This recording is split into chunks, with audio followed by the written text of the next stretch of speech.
Alright, hello everyone. I am Gymnast86, and today I'm going to be giving post-commentary over my Skyward Sword any percent speedrun in 4 hours, 59 minutes, and 41 seconds, which, at the current time of this recording, is the world record, and is the only one to have ever been completed in under 5 hours. So we start off, you'll notice that I'm skipping all these cutscenes because I'm actually on hero mode. And skipping cutscenes is just one of the many advantages of being on hero mode for this run, because it allows you to skip around 2 hours of cinematic cutscenes, and it lets you get to the gameplay faster. The fastest movement in this game is sprinting, with rolling being ever so slightly faster. For each roll you do, you save roughly a frame. So wherever rolling can be squeezed in, we're going to do that. You'll also notice that I'm playing on the Japanese version of the game, which is done because the Japanese version has much faster dialogue than the English version. And you'll also notice that I have a one-character file name. And the reason for that is because the text in this game scrolls, and so the shorter your file name is, the less text the game has to scroll through whenever it mentions the player's name. So that saves a few frames every time that your name is said. So here on Skyloft, the route is pretty much the same as it would be casually on the Japanese version. And, most of the movement in this game is basically a game of stamina management. You want to make sure that you use all your stamina as efficiently as possible. So if you have a lot of stamina and you don't need to go very far, you're going to be doing a lot of rolling.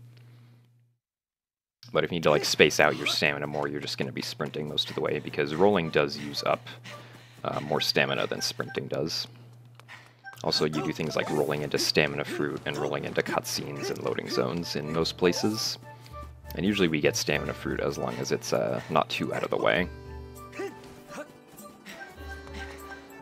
The timing for making sure that you don't accidentally run out of stamina is actually pretty easy, because the game gives you both a visual cue with the meter itself and an audio cue with the beeping.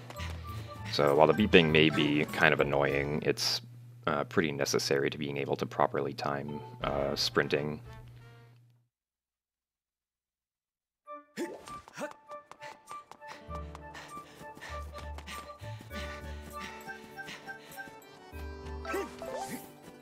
So I mentioned that the Japanese version is the fastest version to play through of this game, and in total the Japanese version saves around 12 minutes over the English version, which is what most other speedrunners have.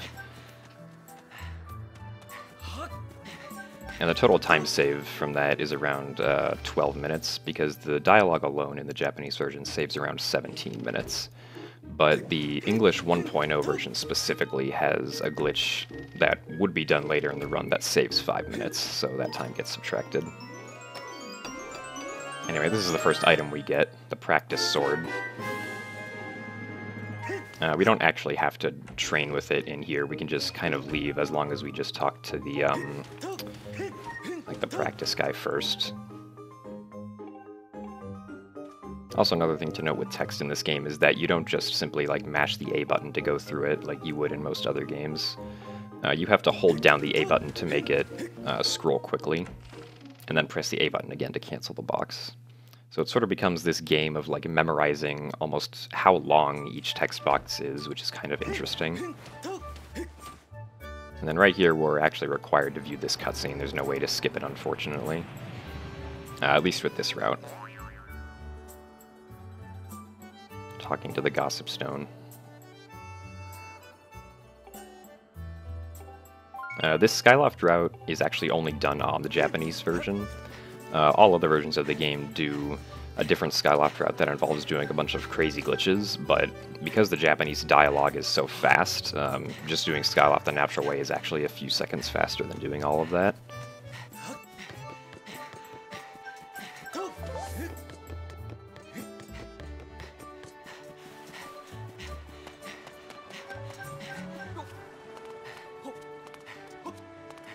And so for anyone who's unaware, this game is played on a native Wii console. This is not played on an emulator, and it's using a Japanese disc of the game.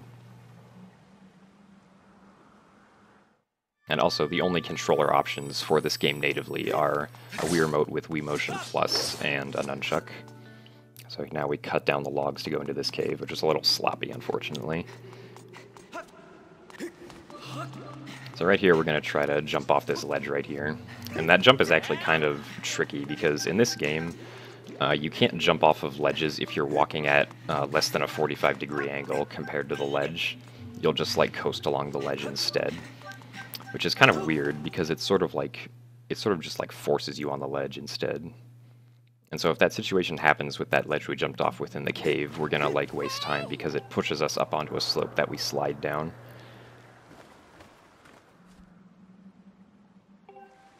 And here's Zelda. She's gonna go bye-bye in a few minutes.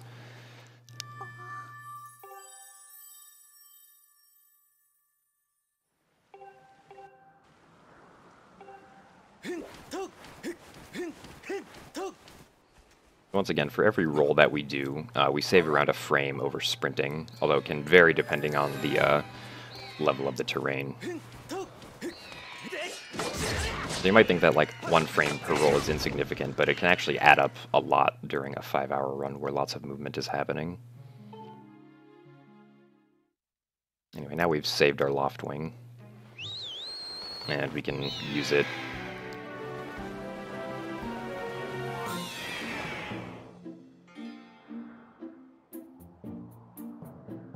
This next tutorial section is pretty much the same. You can't, like, do anything to speed it up.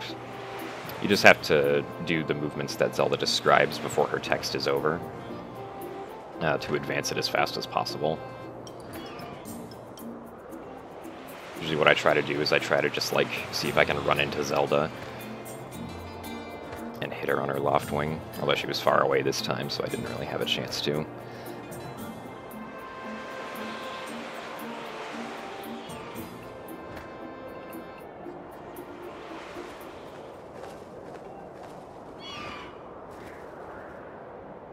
Alright, so coming up, we have the first major skip of the run, which is known as the Wing Ceremony cutscene skip. And basically this save prompt is going to come up, and after it ends we're going to side hop to the right and then begin rolling back. And so what happened there was we actually side hopped out of a cutscene trigger the game spawns you in, because after a save prompt you always have 2 frames before the cutscene starts, where you can actually do a movement. And that trigger is just so small you can just side hop right out of it and start the Wing Ceremony. Also, a side effect of skipping that cutscene is that the music isn't correct right here, because it's supposed to be playing the Wing Ceremony music, but instead it's just playing the Sky Overworld music. And so this game is pretty simple. You just want to fly to the bird as fast as possible. There is a little bit of RNG regarding the yellow bird. Sometimes he can turn quickly, or sometimes he can just keep on flying in a straight line before turning. And in this situation, thankfully, I got him to turn quickly, which is the better luck. It allows me to get the sailcloth in under 8 minutes. Well, obviously diving straight down is going to be faster than like the spread out body diving. I don't know what the term for that really is. Skip some more cutscenes. Now we're back in the academy.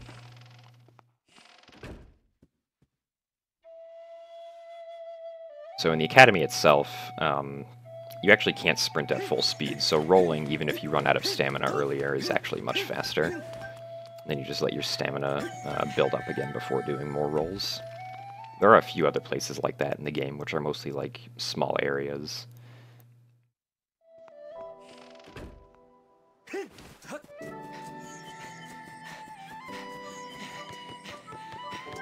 So right here, we're going to follow Fi all the way around Skyloft to get into the goddess statue. And right here, we can't skip this cutscene, unfortunately. Usually the smaller cutscenes like this you won't be able to skip in most circumstances. But pretty much all the long ones get skipped. The longest time in this game that you go without having to put in any input is around 50 seconds. So you don't really get that many breaks when running this game for 5 hours, which kind of makes it a long, intense run, even though most of it might seem somewhat trivial since it's mostly just running around to your next area. Also, I got really unlucky here with the Chew jumping the gap right there. And the Keys hitting me right here. There are times where you'll have that Keese knock you off in midair and send you down to where you'll activate another knight coming to pick you up and drop you back off on land and telling you that like you need to be careful and stuff. So thankfully that didn't happen.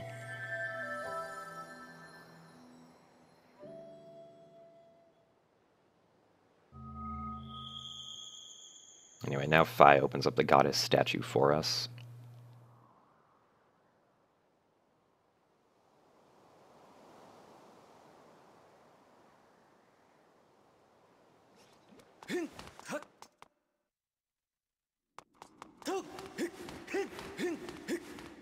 So in here we're going to obtain the Goddess Sword, which will just immediately replace our training sword.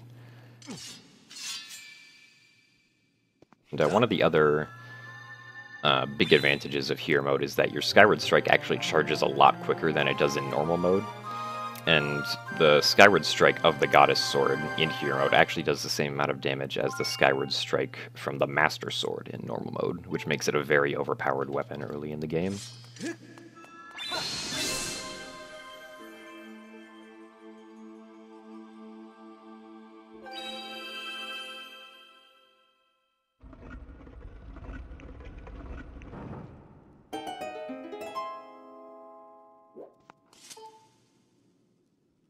So now we place in the Emerald Tablet, which opens up in the clouds like a gateway to the first area of the game, which is Farron.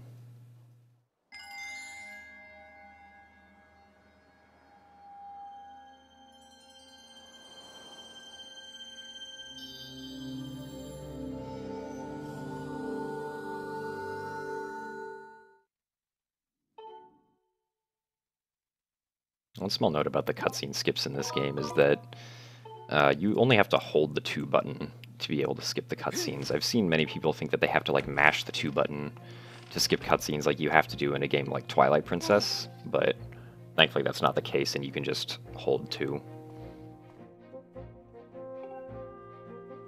It's also kind of interesting how this game has almost no mashing in it whatsoever, unlike most other Zelda titles. In a speedrun setting. Because in most other Zelda titles, you mash A and B for text. Also, a nice bonk. But in this game, like, you hold A for text, so there's, like, no mashing involved whatsoever. The only mashing that I personally do is whenever I do the cutscene skips, like the one that I just described, where I side-hopped out of the cutscene trigger earlier. Anyway, this is Professor Owlin, I believe, and he gives us a free wooden shield, which we're going to use for the rest of the run. The shield is kind of overpowered in this game. Even if you have just like the basic wooden shield, like the one that I got, it can actually be used to do things like block fire attacks if you time it correctly. So, yeah, it's just like a little overpowered in some instances. It's a very powerful tool for being able to do combat really fast. And so right here, we're going to turn left after jumping off, so that when we call our Loftwing, we actually hit a different loading zone than the one that platform usually leads off to.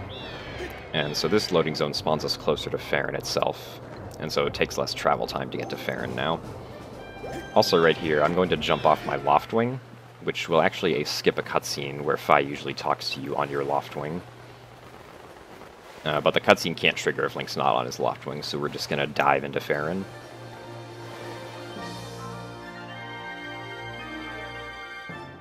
That saves around 10 seconds. The cutscene skip that I did earlier with the wing ceremony saves around 2 minutes, so that one's pretty important to get.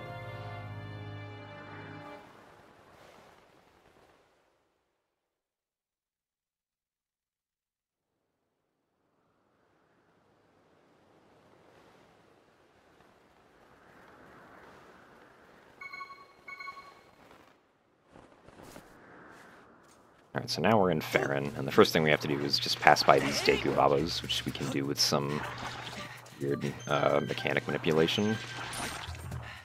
You'll notice that the second Deku Baba that I passed by didn't attack me immediately. And the reason for that is because if you approach a Deku Baba's attack radius while they're being somewhat passive, they actually won't attack you until a little bit later, which gives me enough time to just run past him.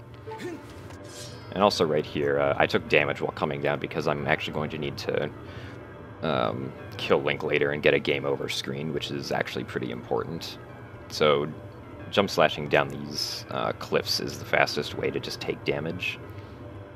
And so we're going to be on 2 hearts for roughly the next 15 minutes before we need to kill Link.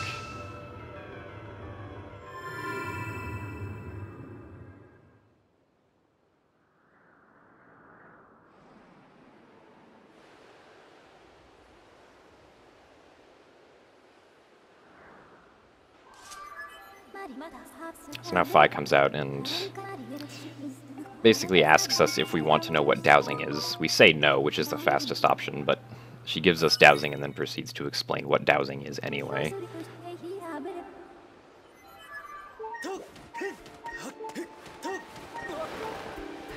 In most of the situations, just saying no is usually the fastest option text-wise.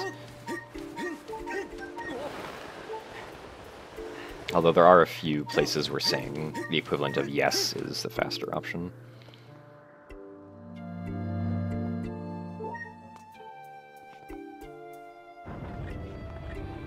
Yeah, so here we are making our way into the sealed temple.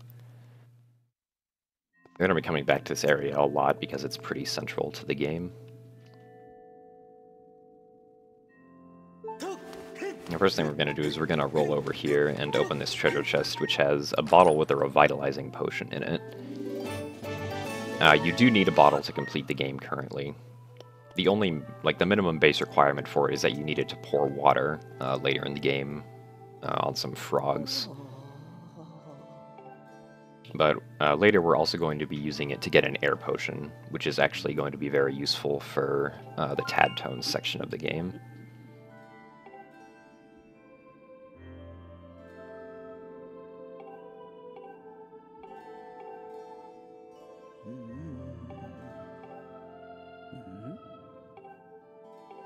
Alright, so now Impa's gonna pretty much force us to place a beacon on the map to continue.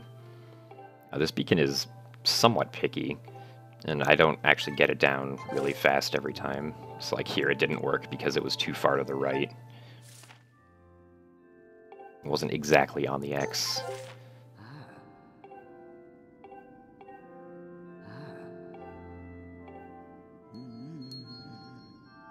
So you have to talk to Impa because she's the one who unlocks this door over here for us to proceed through.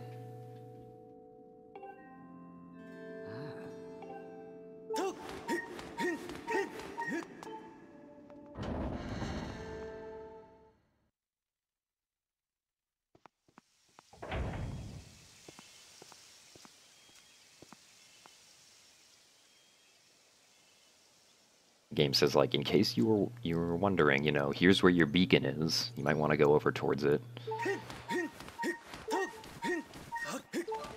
Anyway, now we're going to get into our first combat of the run. And this is where we get to show off how overpowered the hero mode Skyward Strike is. Ideally, I would have gotten all those Bokoblins with the single Skyward Strike, but I missed one of them. That's fine. Usually you, or at least I usually don't get all 5. Because it is somewhat of a precise thing to do.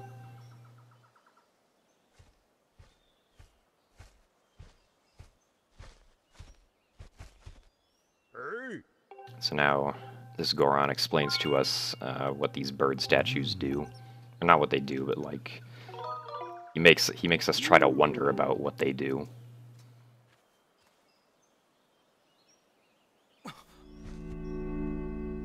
So we will be talking to some bird statues throughout the run because they are convenient for coming back to areas. Like this one we're going to get, even though we're not actually going to use it for a few hours. We manage our stamina just right so that we run out at the perfect time, right here.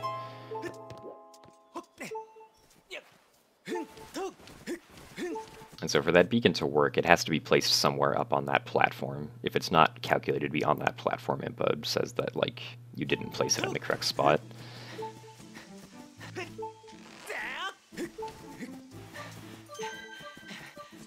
Anyway, now we're in the main Farron Woods area. And we're going to be fighting a bunch of Bokoblins again, who are Apparently being a nuisance to this Kikui. Once again, the Skyward Strike is the most powerful option to take them out. And you want to make sure that you don't talk to that Kikui too quickly, because if you do, then he's still considered to be, like, in his scared mode. And he'll just, like, tremble in front of you, and you won't get this cutscene. So you want to make sure that you don't talk to him too quickly.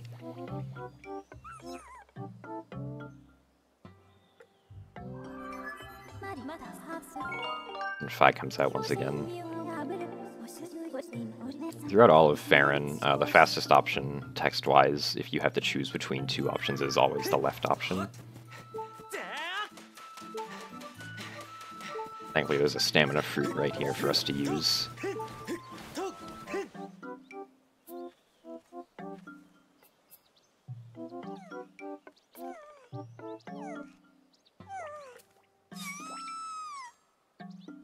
Now we have to go around and bonk on all the mushrooms this Kikui's hiding behind, try and scare him, until eventually he realizes that we aren't exactly harmful.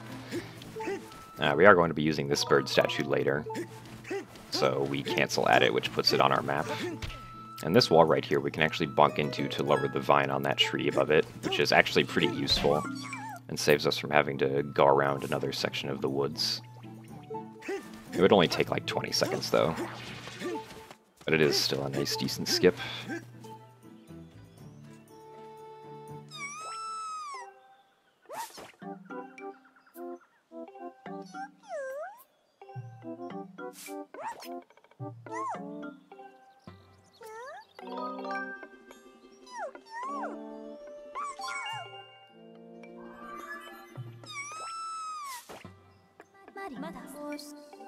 So the entire goal that we have here in Farron is to basically find all of the Kikuis and then report to the Kikui Elder that we found all of them, which basically gives us access to the slingshot.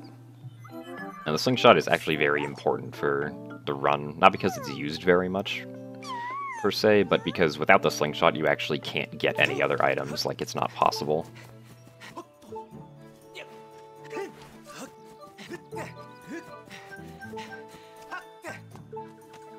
Once again, running around this area is a game of stamina management. You can actually roll under that crawl space entirely, like I just did, which is somewhat precise, but it does save like a second, because then you don't have to go into the crawling animation.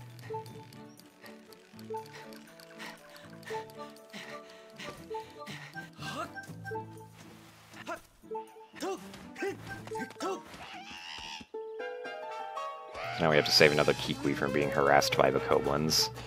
And once again, yes, we're going to use the Skyward Strike to do it, because the Skyward Strike is really overpowered in hero mode.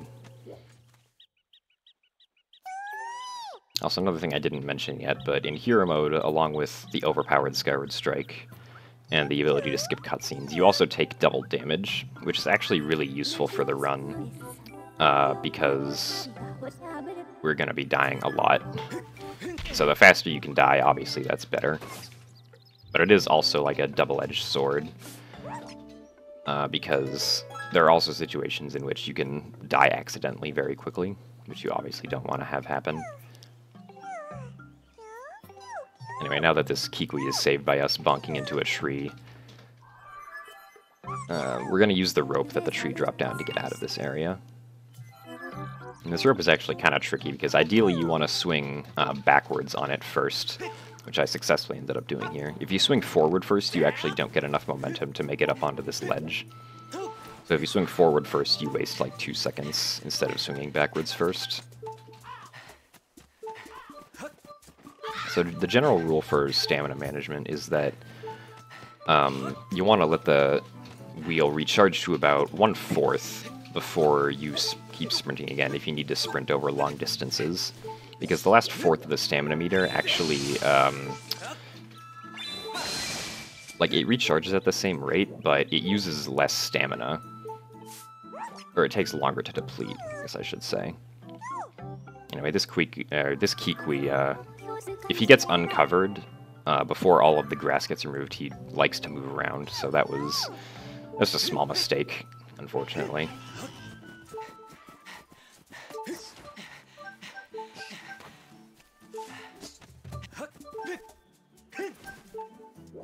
we're going to push down this log because we're actually going to be using it to run up later when we come back to this area in a few hours. And that ledge right there, for some reason, you can only run up and not get a ledge climb if you're on the very right side of the ledge, which is interesting. Anyway, this is the last Kikui. You just activate him by trying to pick him up as if he were a bush.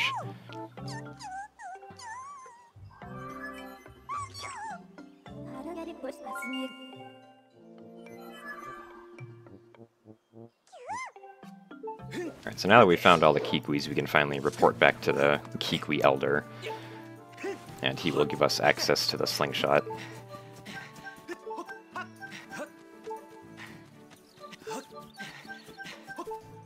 And so like I said earlier, you need the slingshot to be able to get other items in the game. If you skip the slingshot and you attempt to obtain other items, it's not going to work because you technically don't have access to the item wheel without the slingshot.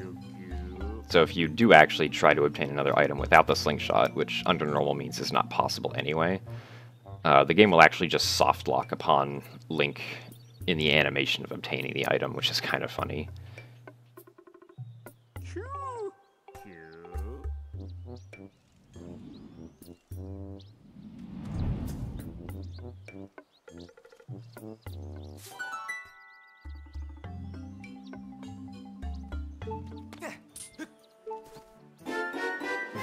So now we got the slingshot.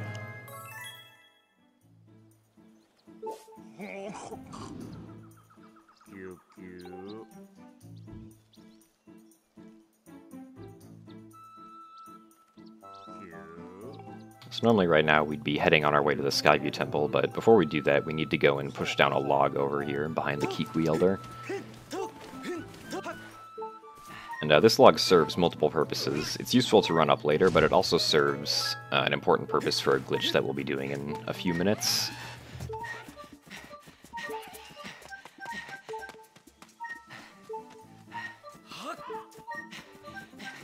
And this part of the run is when the beeping gets the most excessive, because you have your hearts to worry about, you also have the stamina wheel, which beeps as it gets lower.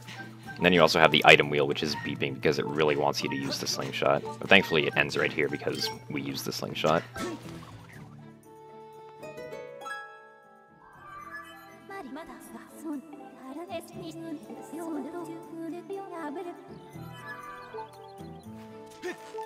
This fine we can just swing forward on once to get enough momentum to get up to that ledge.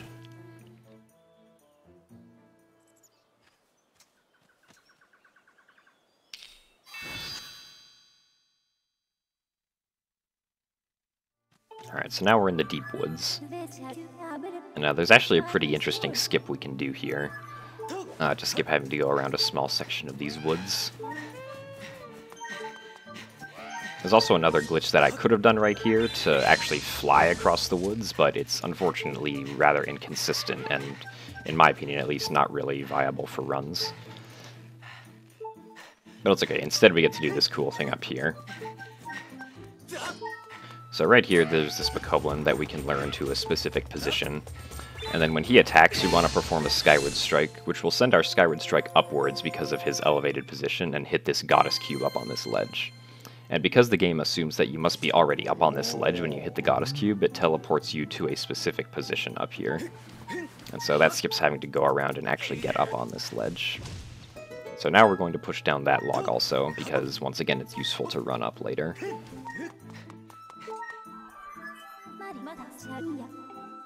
Because later in the game we actually have to come back to this temple again to collect some very specific water, which unfortunately we can't collect when we go through it the first time, so the game forces you to come back here.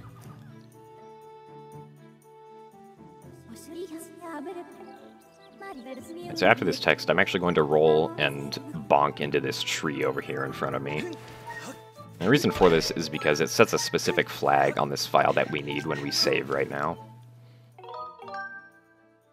All the logs that we push down also set specific flags that are useful, because we're actually going to be loading contents from this file in a glitch known as Back in Time later on. So we want to copy this file to file 2 so we can use it.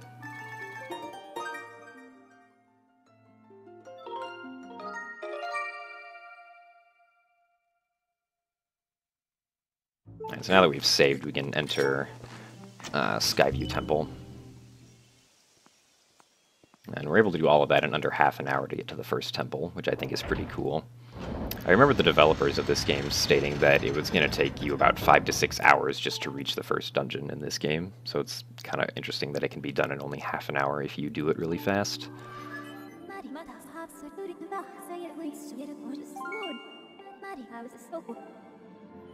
Alright, so now when we're in here, we're going to be saving again. And now we're going to be using a Keese over on the right past these stairs here to kill ourselves. Now the Keese does just simply 1 heart per hit. There isn't really a way to speed that up. Alright, so now that we've died, we're going to get access to the game over screen where we can either continue or quit the game. If we press continue and then press the reset button on the console right afterwards, then we get to perform this game's biggest glitch known as Back in Time, which respawns us on the title screen. And this is useful because the title screen map has save statues on it, so we're able to manipulate files with loading and saving at the same time, which results in some interesting things. And so I copied file 1 to file 3 so that the game wouldn't load contents from file 2 just randomly. If I didn't do that, then the game would begin to load contents from file 2 that we don't want loaded yet onto this map. And so right here, I'm going to save and start file 1 with this save statue at the same time. And what this does is it actually sort of replaces the coordinates that I saved at previously at the beginning of the temple with the coordinates of that save statue on Skyloft. And it does this because the game actually doesn't have enough time to save the fact that you're actually on Skyloft before it respawns you, but it has enough time to save those particular set of Skyloft coordinates that it has. So the result is those Skyloft coordinates in the Skyview Temple. And that skips a pretty decent chunk of the dungeon. When we do the bit warp, though, which is what that trick is known as, we actually have to go in and out of a room, because when we bit warp into this dungeon, the room isn't exactly loaded properly, and we can't really do anything to progress, so we have to go in and out of this room right here. And then right here we have the infamous spider, which has caused lots of runners difficulty over the years. Has killed many runs. Also, you'll notice that I also drank my revitalizing potion, and I do that because I sometimes tend to have a little bit of trouble in Skyview with getting hit. And normally when you're in here, you're only on 2 hearts, so I just give myself the potion for safety measures. Because we need to empty the bottle later in the run anyway, for picking up some water. Anyway, now we're going to get to our first real fight of the run, which is a fight against Astolphos. Now this is the first place the shield actually comes into use. So by using the shield, we can bash his swords away from him and let us get some free hits on him. And that speeds up the fight immensely. So the item that we obtain in this dungeon is the beetle. We actually can complete the dungeon without the beetle whatsoever, due to the bit warp that we did to spawn ourselves further into the dungeon. But if we don't get the beetle, then we won't be able to complete later parts of the game, so we kind of need the beetle.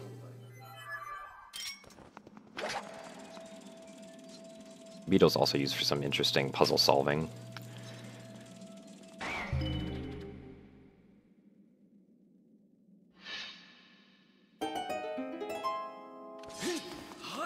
So the fastest way to actually get moving again after you use the beetle is to pull out your sword and then immediately roll. Because pulling out your sword puts away your item that you're holding in your hand, and then obviously rolling puts away your sword and gets you to start moving.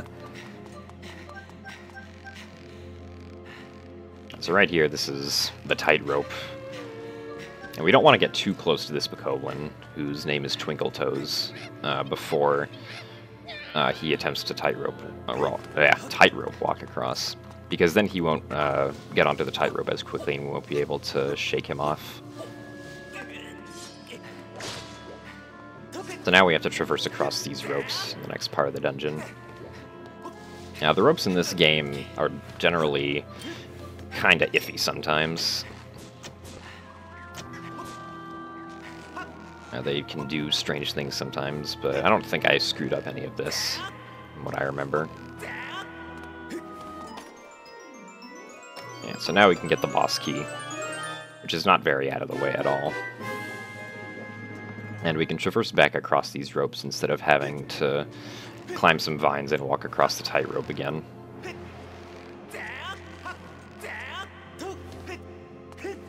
Then we can solve the boss key puzzles, which are the exact same every time, so it's just a matter of memorizing how you need to move around the Wiimote to get the lock into the proper position.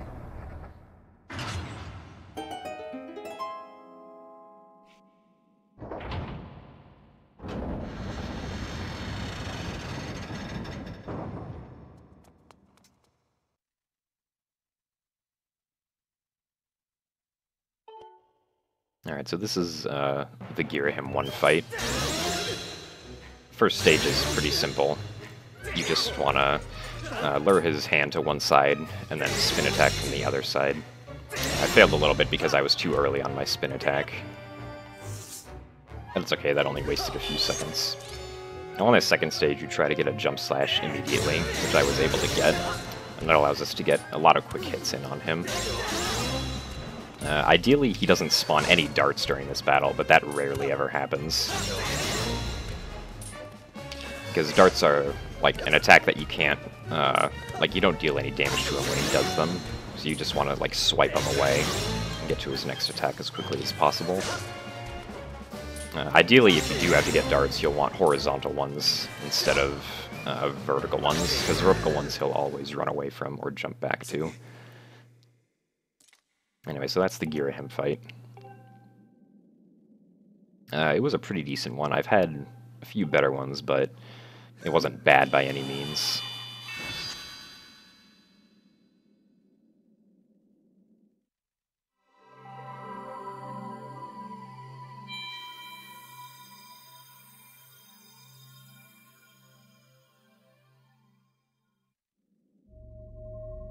And so after normally every Zelda boss, there's always a heart container. And we're actually going to get this heart container, because if we don't, then when we come back here a second time, like I mentioned earlier, that heart container cutscene will, like, fully play out again. And so obviously we don't want to have to watch the same cutscene a second time. So getting the heart is actually faster in this situation.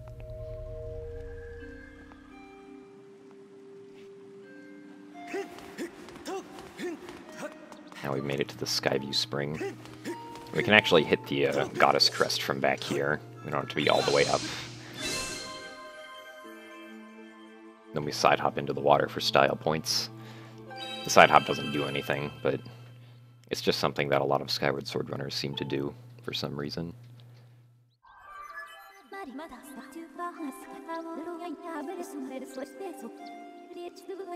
Anyway, after Fi's text finishes up here, we're going to be saving and quitting the game. And then we're going to be opening up the file that we copied to file 2 earlier, which has 2 hearts on it. And when we're in that file, we're going to die, which will allow us to activate back in time again.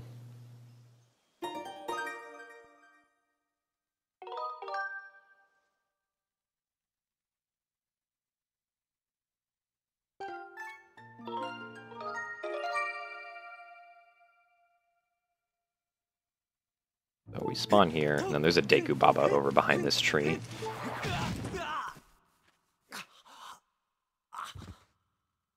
So this time in Back in Time, we're not going to be doing a bit warp. Instead, what we're going to be doing is known as a bit save, which is basically going to teleport us back to Skyloft and skip having to go through any of the flying that would normally be needed. And it also skips a cutscene after Skyview Temple that we'd normally watch.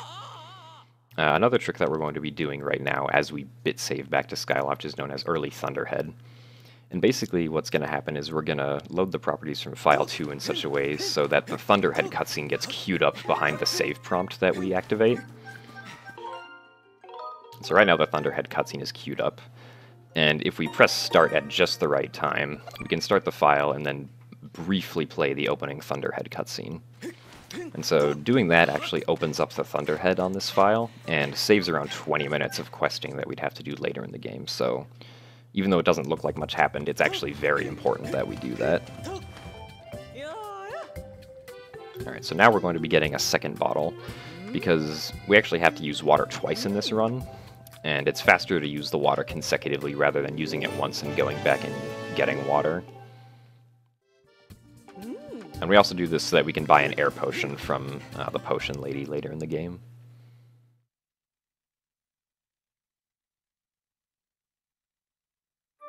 So now we're back in Skyloft, which is Rolling Heaven.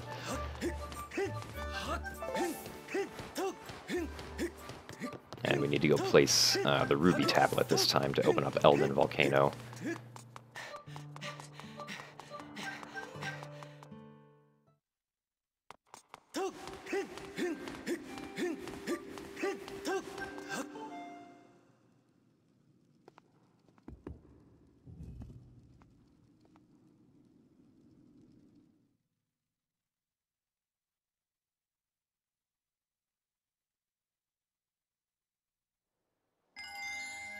Also, a nice loft wing here flying through the camera.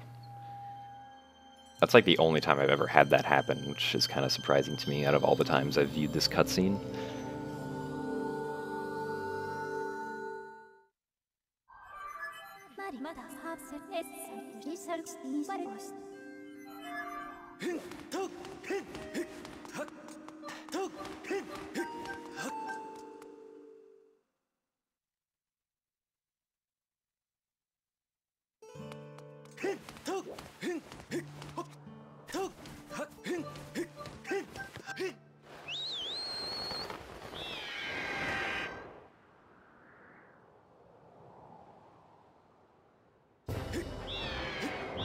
So this flying section is pretty obvious. You just do the charge attacks as much as you can and go through the zipper to get to the opening the fastest. And when you enter into the openings which lead to different parts of the ground world, you actually want to be low enough to the clouds so that you don't get a longer cutscene of Link diving in. Because if you're too high up, an extra 3 to 4 second long cutscene is going to play. Anyway, now that we're in Elden, we're going to be saving again, and we're going to be doing Back in Time.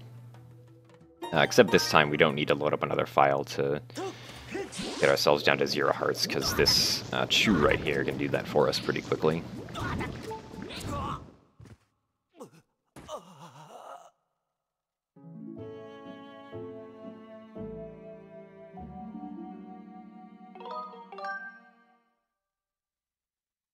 Alright, so this time during Back in Time we're going to be doing a bit warp from the Bazaar save statue instead of the Upper Academy save statue like we used last time. So the positioning for this one is somewhat precise. It's not, you can't just like run up and do the bit warp successfully with any position.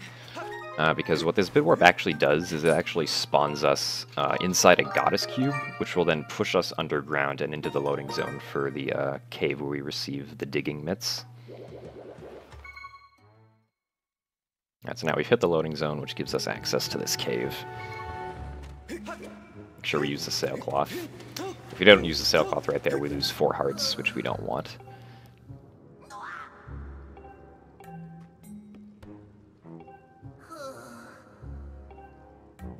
Alright, so now we're going to go to another Bokoblin fight. And once again, we're going to be showing how overpowered the Skyward Strike is.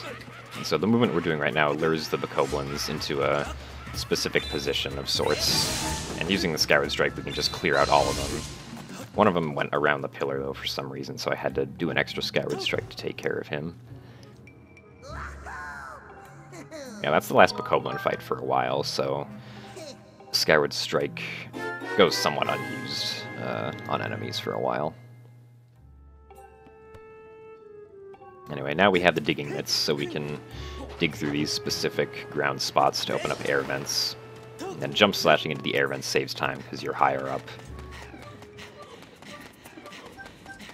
Interestingly, right here, when we pick up this bomb, we can actually just place it in that flame to kill that enemy. And it doesn't do damage to Link for some reason, which is kind of strange. There are a few other spots like that in the game where if you blow up a bomb into a cutscene or on a specific trigger, it doesn't hurt Link, even if he's like right next to it.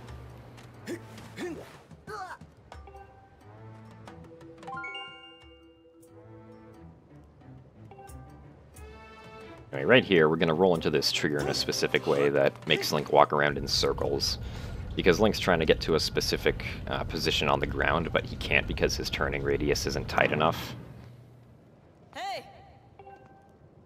Now, it doesn't save time or anything, but it's just like a funny little thing you can do. So this save statue is pretty useful, or bird statue. We're gonna just cancel that so that we can put it on our map later. And so now we get to the slope climbing portion of Elden Volcano. This guy we can just shoot a slingshot seed at, and then the boulder he's holding is gonna crush him.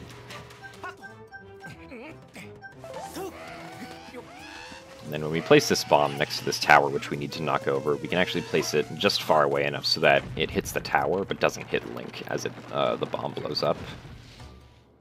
Because in that situation, if the bomb blows up and blows up the tower, Link still gets damaged by it. So we have to be far away from the bomb in that situation.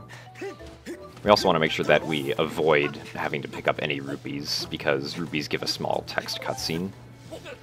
Although usually in most runs it's unavoidable just due to, like, the randomness of rupees and how they spawn sometimes.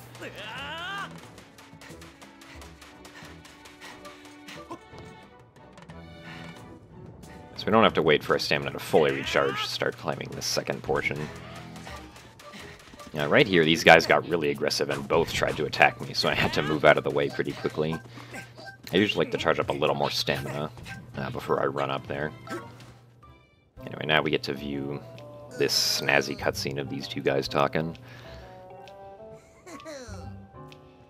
Basically, they explain that there's a key that has 5 parts in it, and so clearly we have to go find those parts. Because that gives us access to the Earth Temple, which is in the door that they're chatting in front of.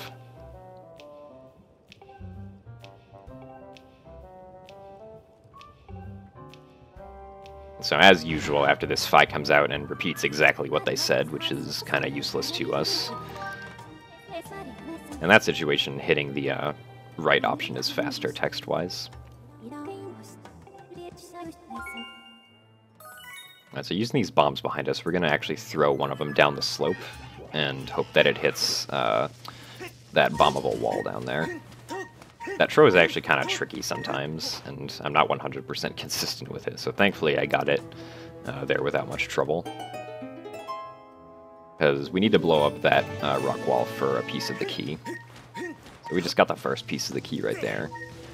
And now we need to use a bomb to blow up this tower, which has a digging spot with the second piece of the key under it.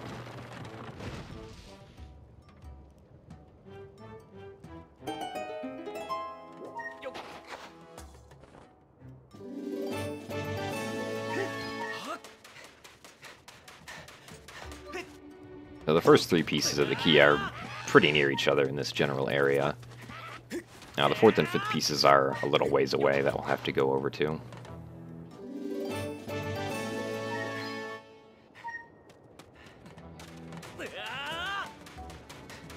Thankfully the cycle with these guys worked out, so they turned around right as I got there.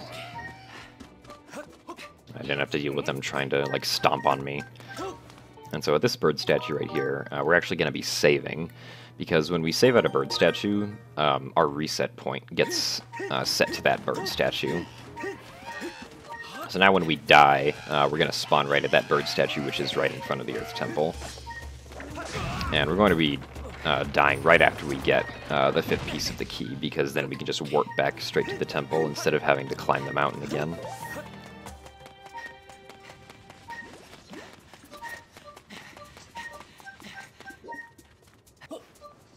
So right here we have to grab on this ledge and maneuver across it. It is actually possible to skip that with a very precise hop and jump slash, but it's not really RTA viable.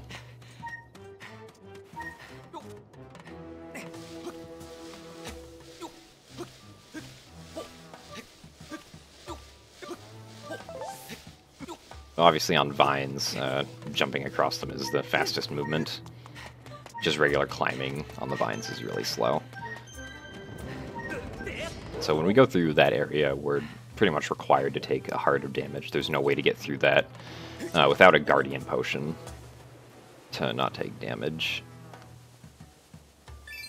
And the only reason I actually get that ruby is because it gives me a better camera angle going around like that slightly for when I get to that ledge.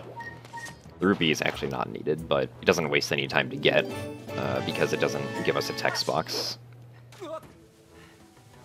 So we just got the 4th piece of the key. Now we only need one more, which is down here. And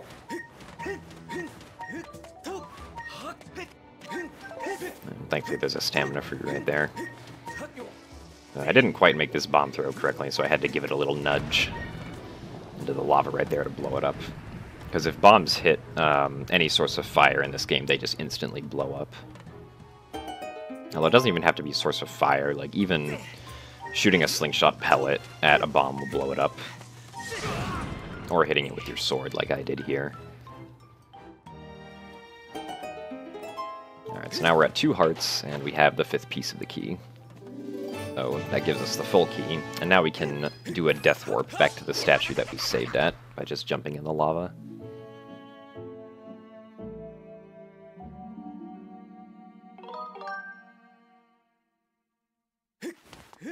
Yeah, again, that skips having to climb up the entire volcano again, which is nice.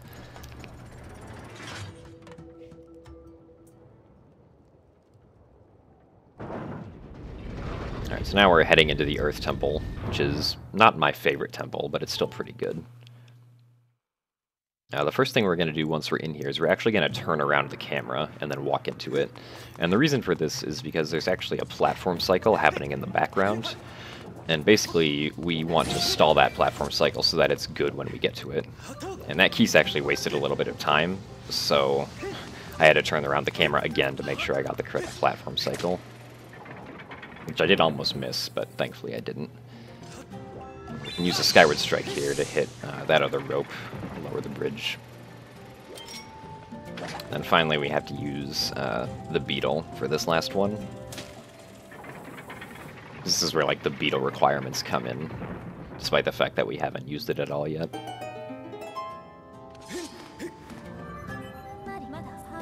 Alright, so now there's this Lizalfos up here, and he either has 2 attack patterns, which are like attacking you or just being on guard like he was right there. If he's on guard, you just want to slash him to the side and then ignore him, while you blow up this boulder to come out of that rock formation. And so while you're on this boulder, keys can be particularly problematic, which is why I take the time to kill them most of the time.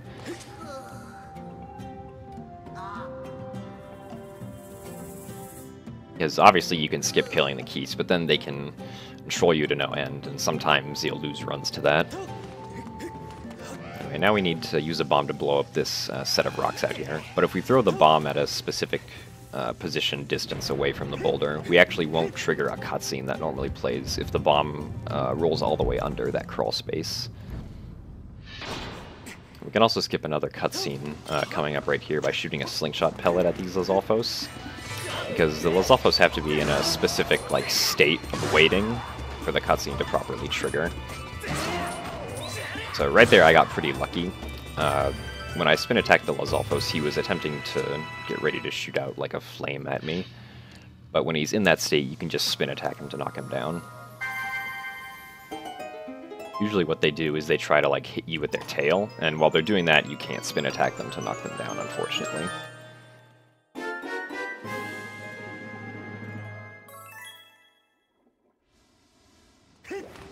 Right, so now we got the bomb bag, but we don't have any bombs.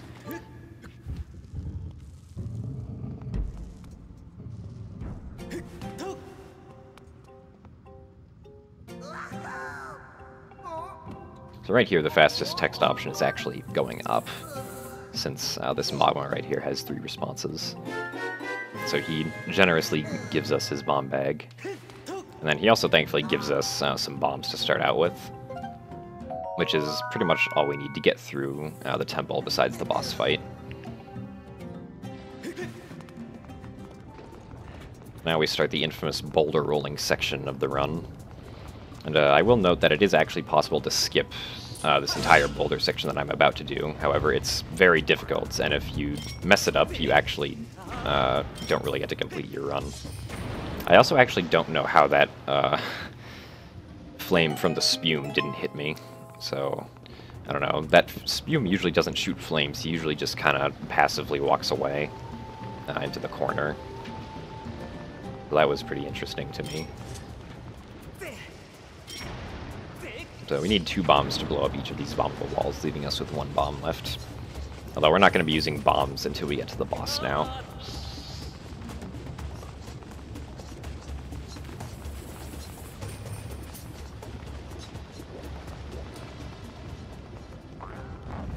This spume, we actually want it to hit us with a flame. The reason I didn't want the last one to hit me with a flame was because, since I was holding a bomb, if he did hit me with a flame, the bomb would have blown up, which would have knocked me off the boulder and into the lava, which would have done a lot of damage, and it would have set me back a little bit. Anyway, right here, the beetle is used to cut down both of these ropes. And there's actually like a lava fountain cycle in the background that I keep my eye on, because obviously you need the lava fountain to be off while you're passing through it. So right here I can see that my cycle is good. No, actually this cycle wasn't good, this cycle was weird. I take that back. Ideally you'd get here and the fountain wouldn't be spewing lava. I'm not entirely sure what caused that. I must have just been slow somewhere. Either that or I was really early somehow to the cycle, but I don't think that's what the case was. Because usually if you have the same movement through the dungeon, that cycle is relatively consistent.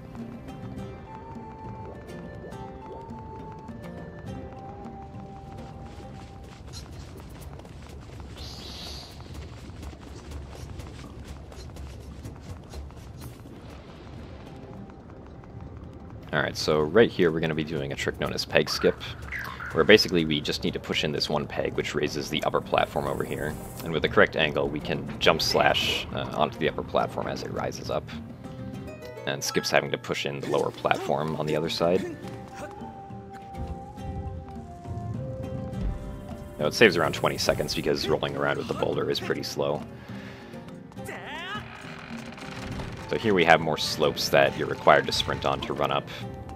And you can just wait in this alcove here while the boulders pass down to recharge stamina. So on this next slope, what the developers actually wanted you to do was to get a bomb and bring it over to bomb an alcove opening. But that's not actually necessary, because you can actually do what's known as stamina pumping, or like sprint pumping, I think, up this slope. And basically, if you repeatedly tap the A button to do a sprint, Link will go a little bit of distance with like his sprinting animation, but he won't get a low enough speed so that he just slips and falls. And with doing that, you're able to conserve stamina enough to just get up the slope entirely without having to go around and use the bomb. So there are a lot of stamina food right here, so we can just roll all the way to the boss key.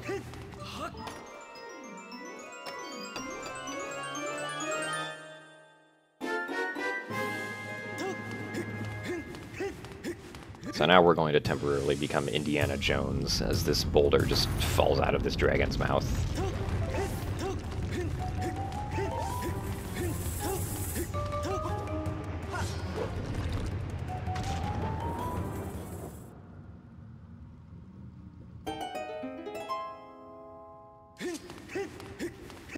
There are lots of cutscenes in this small area, all of which pretty much refill your stamina, so there's a lot of rolling. So now we got the boss key again. Place it in the proper position and put it in. It's always the same position every time again.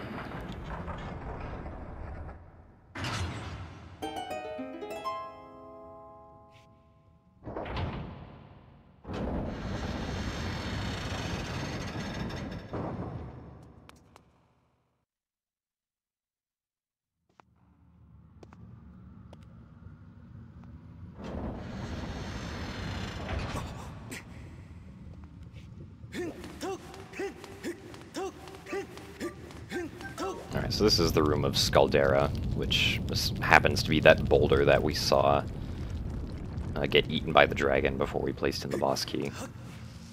And so right here, I want to collect bombs for the boss fight and for later uses in the next area, Lanayru. So I get a total of 9, which is 1 extra than what I actually need. ideally, just in case I end up wasting a bomb somehow, which tends to happen quite often. Because this Scaldera fight fastest strategy is actually pretty... It's not inconsistent, but it's pretty easy to screw up sometimes.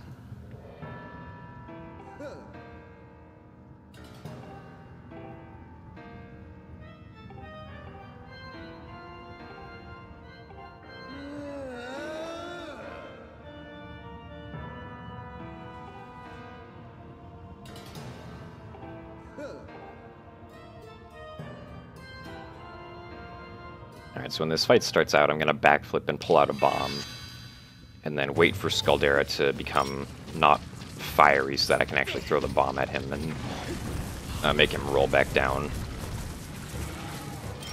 So right here, I just want to get one hit in on the eye, except I kind of failed right there. So right now, I didn't exactly know what I was doing with this boss fight.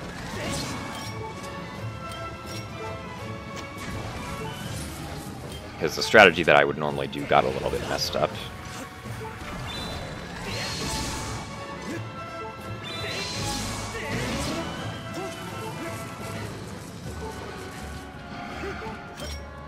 Basically, the goal of this fight is to get Scaldera's, or hit Scaldera's eye enough times and in proper order so that he doesn't activate this phase that he's doing right now, where he grows tall and then walks above you, and then rolls back down, which is really slow.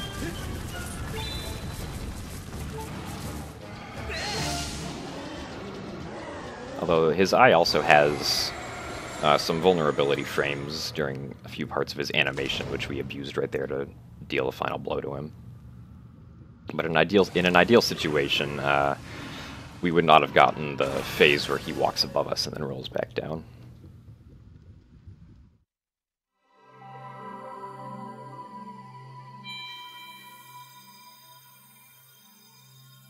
Anyway, this heart container we're going to skip because it's out of our way. There will be some heart containers later on that we get because they're not out of our way and because it's kind of essential to have them.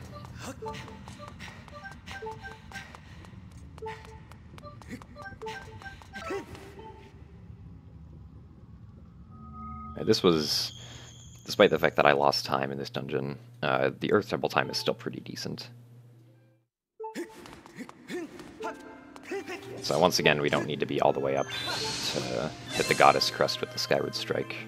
And again, we side hop into the water for more style points.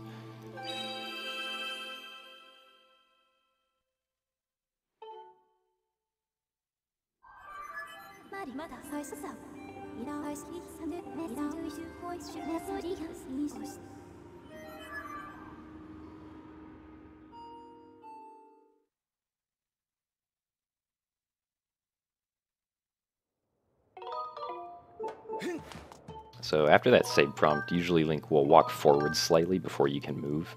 But if you hold Z, that animation will actually get cancelled and you can move right away. So it saves like a second.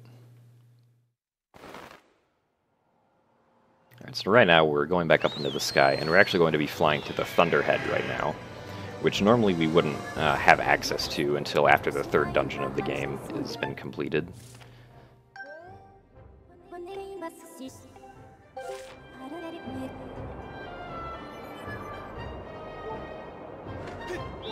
So generally when flying, you want to do a flap first to get to full speed, and then use all of your charge attacks. And wherever possible, you want to use zippers, because zippers are just so fast. They save a ridiculous amount of time over just regular flying.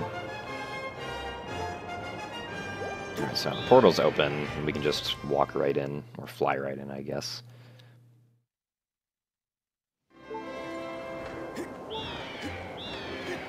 Now we want to make sure we avoid the Skytails, because we're on one heart right now, and one aggressive attack from a Skytail will kill us and then respawn us in this area, which would waste a lot of time.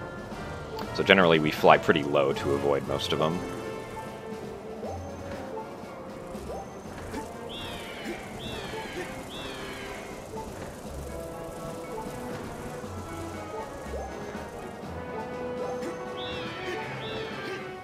So now we're on the Isle of Song, which we faceplant into because that's faster than pulling out the sailcloth and landing.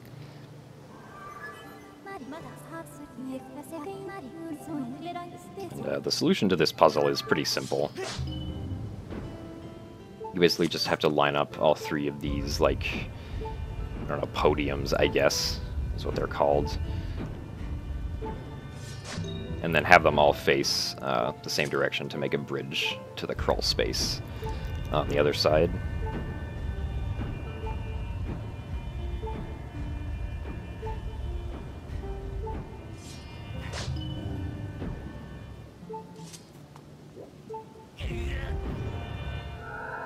It is actually possible to get into that crawl space without having to make this bridge, but it's really hard to do, and it doesn't save time because you need to come into this crawl space more times later in the run anyway. Anyway, thankfully, we don't actually need the harp, which is a later in-game item, to learn the harp songs in this game. We just learn them via a cutscene.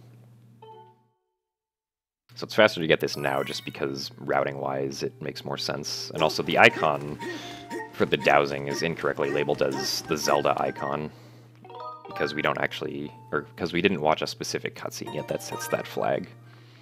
And so right now we're going to save, and we're going to go outside to bomb ourselves and get to the game over screen. We can't bomb ourselves inside the Isle of Songs because Back in Time just simply doesn't work in there for some reason. But it works out here, so just go outside. So this time we're going to be loading some specific properties from File 2 in Back in Time, which will actually allow us to gain access to the Life Tree seedling early.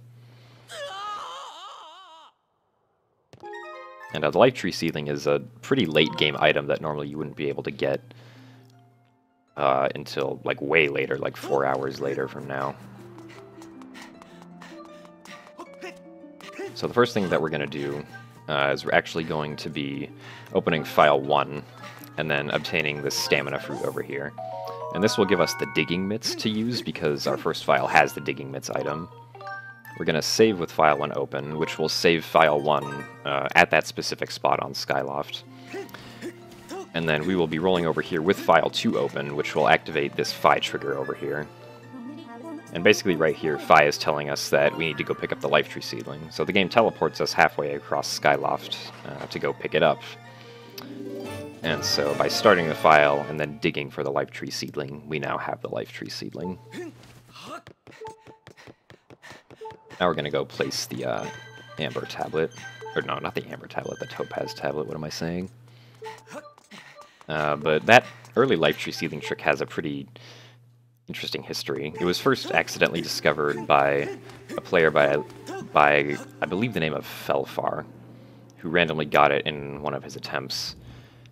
And a little while later, a player known as TLOZSR sort of reverse engineered the trick and figure out what flag specifically caused it to appear in Back in Time. And he ended up figuring out that by bonking into the tree that I bonked into right before I went into Skyview Temple, it actually loaded the trigger for Phi to tell you to go get the Life Tree seedling in Skyloft. Although back then, it wasn't figured out that you could actually apply it to a file, unfortunately.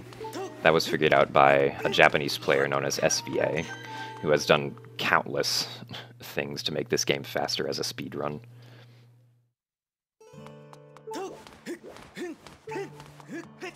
So now we're going to be jumping off this platform, simply because it's the fastest platform you can access, running all the way down to a different platform that aims at the Lanayru region is actually slower just because it takes so long to run through Skyloft.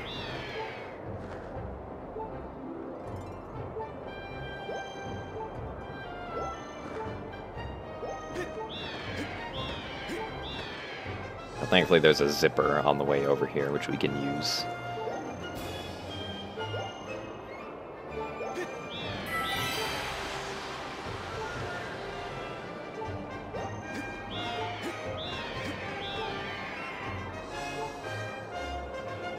Once again, we want to be low to the clouds so that we don't get an extra cutscene.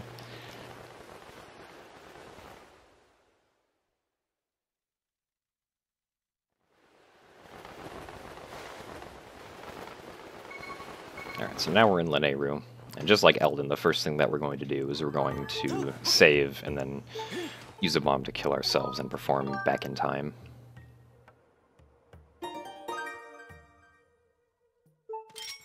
So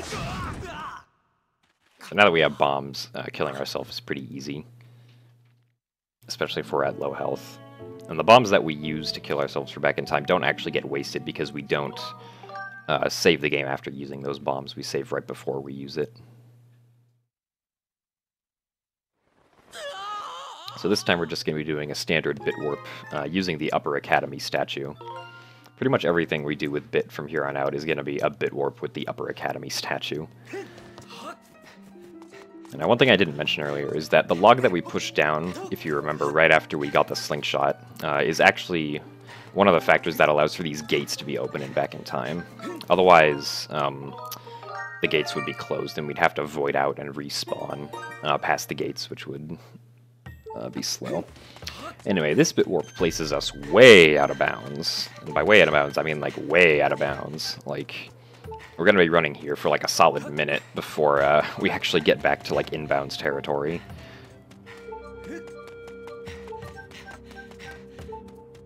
The reason, or at least the reason that some people think that there is collision way out far here is because this is actually sort of the roof of the caves you would initially have to go through at the start of Lanayru. But yeah, it's still kind of strange as to the fact that there's collision all the way out here. And I mean, it's useful, like it serves us a good purpose. Basically, what we're running towards now is the entrance to the Lanayru Caves, which is a late game area that normally you're not supposed to be able to get to without the claw shots. But here's the entrance, which we can easily get to. And running out of stamina there is actually bad because we run into this area, or we like walk into the area really slowly instead of running.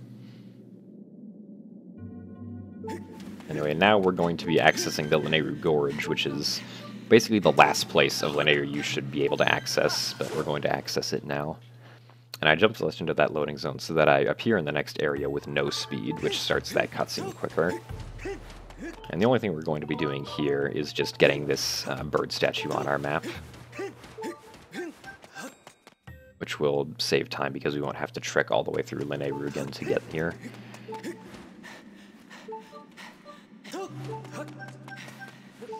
And now we're going to get a bomb because I was short one due to the somewhat bad Scaldera fight.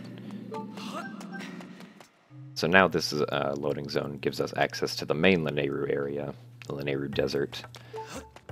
And right here we're going to be doing a small little trick called brake sliding, which allows us to slide through sand pretty quickly, actually, a lot faster than normal sand sprinting speed. And it's basically done by doing a roll in sand, or running in sand, and then holding Z, which is target, and holding a position on the control stick known as ESS down, which is basically just really slightly down on the control stick, just enough for the game to register it as an input. That's different from neutral. So now our first goal here is to obtain the Hook Beetle, which is a beetle upgrade that allows us to do things such as carry pots and bombs. It's only going to be used for carrying bombs in this run, though.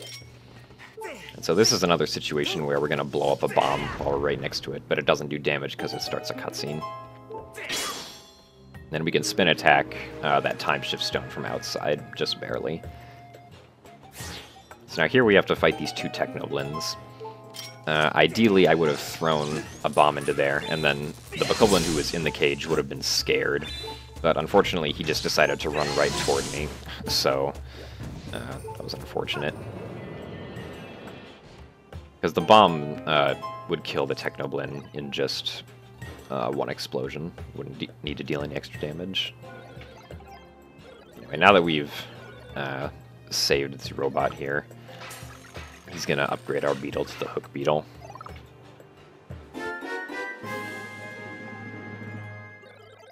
So now we're going to be doing another brake slide through this sand over here, which will allow us to entirely skip the Temple of Time area of the game. So by doing repetitive brake sliding, we can actually get pretty far. I think I failed it this time, though. Yeah. because I accidentally dropped the ESS position on the control stick. The ESS position is kind of hard to hit. I usually don't tend to fail it here, though.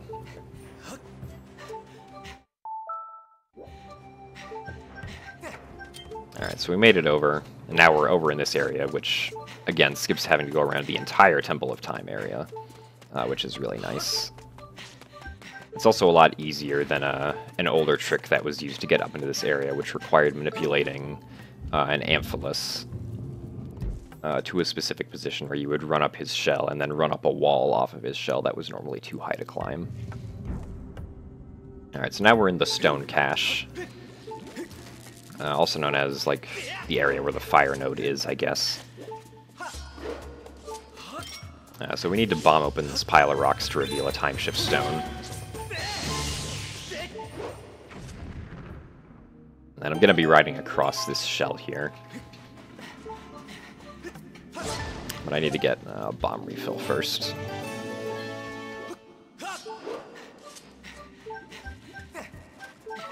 And unfortunately, the movement of the shell was too fast for me to try and get on it in time with the stamina I had. But it's okay, though, because I can just use brake sliding to get across here anyway.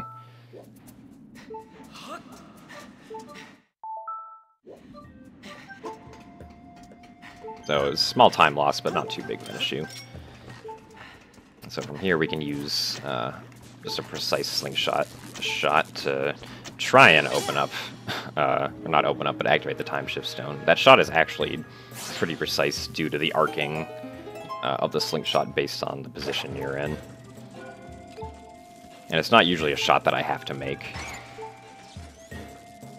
Because if I had successfully been able to go across on the Amphilis shell, I would have blown up the time shift stone with a bomb while I rode across.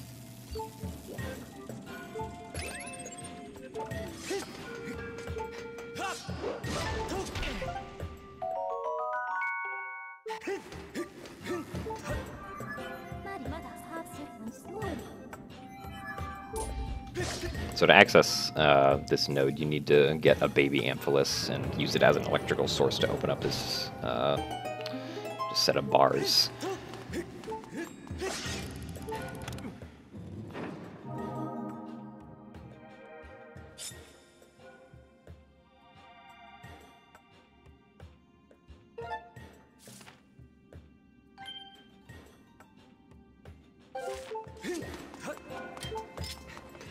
Now we're going to take out the shield, because the shield doesn't serve any useful purpose for a while. And the reason that I actually take off the shield and leave it off most of the time is because it can get in the way of rolling, since both rolling and shielding use the movement of the nunchuck to activate. So if I don't have the shield on, then the game, it makes it easier to roll most of the time.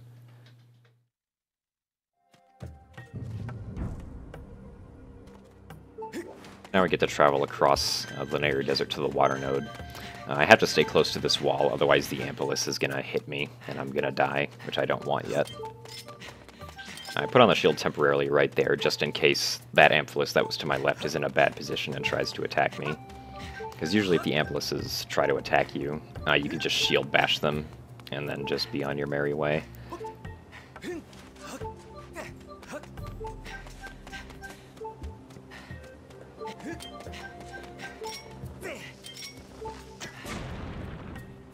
So right here we can use slingshot pellets once again to blow up bombs. We can also bonk into the back right there, which is pretty interesting.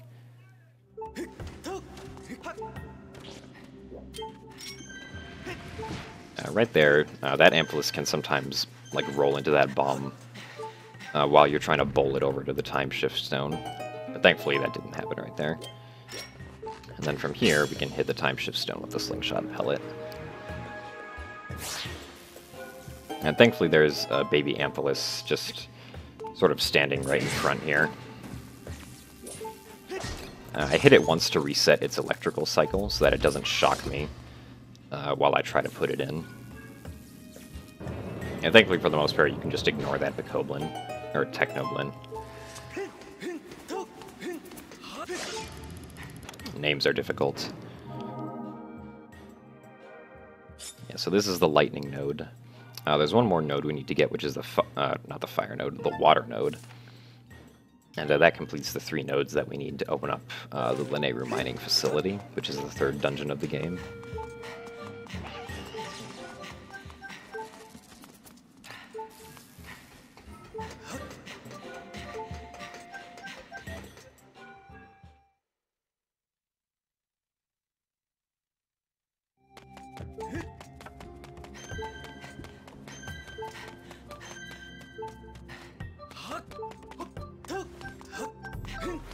So this is another bird statue that we're going to get on our map. Specifically, that one is used for getting back to the Lineru Silent Realm later on. And so right as that cutscene happens, we want to make sure that we're not already in the sand, because if we are, then the game won't refill our stamina during the cutscene like it did right there.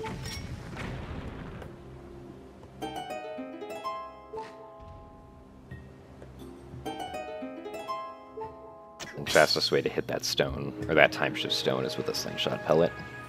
The slingshot has most of its main uses in Lineru.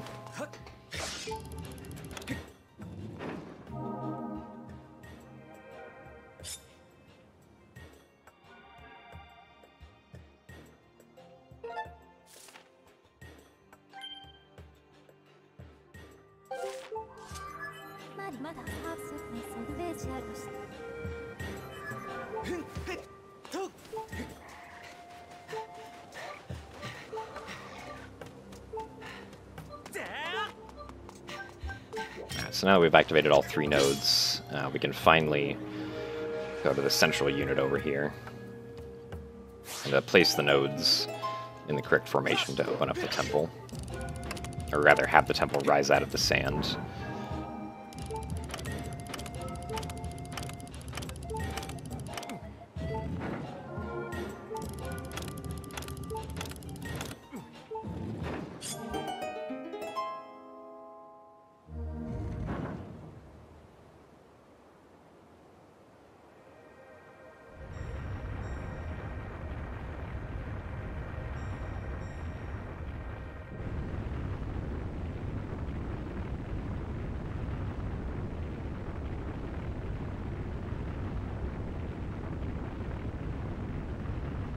So now we've finally gained access to the temple.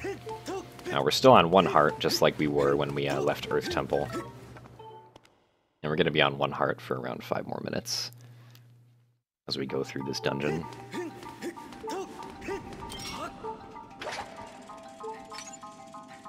The beetle flies fastest if it's flying horizontally or downward. If it's flying slightly upward, it actually flies slower. So when you fly with the beetle, you want to make sure that you're flying upwards as high as you can possibly need to, and then flatten out immediately. So right here, it's faster to somewhat stamina pump across this sand right here instead of going full out sprinting, because then you can conserve your stamina to use when you're actually running towards this door.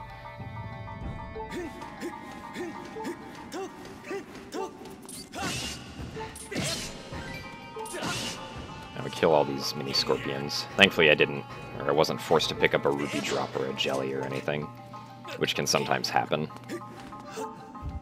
Because obviously you don't want to pick up anything that brings up a text box or a cutscene. That's not required.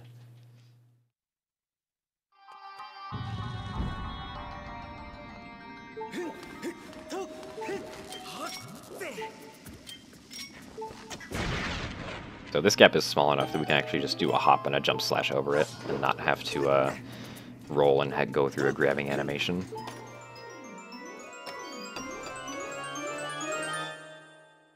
And so now we got the small key for this dungeon. You can jump slash over this barrier right here to get back down.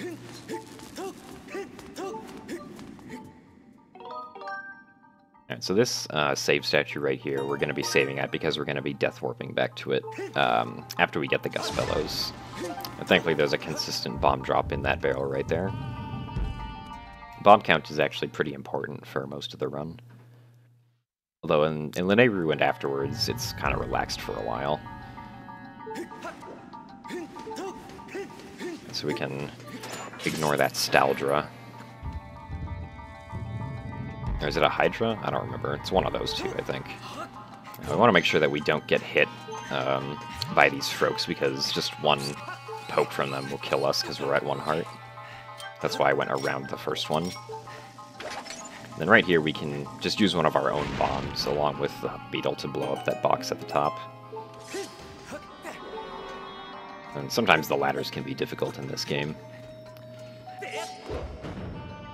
And so from right here, we can actually do a very precise slingshot shot, which is sometimes can give me difficulties. I was kind of surprised that that second one didn't hit because it looked perfectly fine, but thankfully I got that shot with my final slingshot seed, otherwise the run probably would have died right there.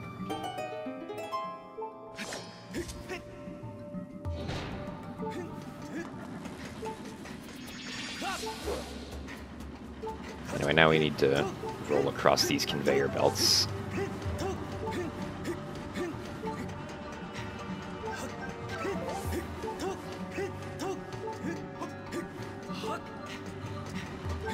Thankfully there are stamina fruit that periodically roll down these conveyor belts, so we can just keep on rolling in between the stamina fruit. I need to slash that guy, because if I don't, he's gonna charge a laser at me and kill me after I pull down that lever.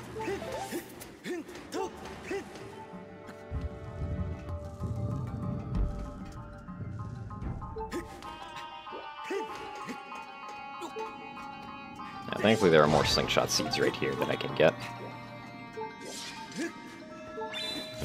Right here I specifically used a Skyward Strike to skip having to use a slingshot seed like I usually would right there.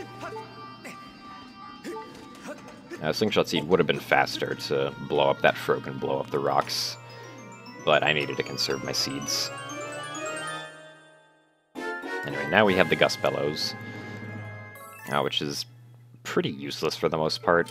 Its only real use is blowing away sand. There unfortunately isn't like really anything else other than that about it. But it is a required item to get through the game. Alright, so now that we're here back at this particular save statue, we're going to save again, and we're going to do a back in time, or a bit warp again, using back in time to skip a few rooms. We're actually going to teleport just over to the left slightly from where we are, past a gate that's currently blocked.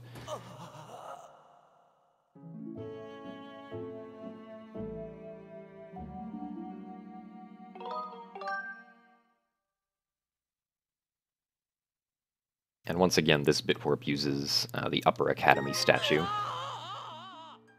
And it's not a precise one either. You can just roll right up to the save statue and do it.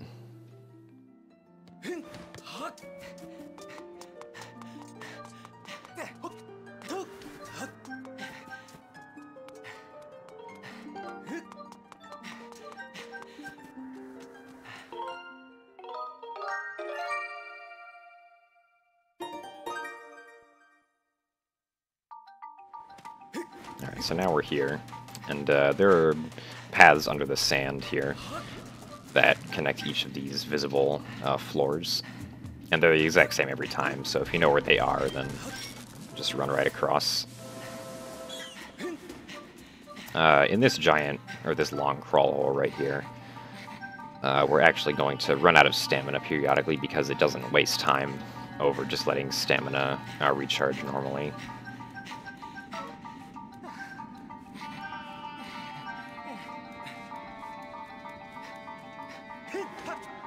So this room has a lot of sand and a lot of spikes that we need to avoid. And then there's a switch right here that we need to excavate and then press down.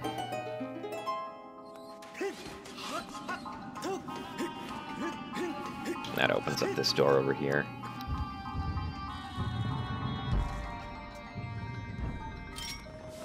So you don't need to blow away the sand entirely from this minecart. You just need to blow away enough so that you have access to the timeshift stone.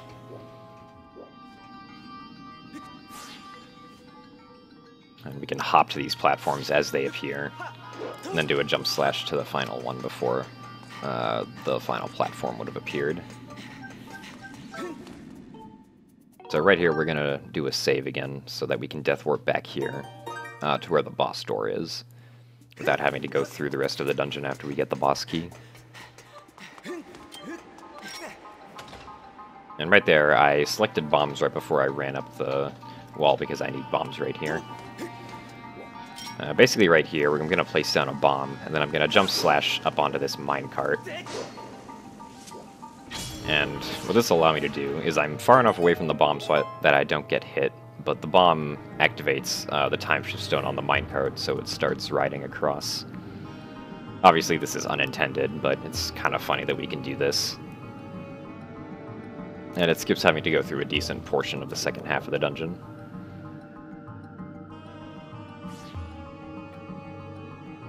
It is possible to actually side hop onto that platform on the right from here, but it's very risky because if you fail it, then you have to redo the minecart trick all over again.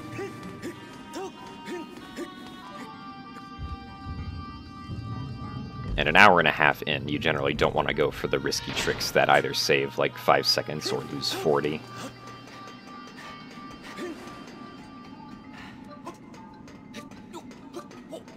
Alright, so right here we have 7 bombs, and if done properly, we'll use all of them before we get our next bomb drop.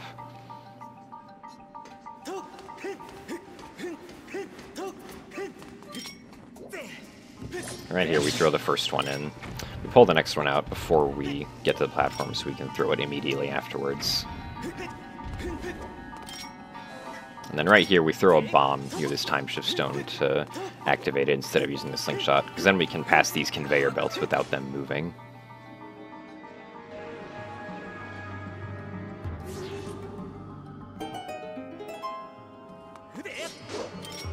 So now we're on these propeller platforms, which the gust bellows are used for. We don't want to push it all the way, because if we do, then we get an extra hopping animation when we go back over it. And also that damage that we took right there was intended, because we're going to die after we get the boss key to Death Warp back to the beginning of the boss door section. So right here, for some reason, even if you're targeting the propeller, Link will sometimes aim his gust bellows at that enemy right there, which is really strange. I don't know why it's like that.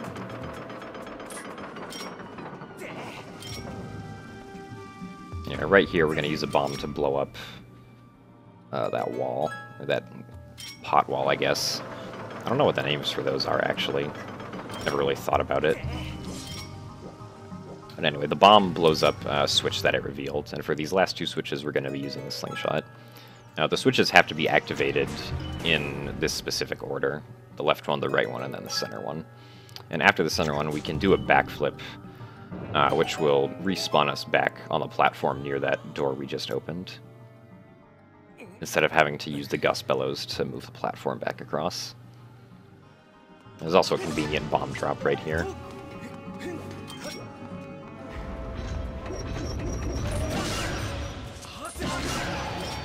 So these Armos are pretty trivial. Just blow the propellers above their head enough, and they open up their mouths.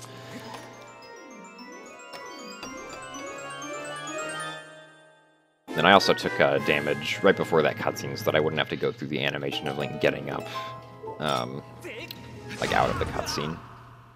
And then we use one final bomb to kill ourselves.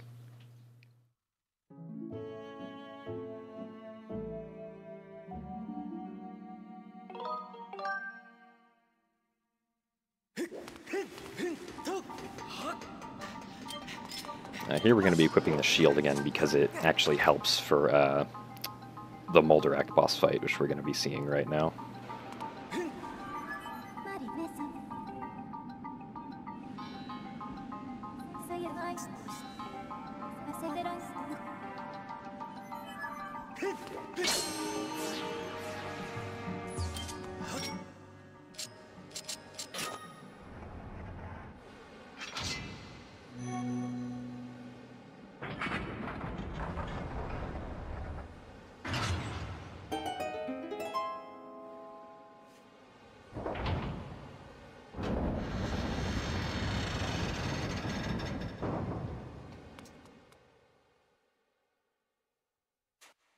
Alright, so the Moldarak fight is kind of a joke.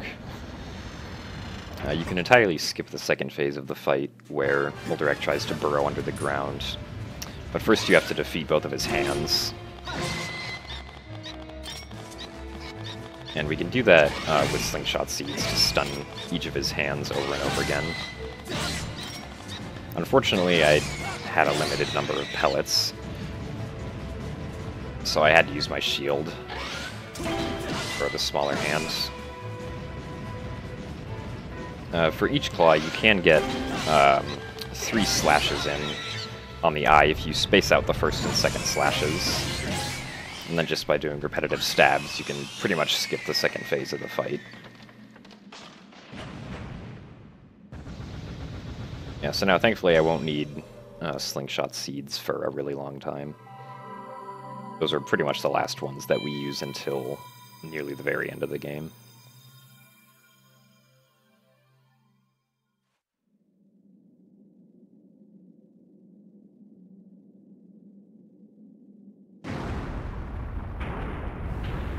So this is one of the longer cutscenes in the game where you don't have to do anything. So this is like the first sort of break that you get from having to play the game.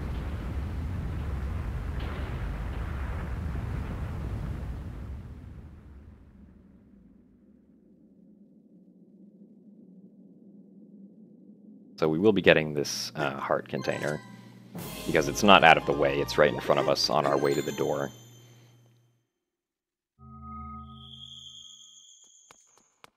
And so this route that I'm using for the entire game gets 3 total heart containers. The next one we're going to get is the Ancient Cistern heart container. And so right here you can see, like, as I'm going up with the beetle, I'm going as high as I can as fast as possible so that I can level out right now, which gives me a faster speed on the way to the Time Shift Stone. Unfortunately, you can't hit that Time Shift Stone with a slingshot pellet because the distance is just too far. Now we ride this minecart across, taking damage while we do it. It doesn't waste time to take damage here, because there's nothing you can do to speed up this minecart.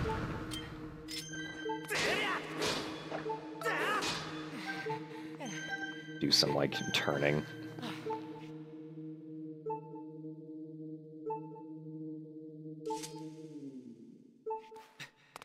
Alright, so now we have the harp, after viewing this next cutscene. Which means we can finally play songs.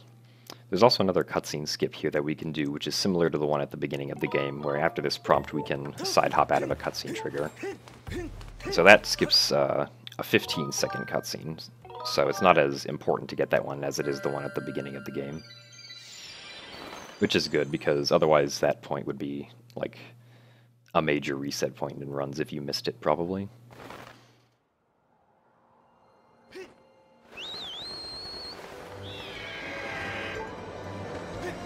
Anyway, now we're going to be flying back to Farron.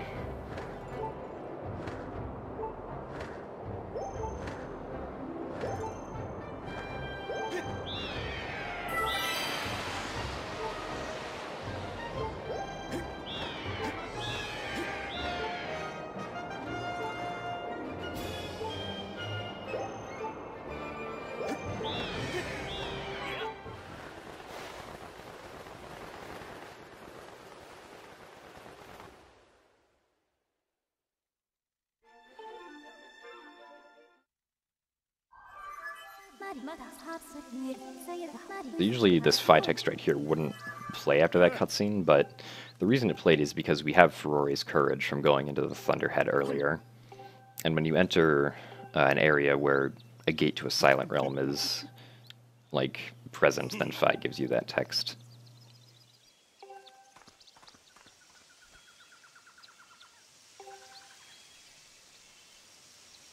So now we need to go back to the sealed grounds and visit Impa again, who's going to teach us how to play the harp.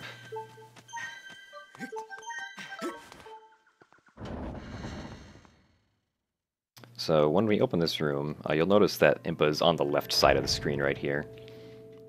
But you'll also notice that she's on the right side over here. So we have 2 Impas in this room now. And the reason for that is because we've screwed up a bunch of the game's triggers due to us doing early Thunderhead earlier.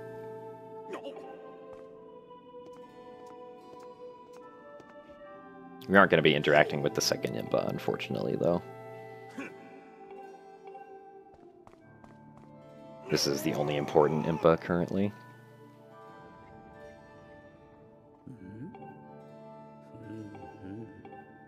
But yeah, early Thunderhead also screws up a bunch of other triggers later in the run that we get to see, which are pretty good. So now, we have to play the harp. We don't have to follow the suggestion of the, like, momentum of her hair swinging. Go much faster. And same thing when actually performing this song, the Ballad of the Goddess. I can go much faster than what the Rainbow Circle recommends, but not too fast, though.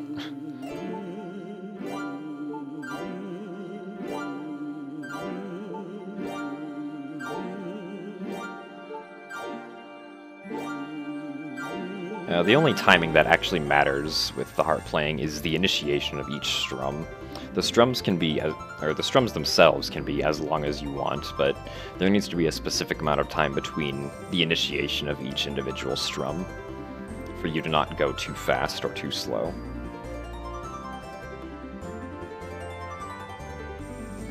Alright, so the only reason that we actually play this song is so that we can open up the Gate of Time, or make the Gate of Time appear in an unopened state. We're going to open it up later. We also activate the Imprisoned One fight, which we're actually not going to do. We're just going to waltz right out of here. And the reason for this is because the only reason you actually need to fight the Imprisoned normally is so that you can open up the Thunderhead. But because we opened the Thunderhead earlier, using other means, we can actually just skip this and, I guess, have Impa and Bruce deal with the aftermath of that.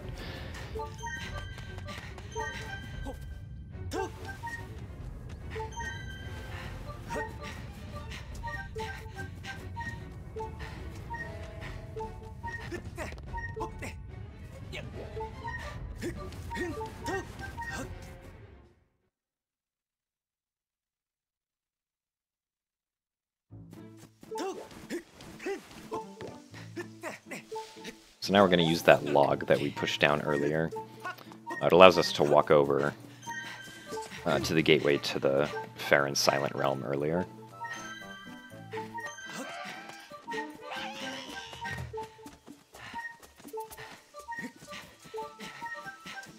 So yeah, normally right now, if we hadn't gone to the Thunderhead earlier, we would have had to have gone to it now to get Frore's courage and then come back here.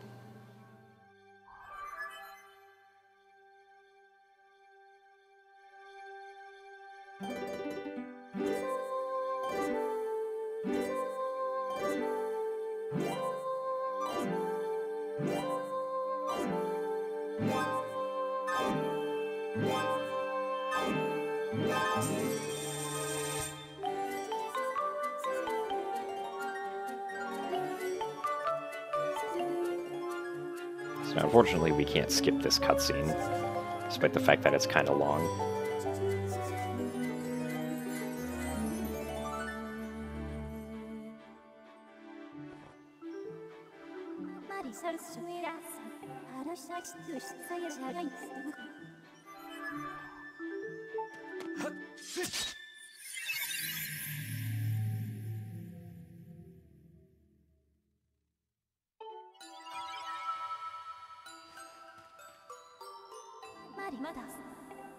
So because this is the first Silent Realm, Fi has to explain every single detail of it to us.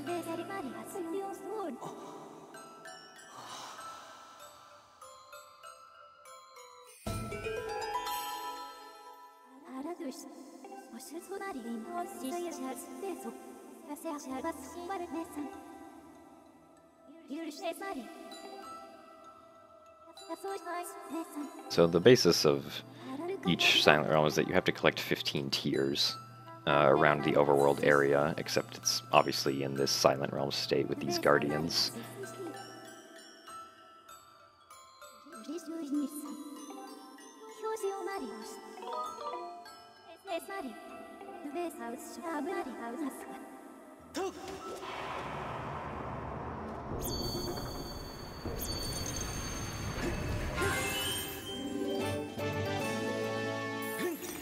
Alright, so that text box appears for the first tier we collect in each area.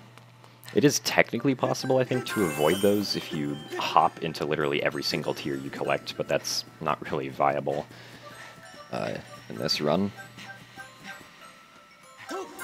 And stamina, or not stamina, the tiers actually restore stamina, so you can roll into them with no stamina and then keep on going fast.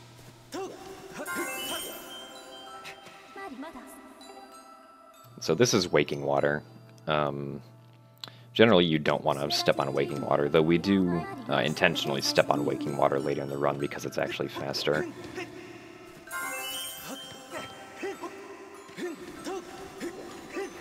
And basically, Waking Water will activate the Guardians.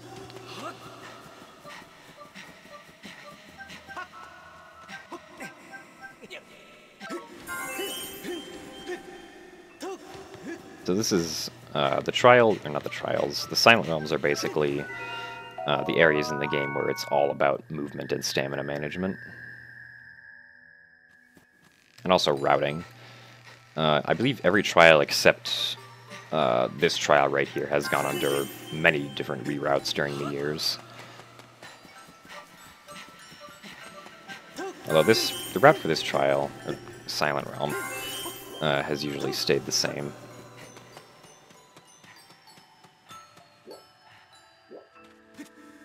And for this Waking Water, we can just hop over.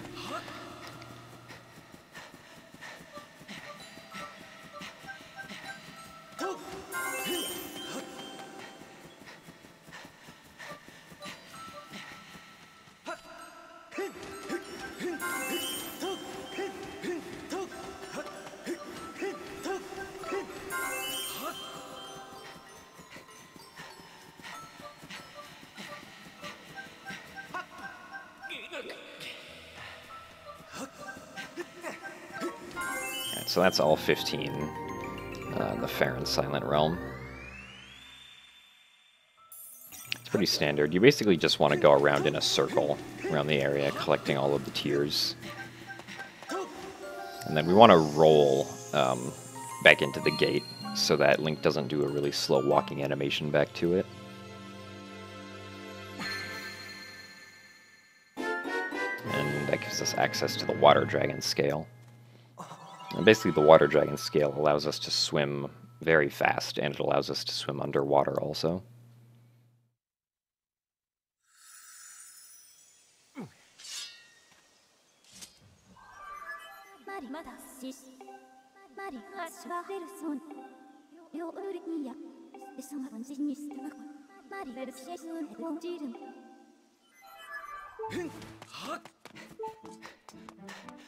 Alright, so now we need to go back to the Skyview Temple, which now has, I believe what's called Spring Water at the end of it, which we need to collect for the Water Dragon herself to heal. You don't have to go talk to the Water Dragon first, thankfully. You can just go ahead, get the water, and then bring it to her.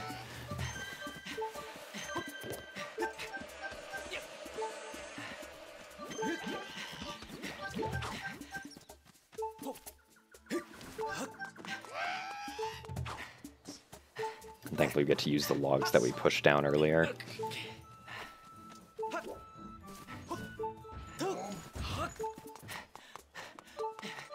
Yeah, the path here is pretty straightforward. Not really much to it. And so now that we're in Skyview again, we're going to be doing the same bit warp that we did last time to spawn ourselves far into the temple. So we're going to save again. And then this time we're actually going to use this Quadro Baba over here to kill ourselves instead of using like a bomb or the keys like we did earlier. Because Skyview now has different enemies in it because it's in like a harder state, if that makes sense.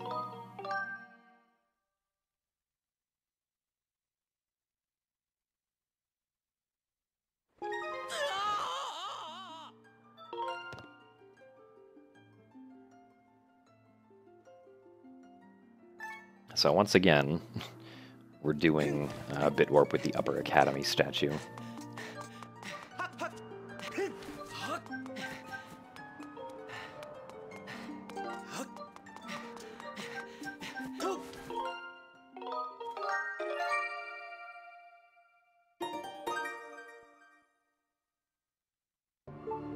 So instead of going into a room and then coming back out this time, we're just going to do a save warp.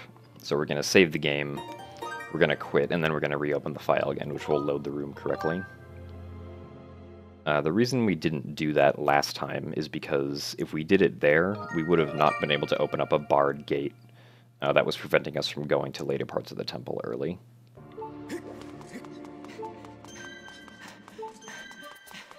So right here, we're going to be doing a precise Skyward Strike to hit both of these Bokoblins. It worked out well. That Skyward Strike just barely has enough distance to knock both those guys out. And the angle is also pretty tight also.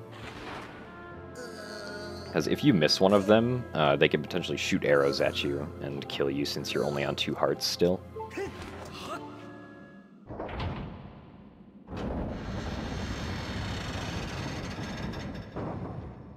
So now we get into the boss room again, and this time, instead of fighting Girhim, we get to fight 3 Stalfos all at once, which thankfully there's a pretty good strategy for.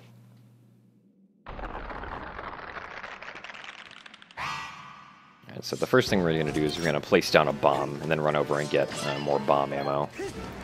And using the bomb, we can knock off the swords from all 3 of those guys at once, do a Skyward Strike which hits all 3 of them, and then spin attack all 3 of them to do a lot of damage. And then we just basically do that same thing again, and they're all dead.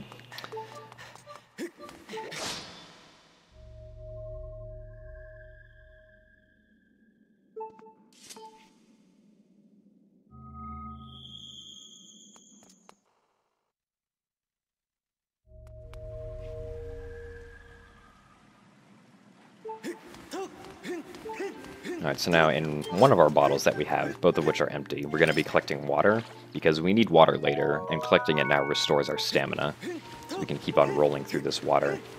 Because you can't achieve maximum sprinting speed in this water, really. And then in the other bottle we're going to get the Sacred Forest water. So right here, you want to hope that you don't have a fairy heal you, because we want to die right after this cutscene. So thankfully I got lucky and didn't get a fairy, because the fairies can just kind of fly into you during the cutscene, and there's nothing you can do about it sometimes. And it's unfortunate because it wastes, if that happens, it wastes both bomb ammo and time, because you have to blow yourself up 4 separate times. So now this places us back here, and from here we can just leave the dungeon, because we're done here. There's nothing else we need.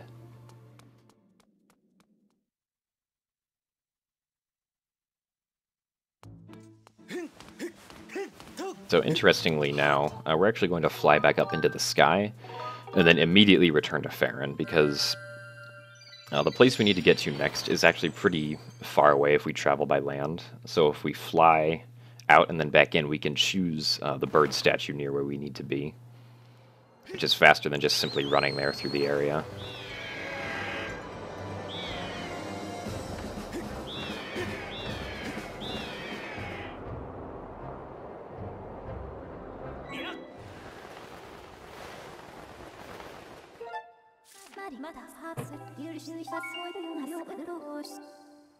Yeah, we're going to be using the bird statue that we activated earlier, around 20 minutes into the run.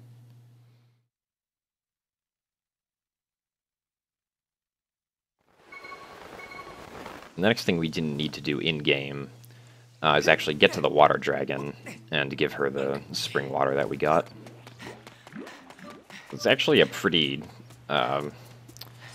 interesting exploit that we can do right here, which was somehow overlooked, where you can just jump slash up onto these fences and then jump over here out of bounds. And what this allows you to do is it gives you access to the backside of Lake Floria, and essentially just puts you right up to where the ancient cistern is and where the water dragon is.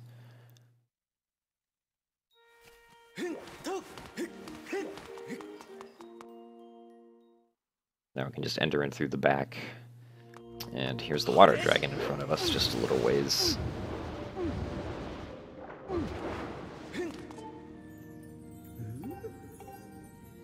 And so this next sequence is one of the longest unskippable cutscenes in the game, but it has a lot of text, so you can't just like walk away during it, and you have to make sure you do your text correctly.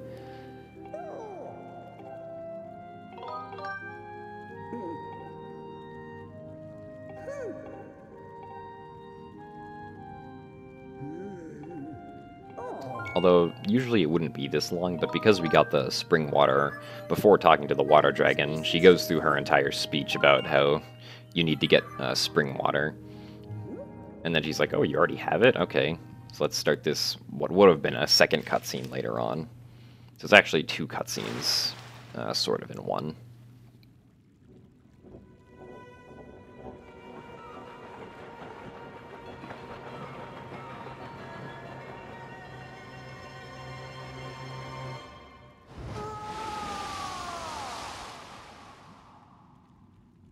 Now she's regained her true form, and she's gonna help get rid of the waterfall in front of the ancient cistern so that we can actually access it.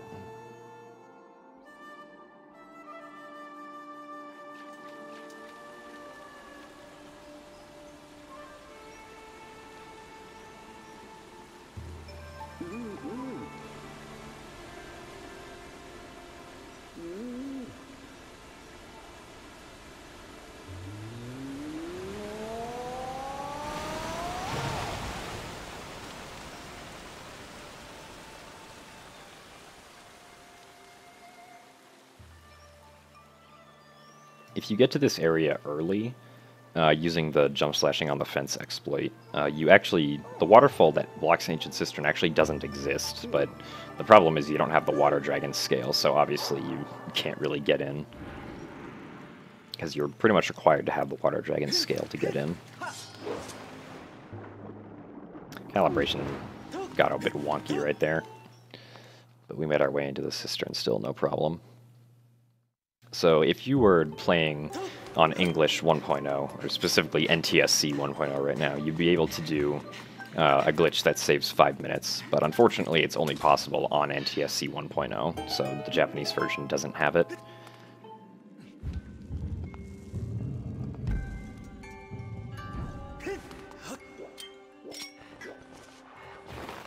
Right here we can skip a small cutscene by using the sailcloth before landing on the platform, or the lily pad. And we can also jump immediately to the floor next to the water.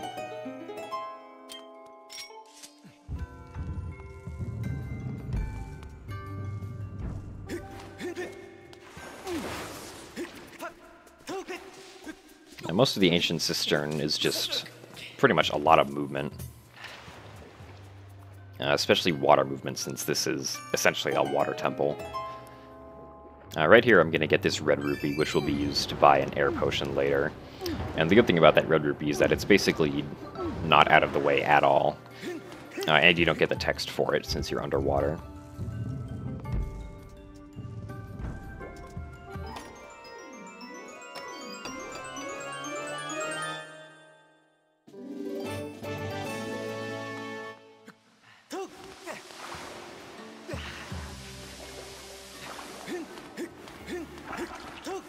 By this Deku Baba. Sometimes that Deku Baba will attack you randomly. Thankfully he didn't right there.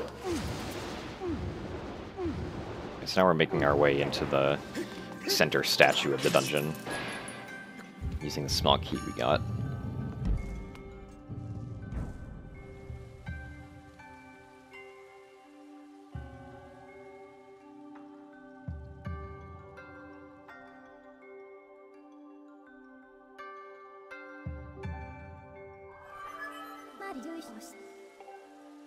So right now we're going to use a bomb to blow ourselves up into this Stylemaster fight, so that we take damage, but we don't have to see through looking at the animation where Link gets up.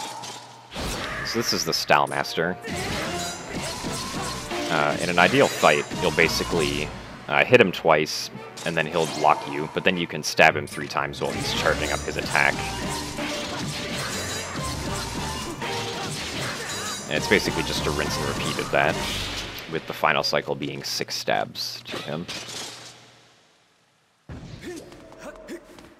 For me, it's certainly one of the hardest fights in the game, so I'm really glad that I was able to pull that off in my run.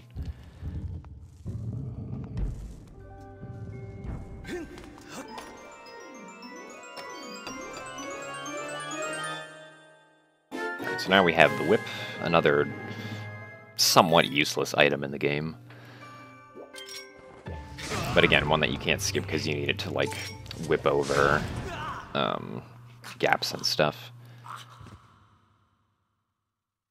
And now we're going to do a death warp back to the beginning of the dungeon. If you don't save anywhere in the dungeon, then you just respawn right at the beginning. Get rid of the shield because we don't need it anymore right now.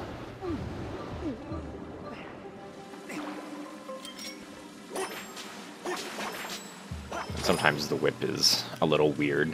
Even if you're targeting what you need to target and you whip at the correct angle, it just doesn't work sometimes.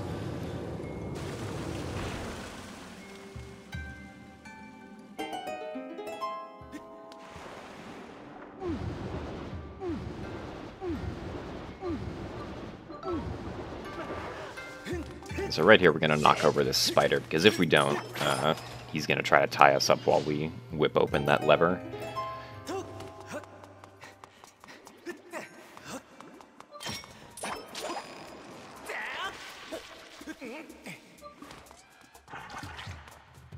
So we're walking here to restore stamina for these vines. And then right here we don't need to go across these vines, we can just side hop over that gap. It's barely wide enough. And if we target that whip target, as we're falling down, we can actually target the lever that's really high up on the wall and use the whip on it, instead of having to use the whip to swing over to it and grab it via, like, Link's hands.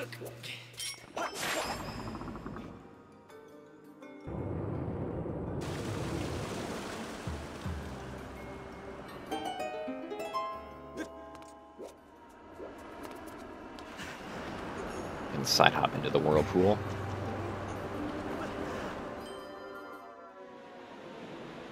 Alright, so right here, normally you'd want to get up onto the floor and use the beetle to cut down a spider, but if you're just on the edge of this lily pad, you can avoid getting hit by the spiders.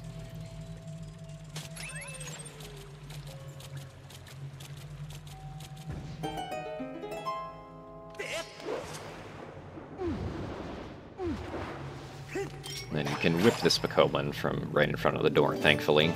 If you miss that whip like once or twice, then unfortunately the bokoblin moves away and you can't. You have to jump across the river of water.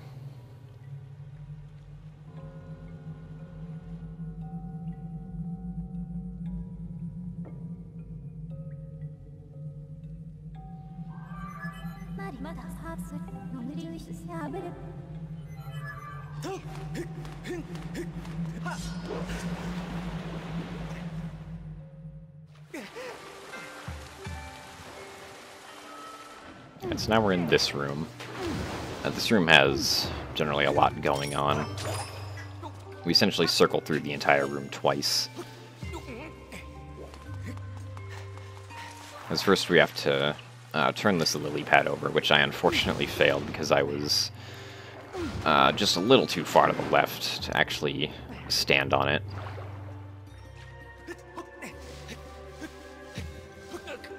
I always try to, like, make sure I'm barely as close as possible as I need to be, which is a little risky.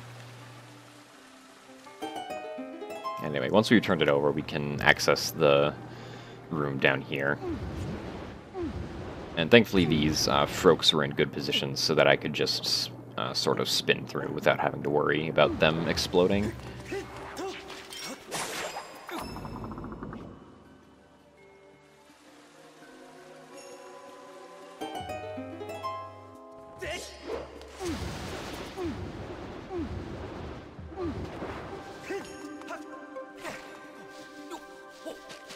And unfortunately, we get caught by the spider here. Those spiders are kind of RNG, but if you know like what they're going to do, it's pretty easy to get away from them.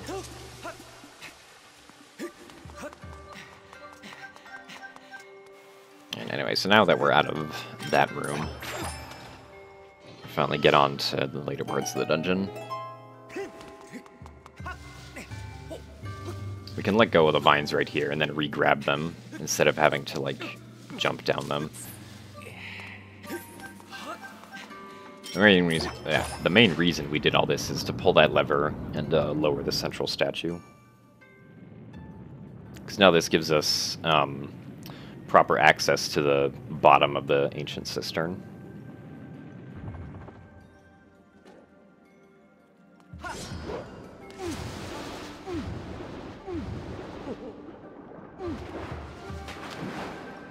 Swimming can be sometimes difficult if the controller is even a little bit uncalibrated.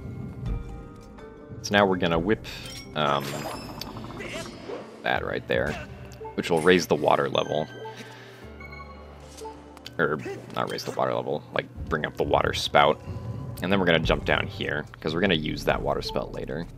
From here, we're gonna do a side hop and then a backflip to get up onto the statue's feet. And then from here, we can maneuver around and get below the statue to get the boss key. Now, usually if you die in this area, you respawn at the statue's feet with no boss key. But the region that tells the game to do that isn't really perfectly placed over this floor of bones right here. So if you die in this specific corner right here, and then restart the game, you'll actually just restart at the beginning of the temple with the boss key, which is very convenient.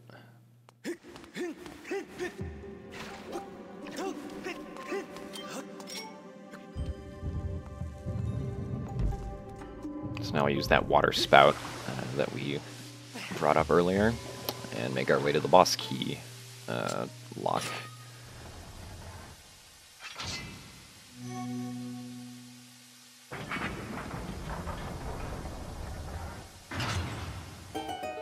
This is like, or this boss key is like one of the easiest ones because it's pretty obvious how it fits into the lock, unlike most of the other ones.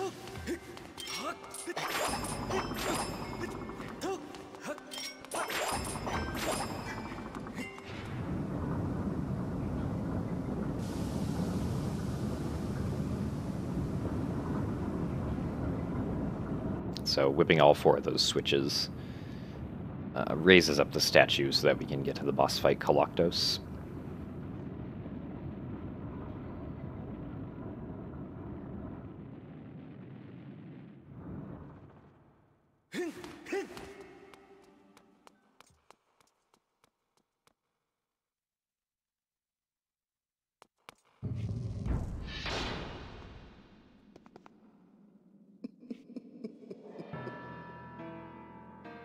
Alright, so the Koloktos fight has two stages in it. The first stage, Koloktos can't really move his body at all. He can just swing his arms at you and try to crush you. The second phase, he gets out of the ground and begins to walk around. Now, this first phase is pretty trivial. He tries to crush you, and then pretty much just whip his arms off of him. Right here, I'm going to whip him before he tries to crush me with two hands to manipulate a movement out of him after I do this. And by placing down two bombs in front of him, I can actually do enough damage to finish this entire phase in just one cycle like that. Because the combined damage from both bombs exploding at the same time is enough to trigger that. Alright, so now he's going to rise up out of the ground. Now he pulls out 6 swords from somewhere. I don't know where he got them from. This phase is also pretty short as well. We need to whip off one of his arms so that he drops a sword, which we can then use to kind of destroy his feet. So we first destroy his feet, then we unblock his weak point, and from here we can actually do two Skyward Strikes on him. And for whatever reason, the Skyward Strike just does an insane amount of damage to Koloktos. And so because of that, you can finish what would normally be a 3-cycle second phase and turn it into a 1-cycle second phase. And doing that actually saves, it saves more than a minute because his cycles on that phase are usually really slow. So it's very convenient that that somehow works.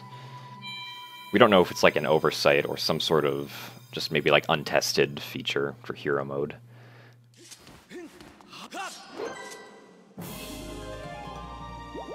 You know, some people think that it's like just like a strong counter against Girahim's like evil energy, which is what fuels Koloktos. Anyway, so that's the ancient cistern. And it gives us access to Furore's Flame, which powers up our sword. And the sword power-ups are useful. When your sword gets powered up, it becomes longer, and so you can hit enemies that are at a slightly farther range now. And also, your Skyward Strike charges up faster. So it's faster to just use in general.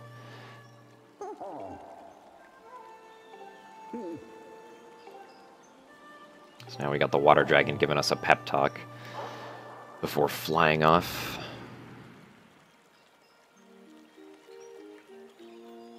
That's right here. I'm going to collect water in my second bottle to use for later. So now we have both bottles filled with plain water, which is what we need.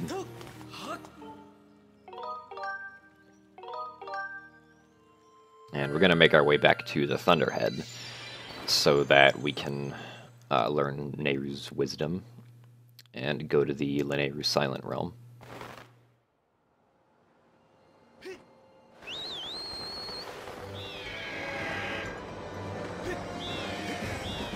And so right now, a direct path to the Thunderhead actually isn't the fastest. It's faster to actually go over to this zipper and then turn to the right with the speed that you have to get to the Thunderhead. You don't want to go directly towards the Thunderhead, though, because that will spawn a tornado, like 99% of the time. So you want to kind of lean left a little bit, so that you don't spawn any tornadoes.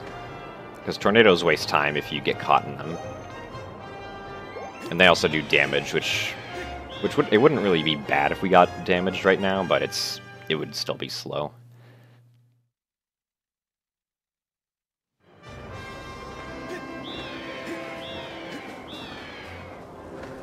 So this time we don't have to worry about avoiding Skytails either, because we're at full health. Also, the heart container that we got in the Ancient Cistern was the last heart container we're getting in the run. And the reason we have so many hearts is mainly for the Tad Tones and for the end game. There are a lot of things in the end game that can do a lot of damage. And so having these hearts is like extra security. Even if it does waste like 2 seconds to get each one, it's definitely worth it.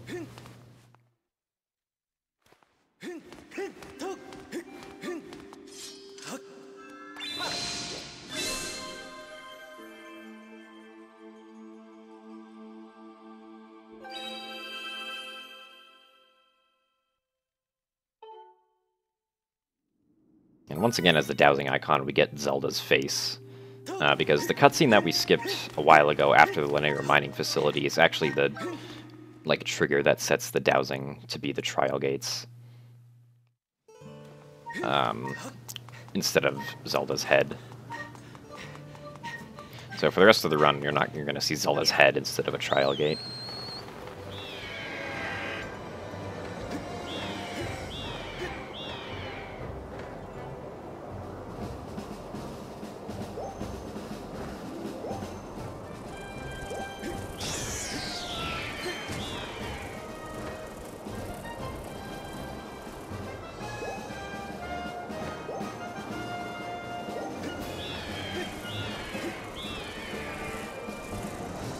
There's not really much to say about flying. It's just flying. I guess optimal flying, you fly downward at an angle that's just not quite enough to get the animation where the bird holds his wings close to be more aerodynamic, I guess, because that's not actually how you get the fastest horizontal distance. It's just right above that threshold that you get fastest horizontal distance.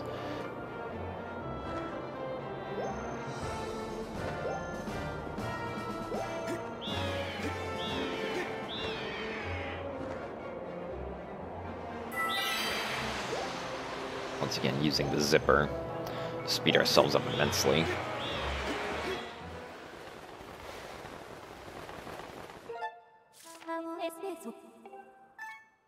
Alright, so now we're going to fly to one of the bird statues that we got earlier.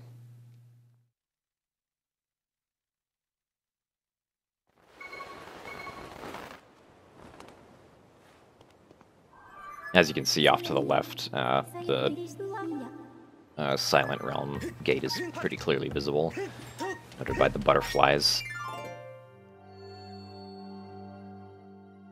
Also Tumbleweed. And Rip Tumbleweed.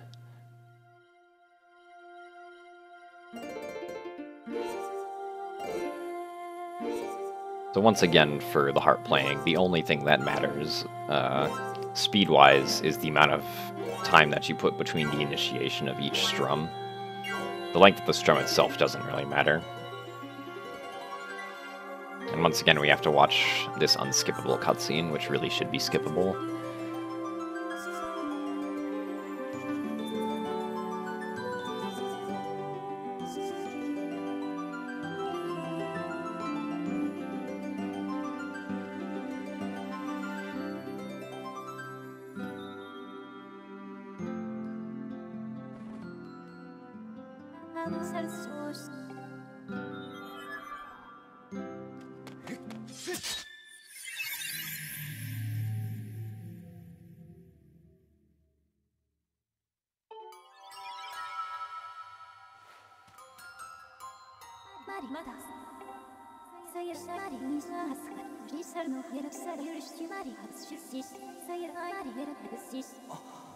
Alright, so thankfully, because we've done this before, we don't have to hear Fi explain everything again.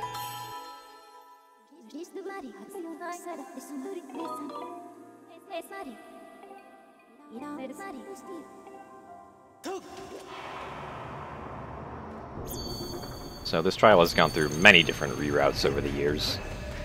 Currently the fastest one goes over and gets this tier over here first, instead of the one in front of the stairs like most of them normally did in the past. And we want to walk over here whenever we're on platforms that aren't quicksand. Because when you're sprinting in quicksand, you get the same speed that you do get when you're walking on regular ground. But if you're just walking through quicksand, or quicksand that has ground below it, you walk really slowly.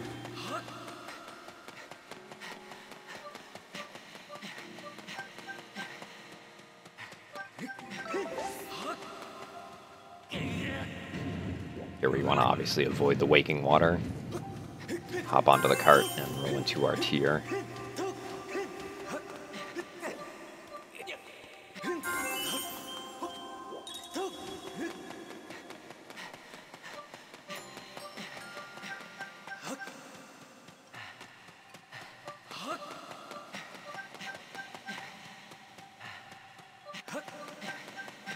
And right here we bonk into this tree to get this tier out, which I thought was a really creative puzzle the first time that I went through. I don't know why, I just liked it a lot. Anyway, here we're going to be running through a minefield of... I don't think they're Poes, but they're like Watchers or something. I don't know, I always think of them as Poes. Alright, we can get through that minefield pretty easily, even though it looks like we almost got caught.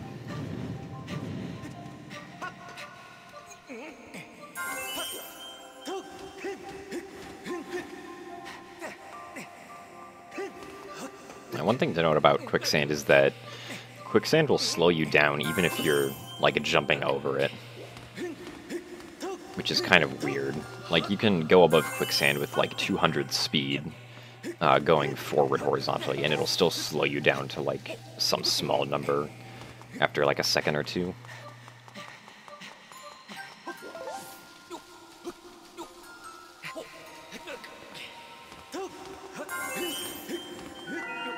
So I do a small hop down here. If we do a big jump right there, we get like an animation where Link like he just like stays still for a few seconds as he tries to like recover from like the fact that he like landed really hard on his feet, which we want to avoid. Anyway, now we activated, or we got caught on purpose so that we could easily get over here faster. Avoiding those guys is usually pretty slow because of the pace that they move at. And now we get the final tier. We wait for this Poe. Or no, we go around, okay. You can either go around that Poe, or you can wait for it to turn around before you go forward. I guess I decided to go around with how far into his cycle he was.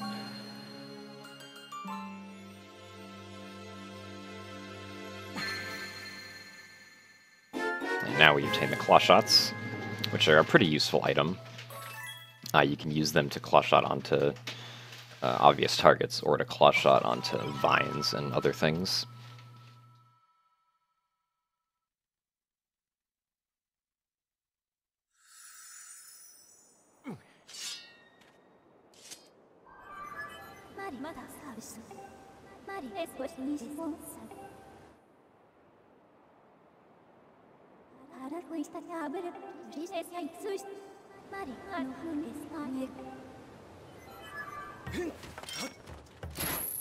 So we can use the claw shots to speed up terrain travel a little bit as we make our way to the Leneru caves again.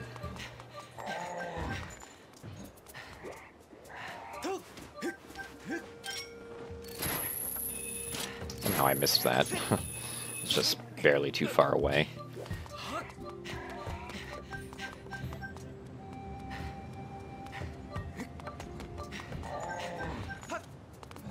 Thankfully, I didn't fall into the quicksand there. That would have been very bad. So right here, if we get into a specific position, we can actually cancel going all the way to the target right there. And just immediately start walking again on the floor. Which saves like 2 seconds. And once again, we accidentally went into an area with no stamina left. Which in most cases is not faster, although there are a few cases where you don't want any stamina left when you enter a loading zone, but that's not one of them.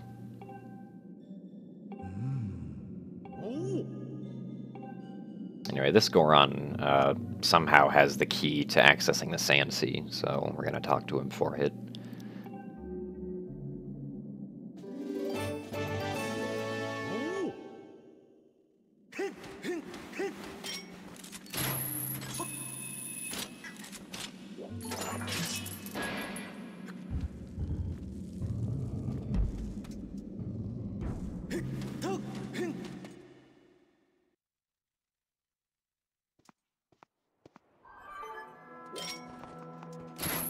And during this section on these pillars, you have to aim the claw shot downwards, which is generally pretty awkward.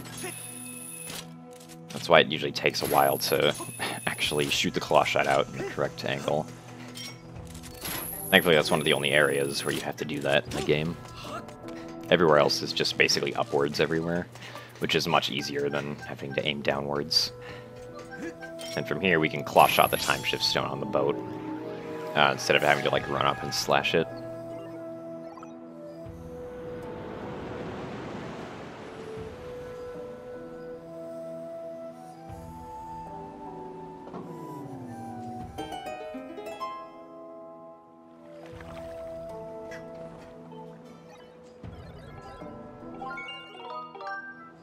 So the text for the captain right here is actually pretty interesting because he's one of the only characters in the game that uses ellipsis in his text, and that kind of throws you off when you're like using A to advance the text and then pressing A again to cancel it, because the ellipsis scroll a lot slower than the actual text does, like in English.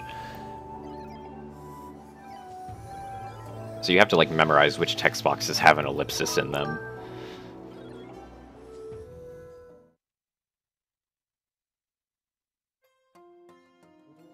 And he does that like everywhere throughout all of when you're talking to him on the Sand Sea.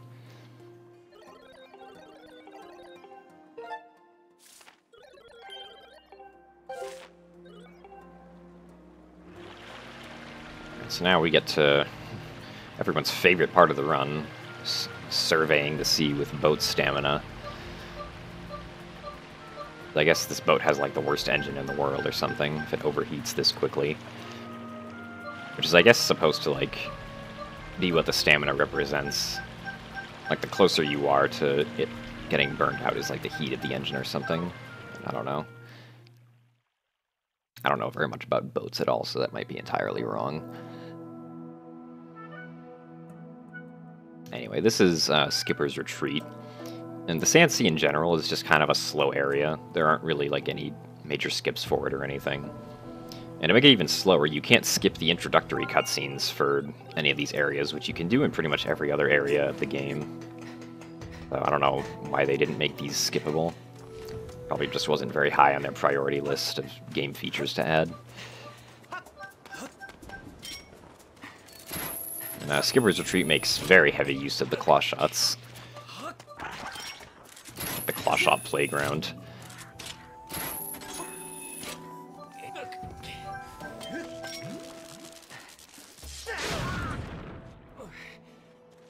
So here we can blow up the bomb quicker by slashing with our sword. And we want to take damage now, because we're going to be dying, not soon, but in like around 20 minutes, roughly. So we want to take some incremental damage, or decremental damage, I guess.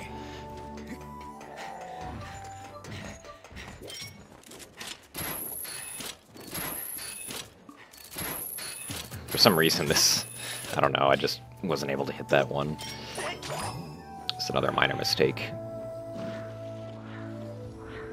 So right here, there's actually a P-hat in the background, sort of on the left side of the screen, that I was watching to see where his cycle was.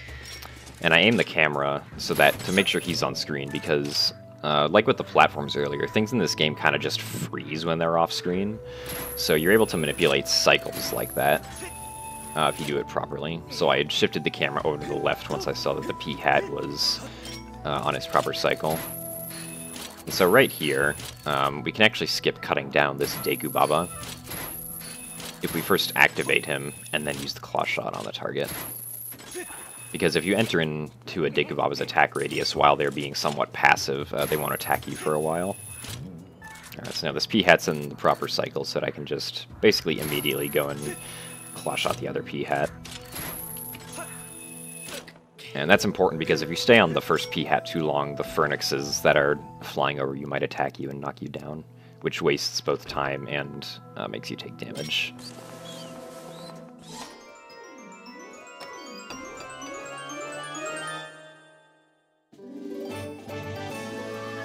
So now we got the Ancient Sea Chart, which for some reason was necessary to explore the other half-mile of square ocean that we're going to be going to.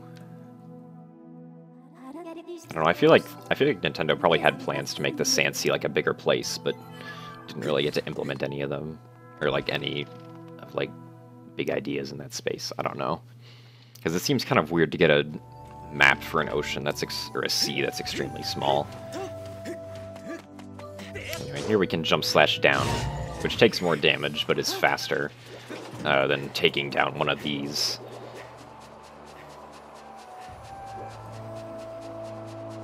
But for the second one, we have to take it, because obviously we can't jump slash over that distance. Maybe if this was Twilight Princess, we could, but this is not Twilight Princess.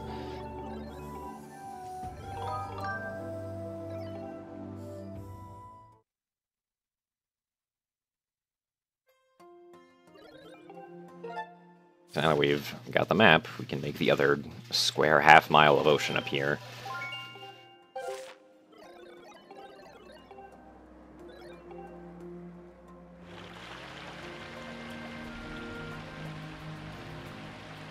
So sailing, or using the boat, I guess, in this game is just...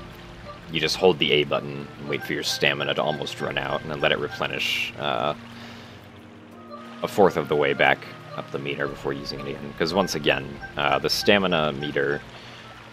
the stamina in the first, or in the last fourth of the meter, it recharges the same speed as the rest of the meter, but it takes a while longer to get rid of. Sort of as like a warning. For that you're about to run out of stamina.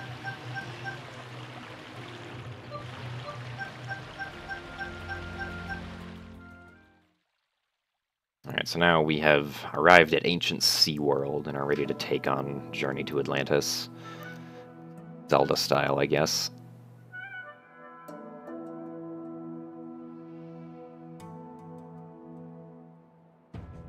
Actually, I don't know if that's what the name of the coaster is called, but something like that.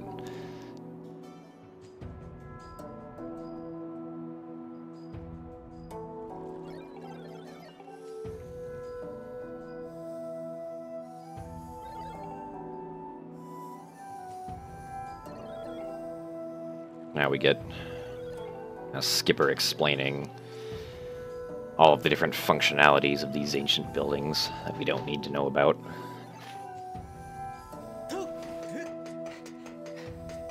So right here we're actually going to equip the shield again because we're going to be forced to fight a second Moldarak at the end of this. This entire trip to this place is actually pretty useless. It doesn't really serve a purpose, other than I guess Nintendo just wanting us to have fun on a minecart roller coaster. We can do some dancing.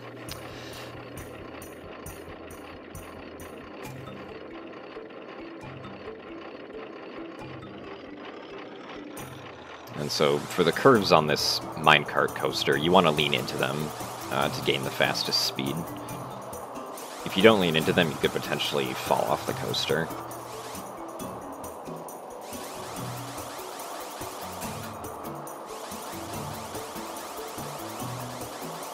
And there's pretty much nothing else you can do to speed up this section.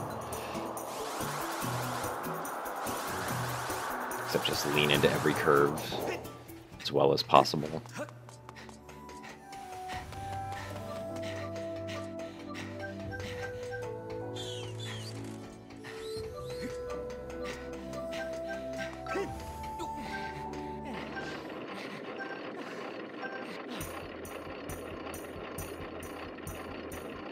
Do some more dancing.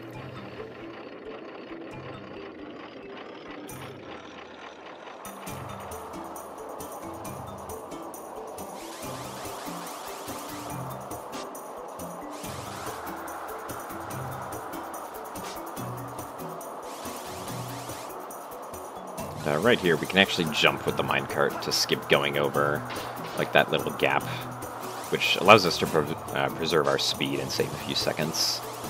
Because if you don't jump manually, you get slowed down right there. And right here at the split, the right path is the fastest. Because it just is, I guess.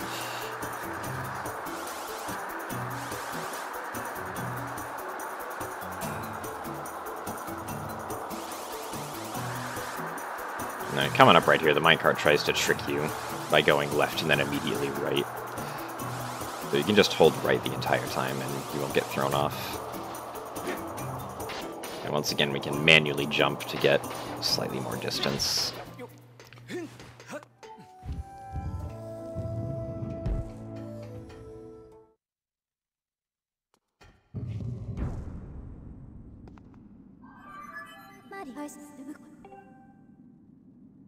And with that, we're roughly halfway through the run about now. 2.5 hours.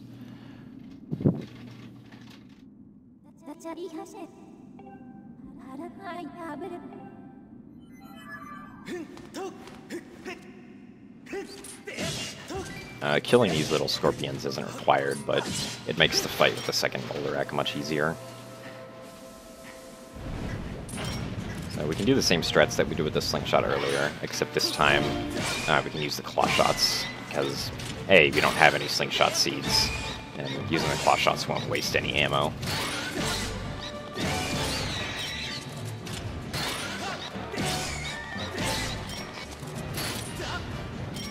I had a little trouble with this fight, because I got grabbed, and then the controller became really uncalibrated right here, because I was trying to stab my way out of the claw shots, which you can do, but it wasn't really responding properly.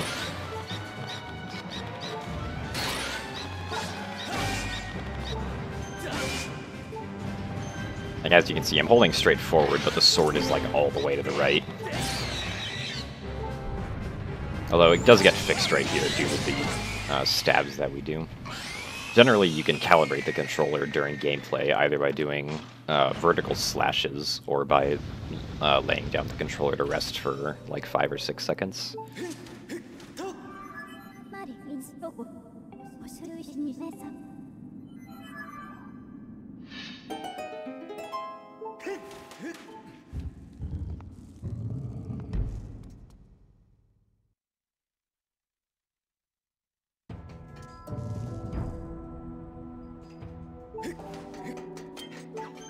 Alright, so now we're done with this place that was completely useless.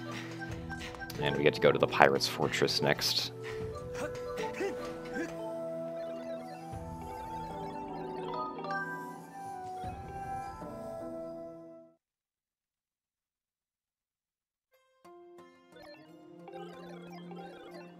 More ellipsis text.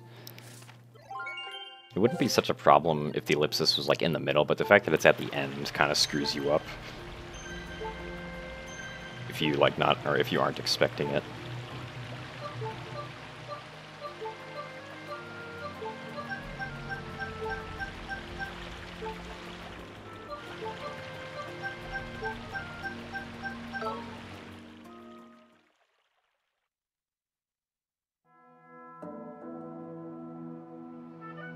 Once again, we can't skip the intro cutscene to this area, because, I don't know. I guess it might be because you have to talk to Skipper after these cutscenes anyway. But I don't know. Anyway, there's lots of stamina fruit out here for some reason. And by a lot, I mean one that we use. Before entering in this door sideways.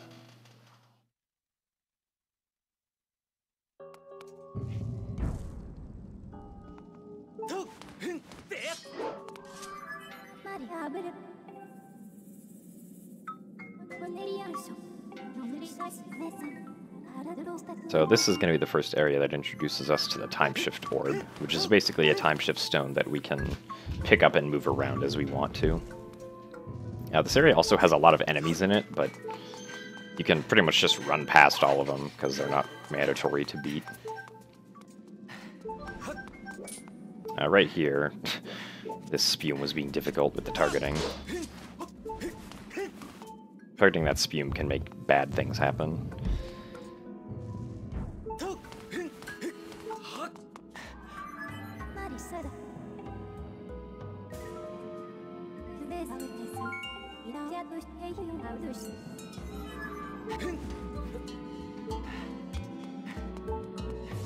So now we're going to carry this time shift orb basically past all the enemies. Unfortunately, you can't sprint with the time shift orb, which makes sense though, as it is kind of big, and I don't know how much it weighs. You can also just run past that Emos right there, which I think is kind of funny because I don't think they intended for you to be able to do that. And this platforming section is actually really hard to try and YOLO, which is why I like line up before going over each one. And then we can drop the orb quickly by equipping an item. In this case, the whip, because if you equip the whip and then hold A, Link immediately puts it away and starts running. Also, we need the whip later for this place anyway.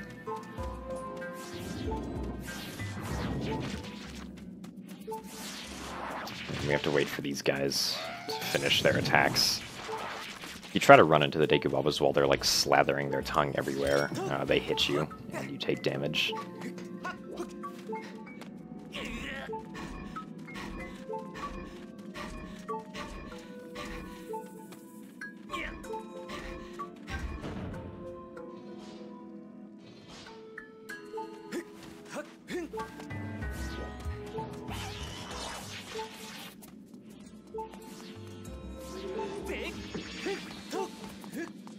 So right there we do a jump slash because it actually skips a small cutscene of the game panning the camera to show you that whip lever. Get a bomb refill right here. Before picking up the time shift orb again. Going this way. These two Armos are the only required enemies you have to fight in this area.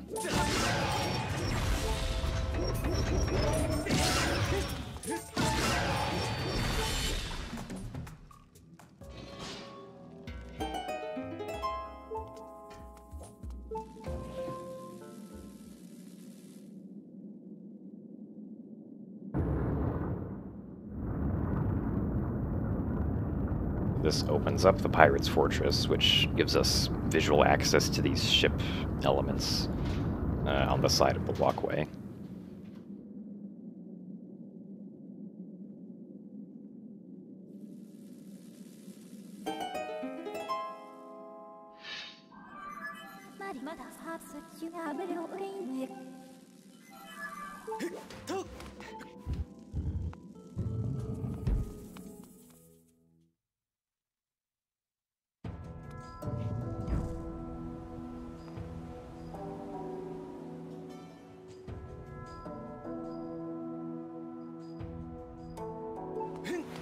And so the entire point of going here was that we would be able to obtain the ship dowsing ability.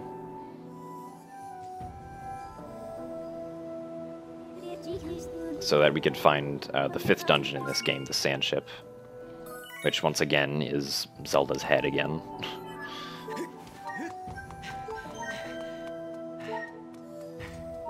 Although the ironic part is that we actually aren't going to use the ship dowsing at all, because the sand ship spawns in the exact same part of the ocean or the sea every time, and it always moves in the exact same path, so we know exactly where it's going to be.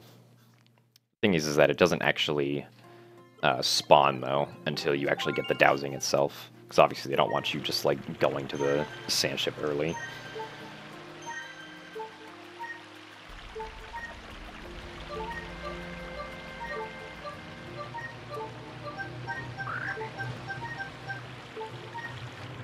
Although it is a little bit of ways away, so we have to sail for a while.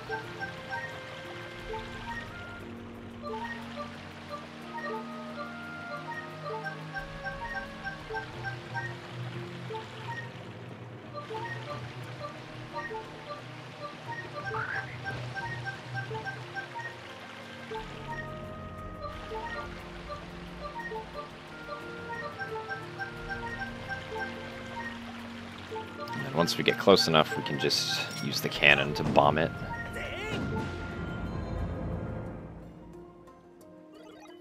You have to hit it 3 times, so it's pretty standard.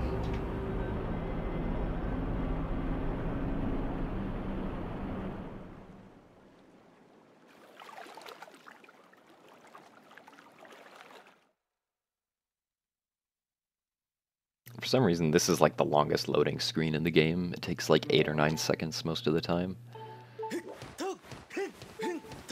Anyway, now we're in the sand ship. And this is probably one of the like least breakable dungeons in the game, along with probably, well, no, even Earth Temple has big skip now. But sand ship, like you basically have to do everything in sand ship. Sand ship is also the only dungeon where a boss key skip is probably never going to happen at all. Like, it's pretty much impossible.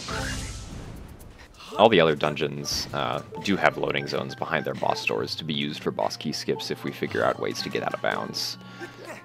But this one, you're required to get the boss key to load the boss fight. Unless there's some weird wrong warp you can do that I don't know about, but I don't think that's the case. Anyway, the entire point of us going down here right now is to get a small key, which will give us access to the mini-boss fight for the bow.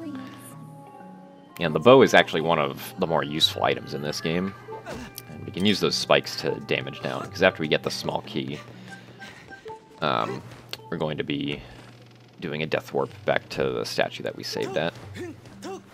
So this door lock is the same every time. It's always down, up, down, right.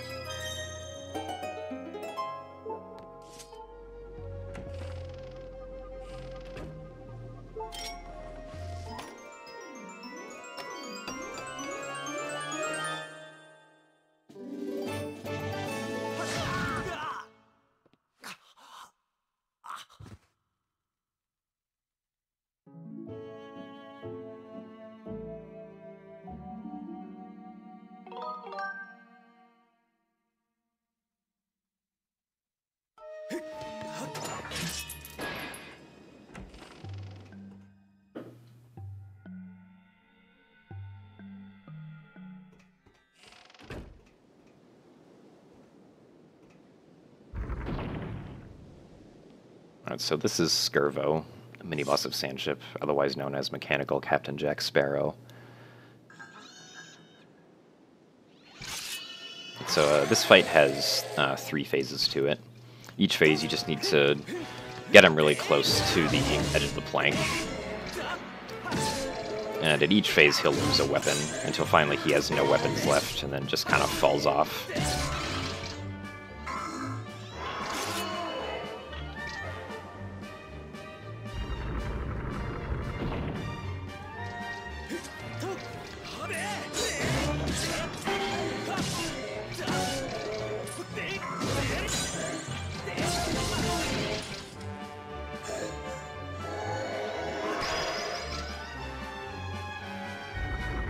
the two ways of stunning Squirrel are either by shielding or by doing a jump slash quick spin, or just a regular quick spin to try and hit him a few times to get him into like the stunned animation where he's on one foot.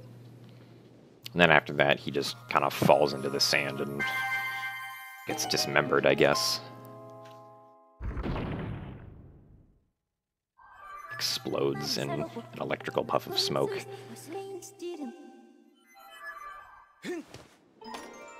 Now we get access to one of the better items of the game, the bow. Now, the bow can be used to one-shot Technoblins, which currently our sword can't do. I don't even think it can with Skyward Strikes, but the bow is faster than a Skyward Strike anyway. You can also do some really precise shots with the bow, both in Sandship and later in the game, which are always cool to see.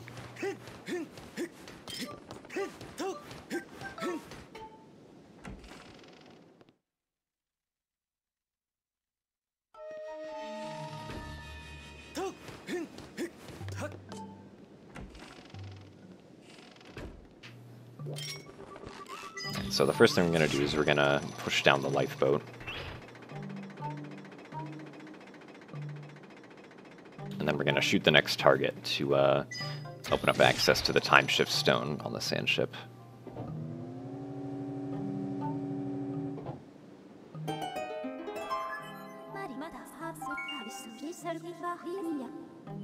Okay, so now we're going to go over and we're going to take 4 hearts of damage from this spike barrier right here. Because we're going to be doing a trick with death just coming up. So when we activate this time shift stone, it puts the entire sand ship back into the past, and it also makes the Technoblins, or no, I think it's just a Bokoblin at the top. Turn the switch and sort of close off the time shift stone. Now, normally if you die in this area, it respawns you out here, like on the deck, because it doesn't want you to be able to skip climbing the mast. But if we run off this edge of the bomb and die right before we hit the water out a specific distance, then when we continue the game, it's going to respawn us on the inside of the sand ship.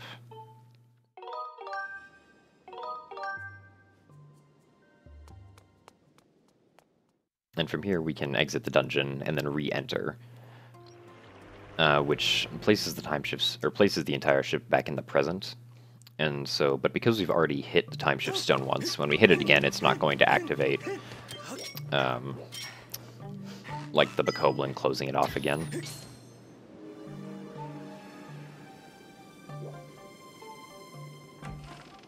So that skips having to go and climb the mast to unblock it.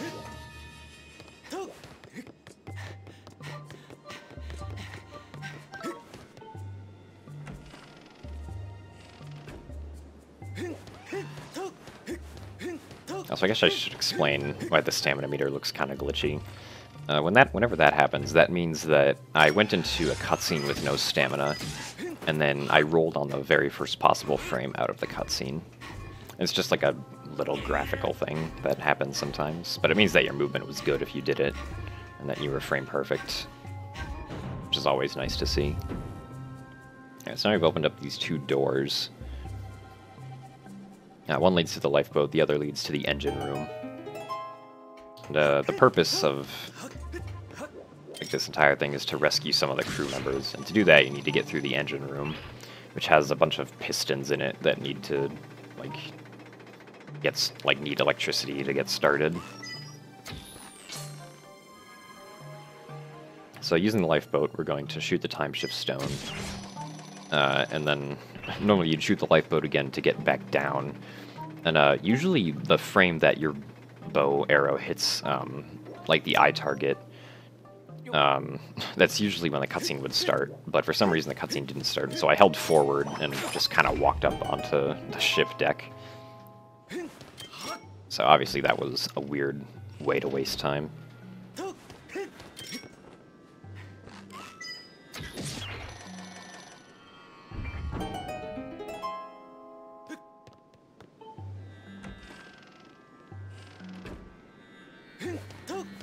And from here we only have to pull this block once. because that gives enough space to open up like the hole through which we shoot the bow to the target. These keys can be trolls though, so I make an attempt to at least kill them somewhat first. Because sometimes they'll like run over there and try to electrocute you while you're trying to shoot the bow on the switch.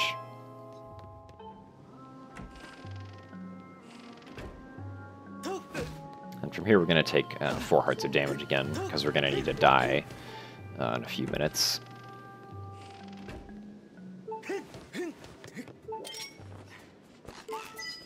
Right here, I did a jump slash to gain distance, but I ended up killing this Keese, which spawned a blue rupee that I wasn't able to skip because it was right in front of the generator. Although it is, it can be good if you get a blue rupee earlier in the run, because there's a location like near the end of the run where if you get a blue rupee, it can seriously screw you up. And not just a blue rupee, like a rupee of any kind. If you get the text for it, it can screw you up.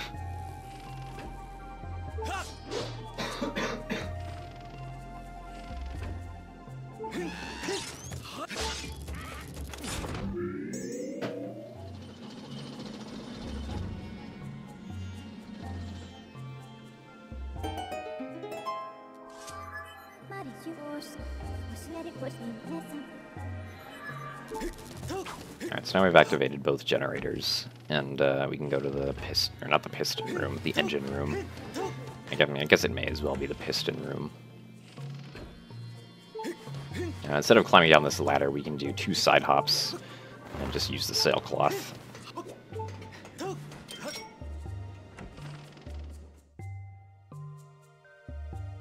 If we're making our way through those narrow corridors. Alright, so in this room, these pistons are all on cycle. So to get the fastest possible cycle, we need near perfect movement.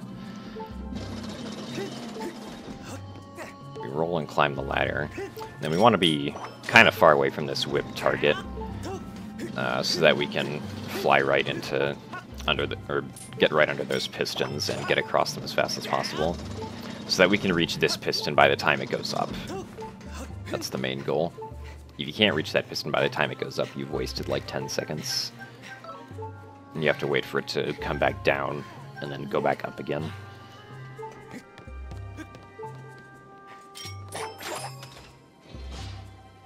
Alright, now that we're here, we're able to save the crew members. And they're able to get out fine. They also give us a small key, which allows us to access the captain's cabin, which is where the boss key resides.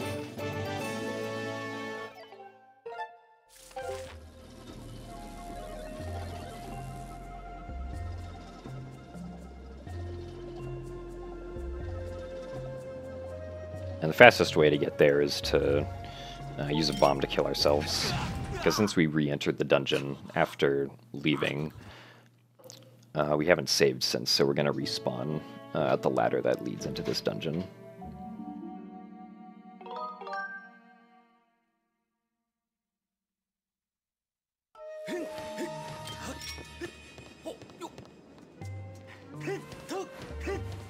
So right here, there's, after shooting this time shift stone, there's some generous amount of arrows in these 2 barrels. Enough to fill up our quiver again.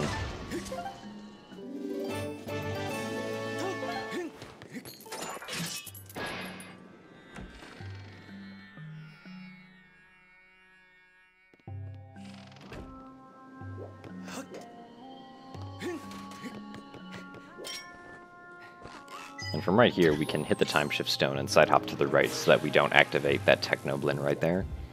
Or he doesn't notice us, rather. So we don't have to make sure that we have to kill him or anything. We can shoot the Beamos back there from in here past the iron bars. I was kind of surprised that that first shot missed, though. Perfectly fine. Then we can roll in between cutscenes to get more distance to the door, save a few seconds. This Beamos shot is weird to hit because you're at like an 80-degree angle with him or something. Not an 80-degree angle, like a 10-degree angle. It's hard to get the shot to actually hit his eye sometimes.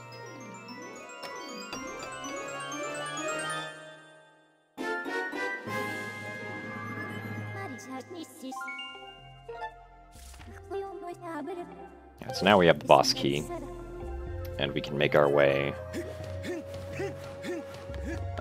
into, I forget what the name of the room is. That's some room.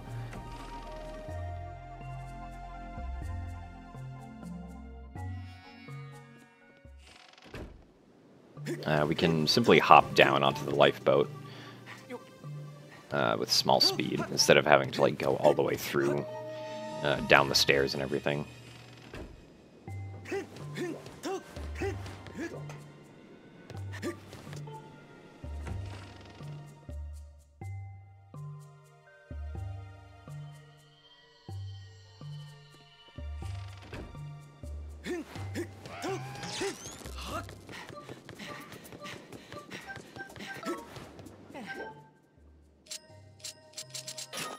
This is probably one of the boss keys that I have the most difficulty with, even though it's just like a small turn to the left. It's like an awkward turn on your wrist. I don't really know how to describe it.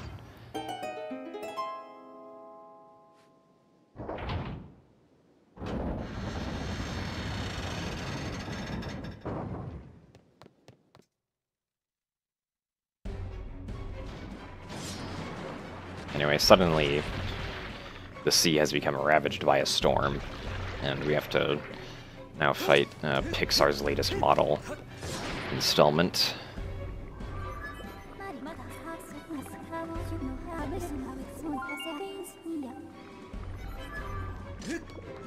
Now these tentacles can be just taken care of with the Skyward Strike.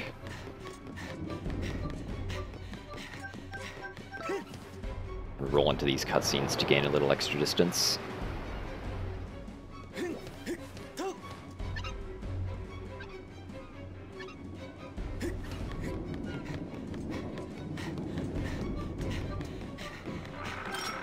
These, though, we're going to use the bow on because due to the upward slope of the terrain, if you try to do a Skyward Strike, it might sometimes not hit the second one because it'll hit the ground first, which obviously we don't want.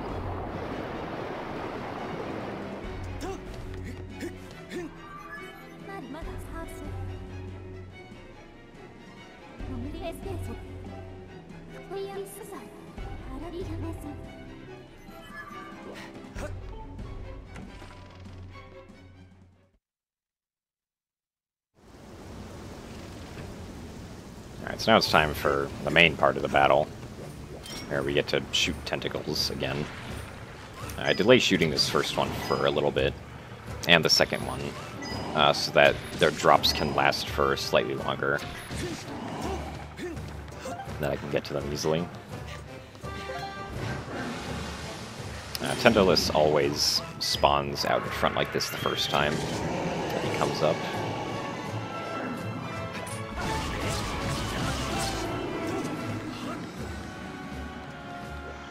So for each of these phases, we're going to be, or cycles, we're going to be standing in the corner over here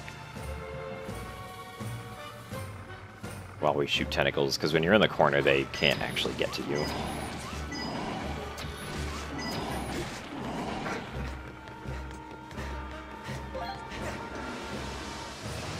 On the second cycle right here, he always spawns either on the right or the left. He'll never spawn in the center.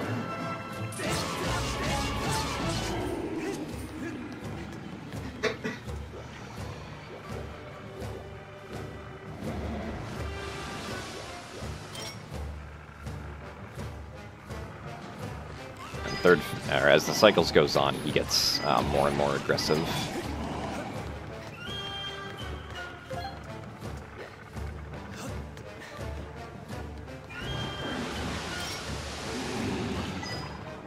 I was also lucky and he gave me the easy attack pattern for this final cycle.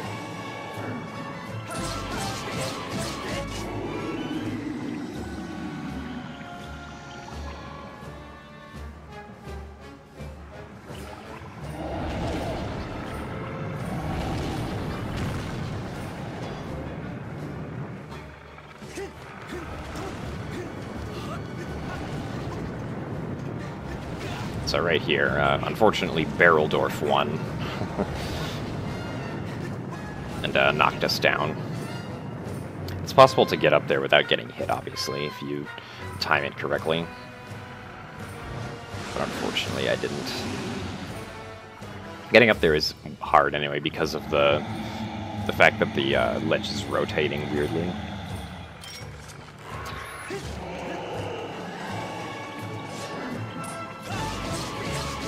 Anyway, right here, we're going to jump into the water, which will respawn us back on the other side of the platform. This gives us a chance to shoot Tantalus's eye again, without having his hair come and try to attack us.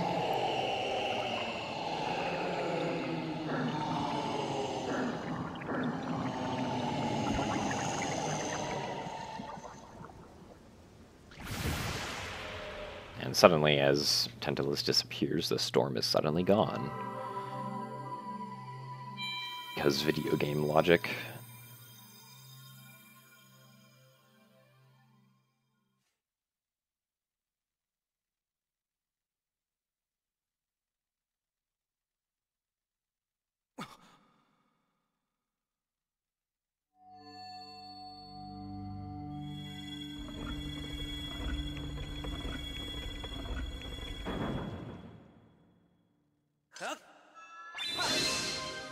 So now we get Nehru's Flame, which again powers up our sword to make it even longer and make the Skyward Sword charge time even shorter.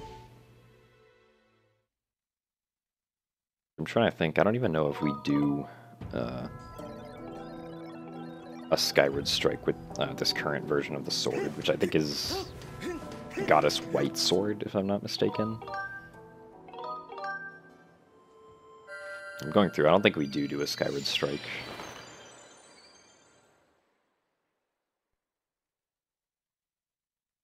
Not that I can think of off the top of my head. We do a bunch of Skyward Strikes with the next power-up of the Master Sword, and as well as the fully charged up Master Sword. And so yes, next we're going to the Thunderhead, and it is possible to turn around and go slightly backwards to this zipper before actually aiming at the Thunderhead.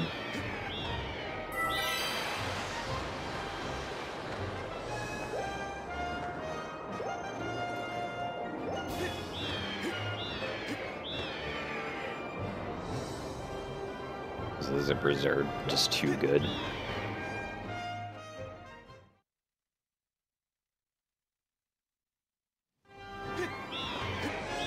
So right here, it doesn't necessarily matter if we get hit by a Skytail, but we'd prefer not to, because being on 2 hearts for this next section is pretty scary. Or more like for this next half hour, being on 2 hearts is scary.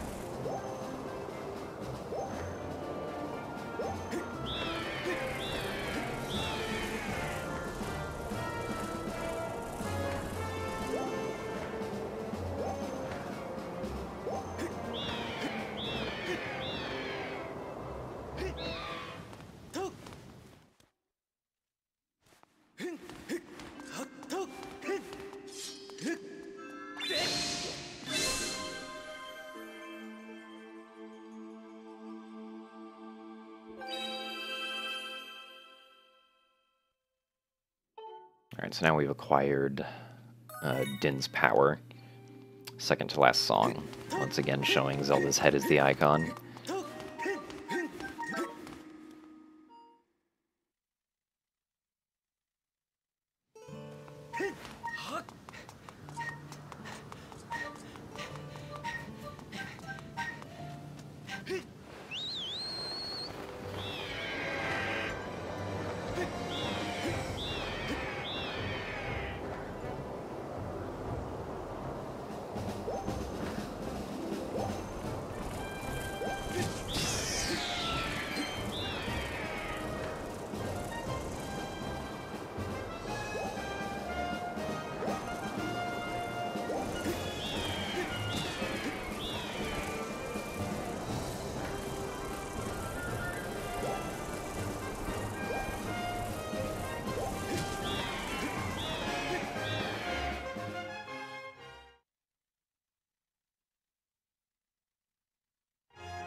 Alright, so right here, we didn't fly directly toward the zipper because otherwise a tornado would have spawned in front of it.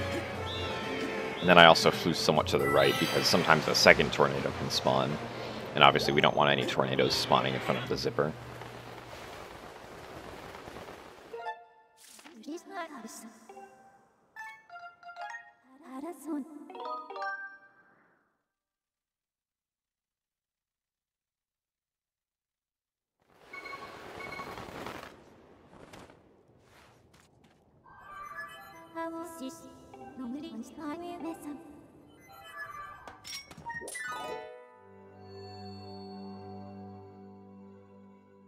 And so this is the Elden Silent Realm. And once again, we're going to play the harp the exact same way and watch pretty much an identical cutscene to every other time that we've played the harp for one of these.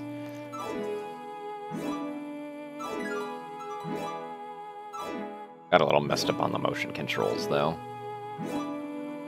But it's okay, it was only a few seconds.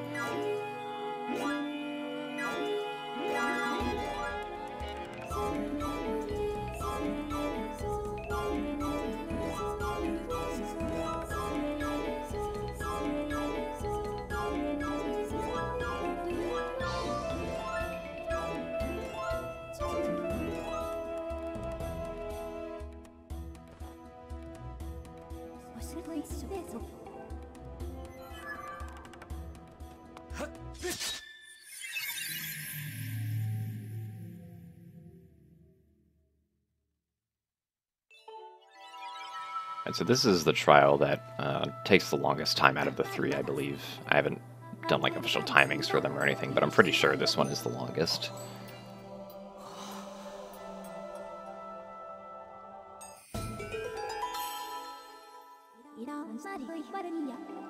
And this trial's kind of weird because you can't really like go around in a circle getting everything just due to how all the tiers are spread out.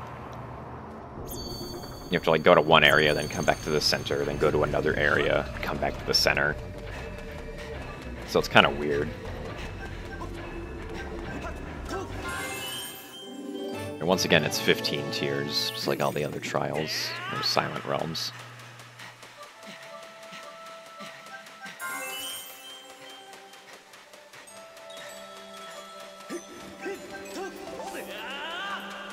Thankfully, that stamina fruit exists.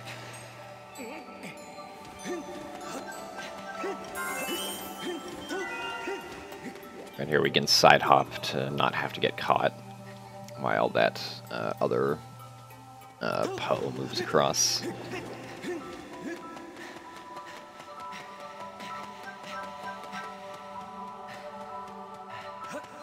And so after grabbing this tier, we can actually side hop down to a platform down here instead of having to go all the way around.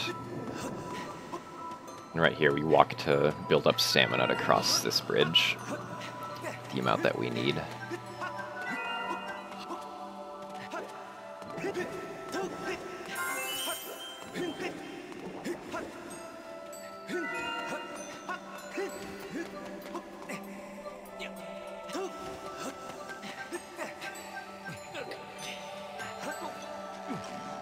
So right here we're going to turn the rope and then do a backswing to collect the tier. Instead of just like swinging and turning at the same time, which can be really slow sometimes.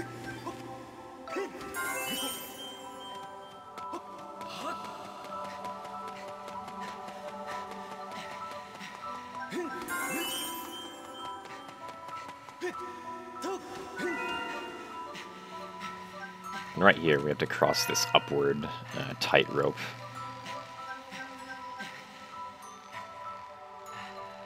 Which is probably one of the weirdest tightropes in the game, both to get on and to actually be on.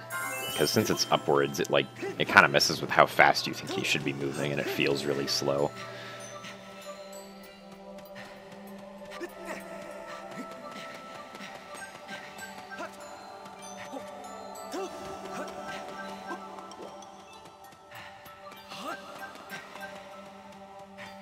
Now we have to make our way back across and get to roughly the center area again.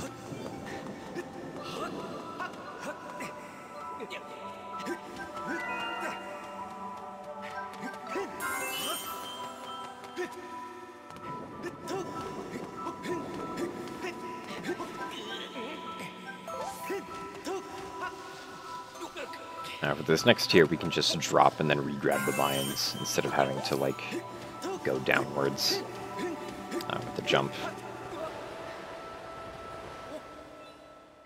So now we can ride these wind vents, even though we don't have the sailcloth in here. It is actually possible to skip the sailcloth. You end up soft-locking, or not soft-locking, you get a dead end later in the game if you try to do that. But the animation for that is still the same. If you don't have the sailcloth and you try to go up a wind vent, you'll do the animation that you get in this trial. Anyway, now we want to slide down and make sure we avoid the waking water. Unlike earlier, these air vents don't have cycles like the ones in actual Elden do. And we can roll up this slope to the other tier here.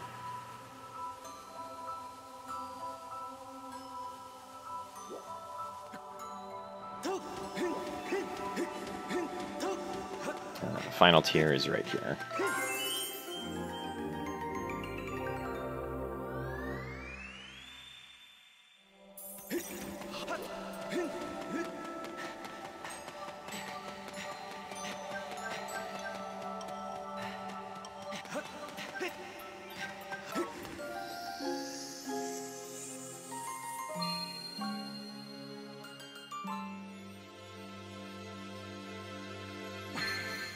So now we receive the Fire Shield earrings, which protect us against, like, hot areas.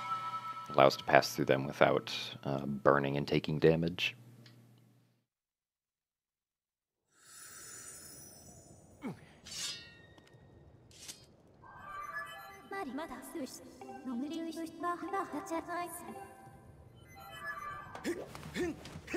Right, so the fastest way to get to the Fire Sanctuary from here is to bomb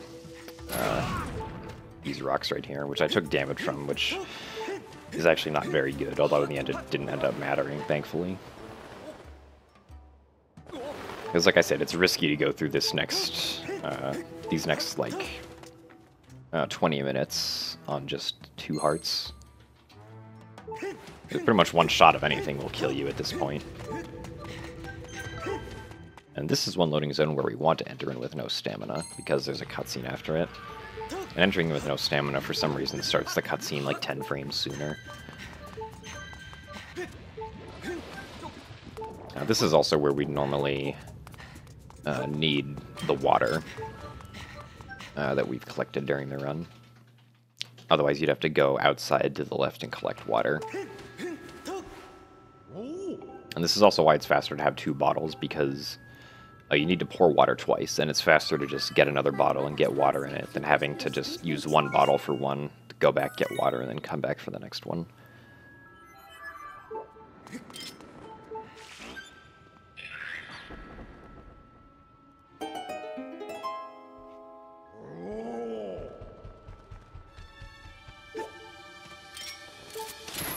Claw shots are useful because we can claw shot vines now. You want to make sure that you're standing right at the edge of that platform to pour down the water. Otherwise it can potentially miss the tongue, which would be bad.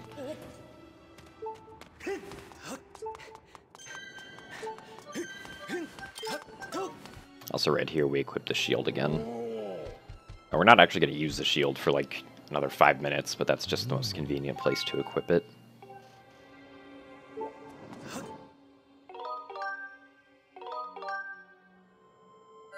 Alright, so now, to cater to this last frog's immense thirst, we need to go and get the water basin from the water dragon.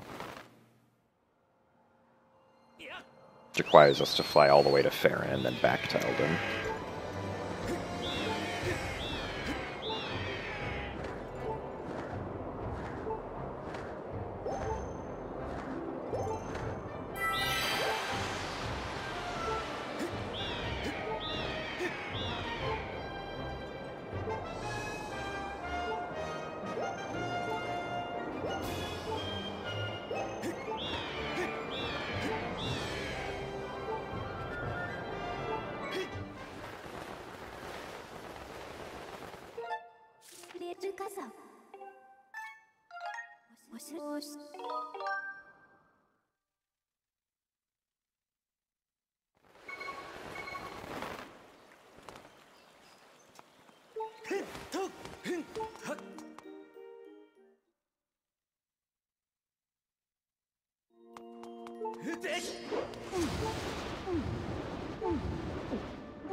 So when talking to the water dragon here, you want to make sure that you don't accidentally talk to, or not talk to, but check the basin, because then that brings up Phi, which doesn't advance what you need to advance. Also, here's that robot that we skipped fixing, but thankfully still we can use to carry the basin for us. Normally you would find this robot in like a beaten up state, and you would have to fix him in order to make him usable to carry, I believe, a windmill up to Skyloft, which would activate the Thunderhead. But because we activated the Thunderhead through other means, we didn't have to do that.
So this is one of the drop-ins, I guess, where it doesn't matter how far above the clouds you are, because no matter how far above the clouds you are, that cutscene will just play all the same every time.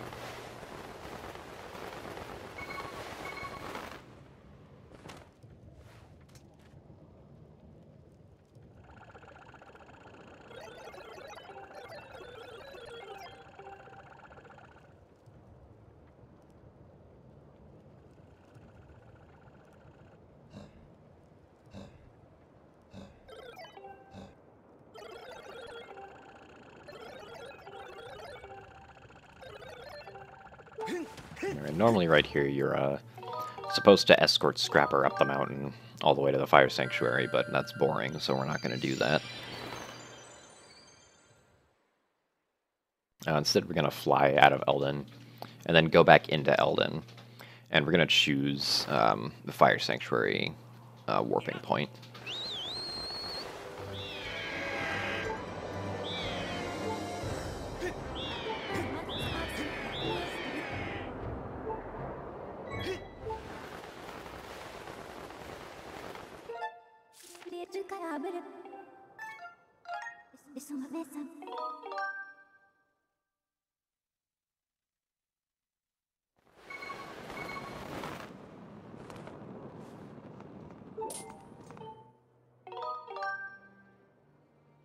Alright, so from here we're going to save, and we're going to be doing another bit warp. And thankfully we can die pretty quickly just by rolling over into the fire over there.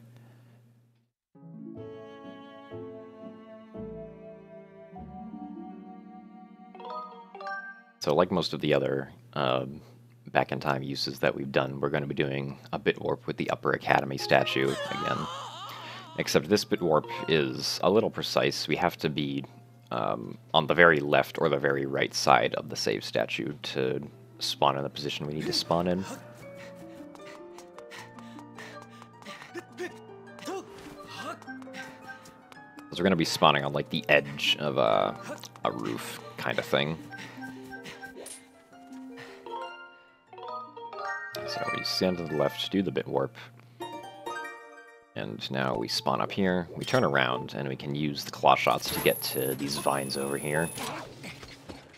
The reason that I equipped my shield was just in case that Lizalfos tried to attack me right there, which he didn't. But if he does, then the shield is really useful for knocking him away.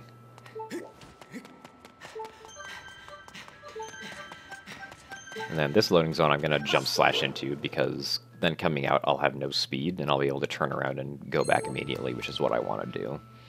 Because if you noticed right there, Scrapper was actually just right there. And the reason for that is because the way Scrapper, or the Escort, is designed is that whatever loading zones you go into, Scrapper follows you. So usually if you try to warp to a different point, and then go into a loading zone, there's always like a trigger or something that's blocking you from going through. But by using a bit warp,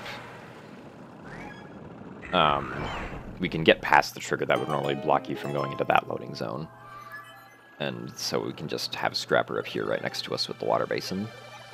And that effectively skips the entire Scrapper Escort, which is really nice.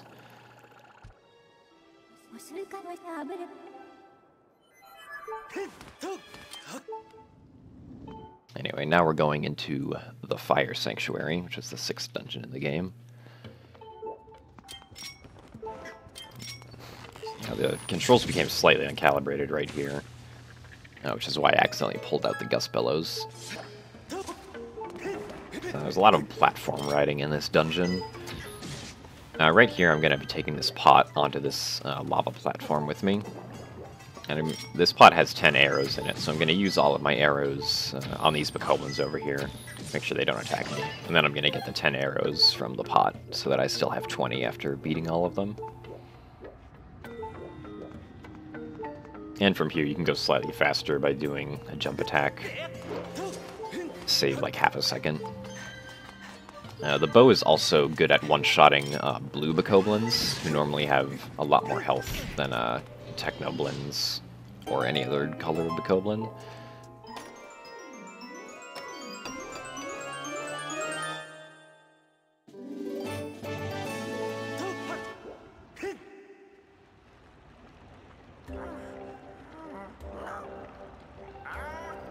And unfortunately we're forced to go through this cutscene.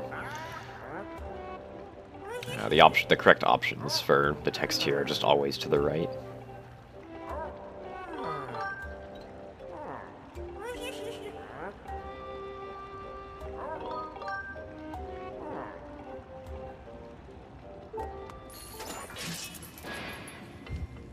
So this is where being on 2 hearts can get really risky, because there are a lot of potential things that if you screw up, you're just done for, and then you get sent back to the beginning of Fire Sanctuary. Well, thankfully we already know how this run ends, and I don't die here, so that's good.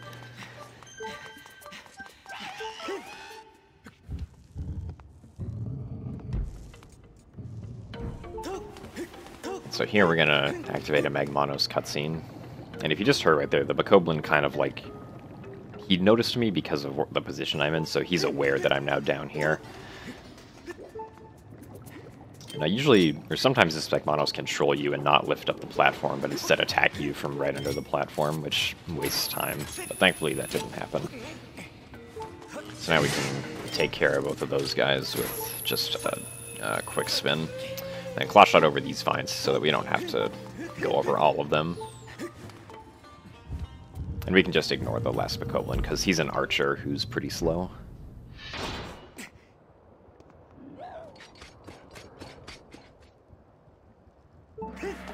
So right here we have this Dark Lizalfos. He was pretty easily defeated. He decided to go kind of just on guard when he saw me. Usually they'll try to like do a tail attack at you. And if that happens, since I don't have a shield, I can backflip and do a jump attack to stun him down. In this room, you need to use the beetle to carry a bomb and blow up a set of rocks blocking the mouth of a lava fountain. It is possible to use, like, Link's own bombs, and have the beetle carry those over to here, but doing that is incredibly precise due to the fact that Link's bombs will explode while the bombs that the beetle takes from over where it just took them usually don't. Or, not, no, they never do, unless you bump into something. Then we can make this platform spawn by putting the water pot into it. That arrow shot, I'm actually very surprised did not hit me. If that arrow shot had hit me, then it would have been done for. Alright, so thankfully one of the bokoblins dropped an arrow drop, because that's basically all the arrows that we're going to have pretty much the rest of the run. We get one more refill in about an hour and 10 minutes on arrows, which is right near the end of the run.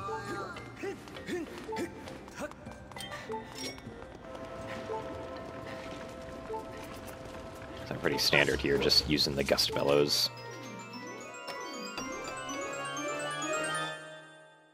There are times during runs where I've, like, seen the claw shot target and instinctively claw shot, or use the claw shots to get over, to get the small key, but obviously that's not what you're supposed to do. No, it's just some weird thing that sometimes happens. My mind goes, like, on autopilot. Anyway, now we're going to do a little trick with these water pods. And normally you have to take a flight of stairs up to another platform to put that water pod on that bird and make him not thirsty. Bird. That's a frog. On that frog and make him not thirsty anymore. But you can just do it from below with a well-timed jump slash. Alright, so now we get to the double Magmanos fight. You are required to kill these Magmanos. And so the easiest, or the best way to do that, not the easiest, is you want to get one water pod and then jump back down here. And then, if you're in the proper position, you can get both of them to spawn close to each other, so that you can get both of them with just one water pod. So that saves time, because you won't have to go up and get another water pod if you just hit one of them with the water pod that you use first.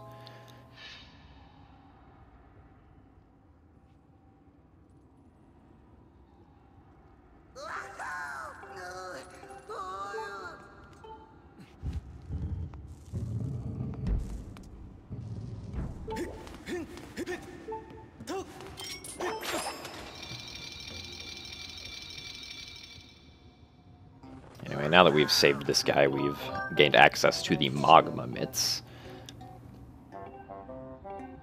which allow us to dig underground and burrow through tunnels and stuff.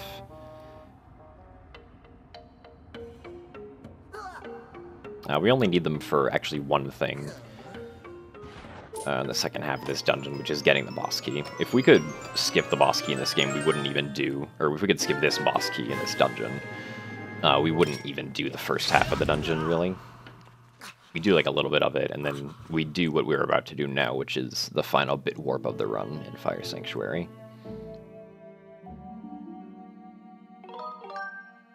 So we kill ourselves to respawn at the beginning of the dungeon, and then we're going to go to the save statue on the right over here and save our game. Now, because we have lava at our disposal, we can bomb ourselves once out of the lava, and then bomb ourselves into the lava, which does another quick 2 hearts to make Link die.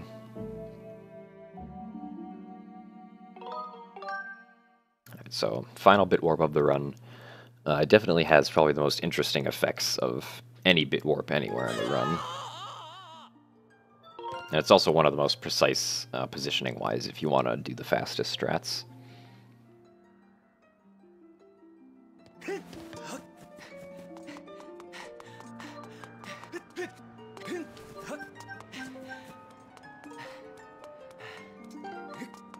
Alright, so this one we're going to position to the left, and then it's going to spawn us in a room that's partially loaded, but not exactly loaded correctly, so we're going to need to go out and load it again. And the way we can do that is by just simply backflipping to unload the room, because now we're in a different room, and then opening up this door again to load this room properly. Although this room isn't exactly loaded properly, it's actually like reversed kind of weirdly with its triggers. And because of that, from up here we're able to jump down into the mouth of the sleeping statue.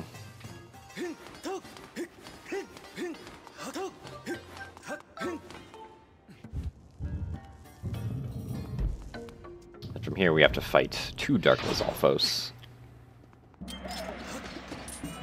I put on the shield just in case one of them decides that he wants to attack me. I can shield bash him. I got really lucky with the RNG right there. The second Dark Lizalfos tried to spew, like, dark energy at me, which gave me the ability to just knock him down quickly.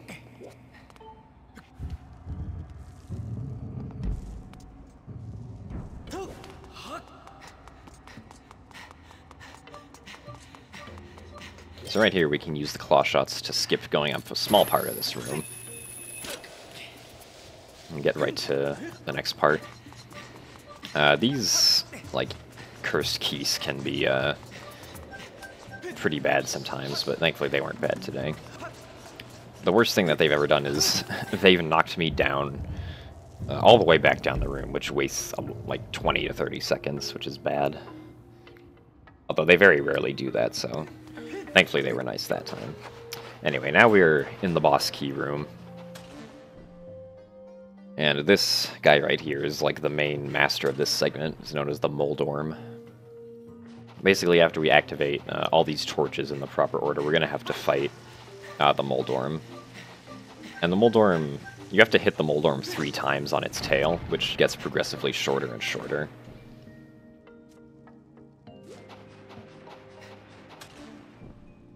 And because it's shorter each time, it's kind of hard to predict where the tail's going to be.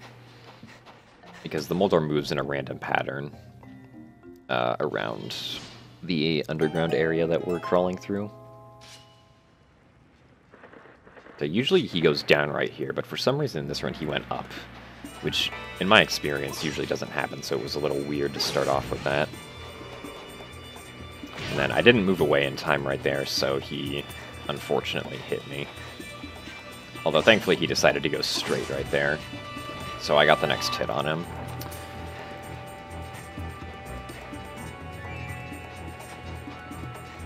He also got another hit in me right here because I didn't move away in time again, which is my fault.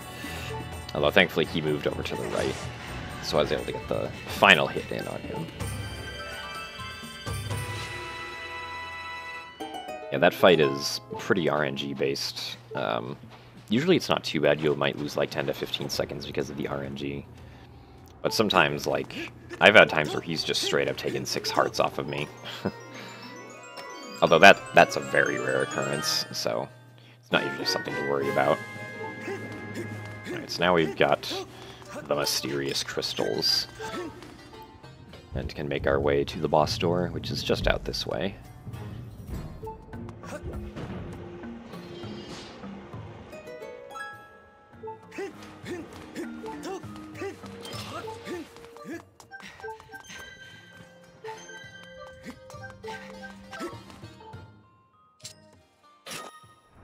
This boss key is surprisingly easy compared to most of them, because it's like, pretty much the boss key is just like upside down, so you just turn it 180 degrees, and it's right side up.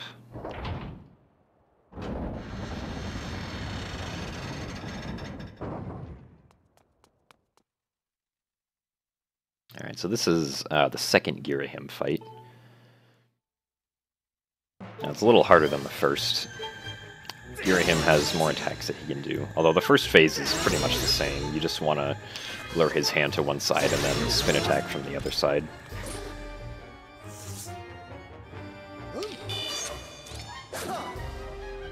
So now he's got 2 swords instead of 1. And so he spawned probably one of the worst attacks of the fight, which is this set of darts. And basically, if he does that, you want to try to keep on slashing him until he gets irritated and jumps up. Right there I got really lucky. Very rarely, sometimes he'll just like look at you and not do anything. And then right there, obviously I slashed the wrong way, but I was able to get out of it in time and not die, because backflips can do that. Then he just kind of gave me the same repetitive attacks here, which is good. He didn't really give me any more darts besides this last sequence right here, which he quickly jumped up from. So yeah, that's Girahim 2. For some reason in this game, like, backflipping will just make you invincible to pretty much anything. It's kind of weird, because it doesn't work that way in any other Zelda game. like if you're like doing a backflip in this game and there's like a sword passing through like your hips, like it doesn't affect you at all. It's kind of strange. Alright, so even though this hard container is right on the way to the boss door, or not the boss door, but the exit door, we're gonna skip it and just stay on 2 hearts. Being on 2 hearts is actually kind of good because we're gonna be doing the final back in time of the run in around 10 minutes.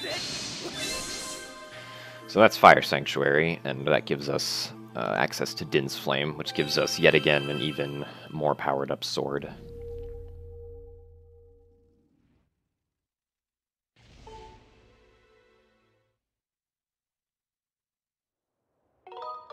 So just like with Earth Temple, we can hold Z after that save prompt and skip Link's walking animation, which saves a few seconds. Alright, so now we have to go back to Farron, where we're going to be fighting the second iteration of the Imprisoned after we'd skipped the first.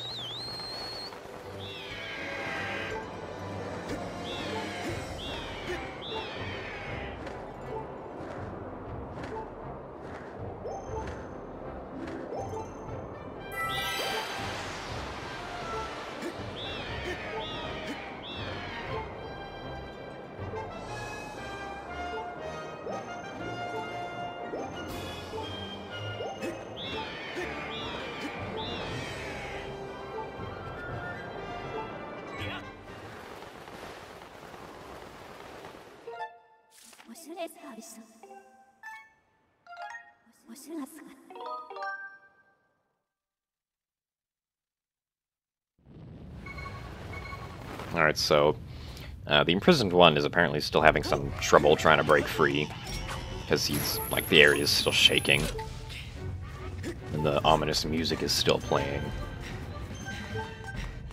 Because currently, right now, I mean, we haven't beaten Imprisoned 1, so the game still displays it as if that sequence hasn't happened yet. However, the Gate of Time is up, and Impa tells us that we can activate the Gate of Time by hitting it with a Skyward Strike. So when we try to do that, we actually end up activating Imprisoned 2. And Imprisoned 2 essentially just overrides Imprisoned 1. He says, hey, like, buddy, get out of the way, you're holding up the line. So Imprisoned 1 just kind of goes away and nothing happens, and now Imprisoned 2 takes its place.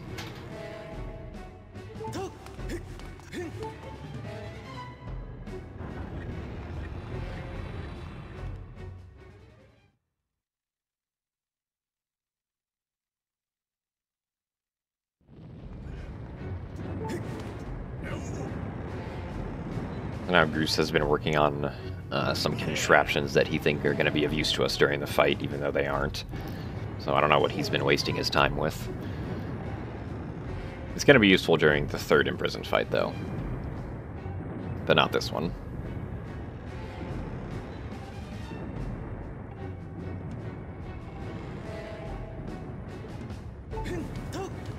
So we hop down and then use the sailcloth, because if we don't use the sailcloth, then we're gonna die, because we only have 2 hearts. Alright, so first thing we're gonna do is we're gonna slash off the Imprisoned's fingers, which makes him stop moving and gives us time to ride up this vent in front of him before it goes away because he's on top of it. So he takes a few more steps, and then we can jump slash onto his head.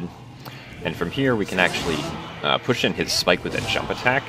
And the reason that's significant is because it actually allows us to stay on the head of the Imprisoned after he tries to throw us off. Because I guess if you're in the air, when you hit in the last Imprisoned spike, then the game believes that you're like already off him or something, and it doesn't put you in the correct animation to be thrown off. So you can just do that again a second time and stay on his head again. And then now 3 times, so this is the third time's the charm, and you beat him after just spiking it in for the 3rd time. So yeah, that's the very difficult Imprisoned fight. Although that strat actually is somewhat difficult. Me and pretty much every other runner has lost runs to that strat. Because the timing for the jump slash is fairly precise, and it's possible to miss if you're not careful. You can also still hear Groose in the background, like, grunting. Which is pretty interesting. Also, you may have noticed that I backflipped off the Imprisoned right after I hit in the final spike. Which is because that spawns me really close to the spike in the center right here. Otherwise, the Imprisoned would have thrown me off, and I would have landed up on the second level.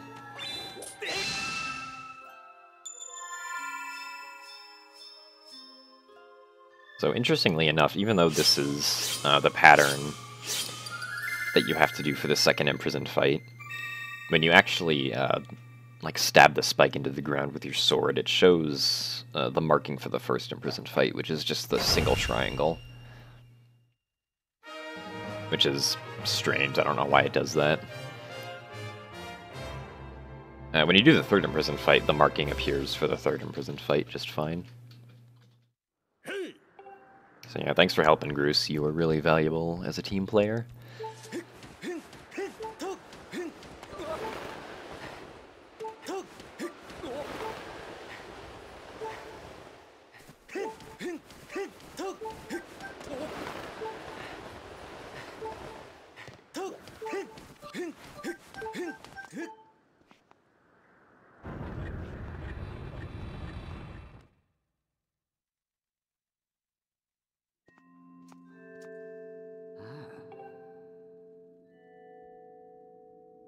So now this next section of the run is generally not very exciting. It's basically just like 10 minutes of text and like exposition, although there are some fun moments to it, so it's not all boring. But there's no like big action or anything happening. Alright, so we're gonna use a Skyward Strike on the Gate of Time to open it up. And then this allows us to go into the past and visit Impa and Zelda.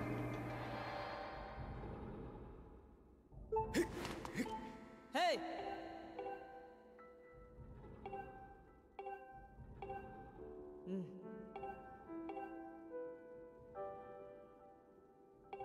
Not really much to talk about here, except the fact that you can bonk into that wall. Although I will say that after you skip this cutscene, because we have the life tree seedling that we got earlier, we can plant it right now in the past, and then just pick it up right again in the future, so we don't have to come back here another time to do that, because normally you'd have to still be farther along in the game to actually get the life tree seedling. But because we have it now, it's very convenient that we can just do it right here. And not have to go to the past again just for that specific task.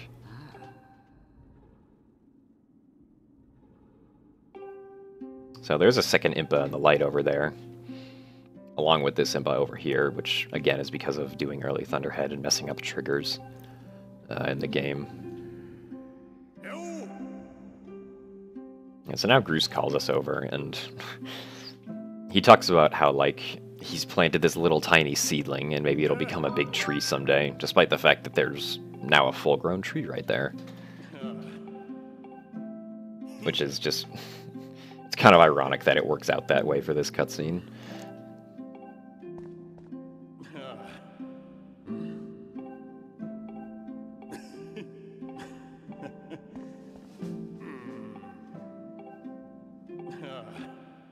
So now obviously we're going to grab the life tree fruit, if we can aim at it, that is. And now we're going to be performing the final back in time of the run, which is not going to be a bit warp, because bit warping in the sealed grounds is pretty useless, or the sealed temple.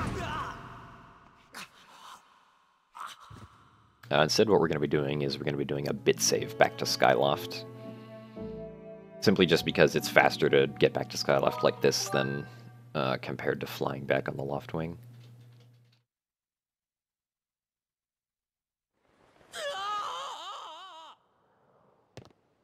So the difference between a bit warp and a bit save is that a bit save, you save and then start the file, and that gives the game enough time to process the fact that you're actually on Skyloft, instead of just applying Skyloft coordinates to your previous save file location.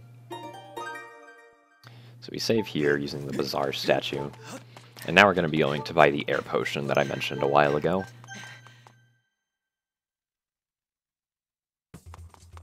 And the reason this air potion is useful is because the amount of Oh. normal air that you have in a hero mode file is actually half that of a normal mode file. I don't know why they did that, that's just like another challenge of hero mode, I guess. And with that normal hero mode amount of air underwater, it makes tad tones really slow, so the air potion allows us to have double the capacity of our normal air, I believe. And using that, we can do tad tones much faster.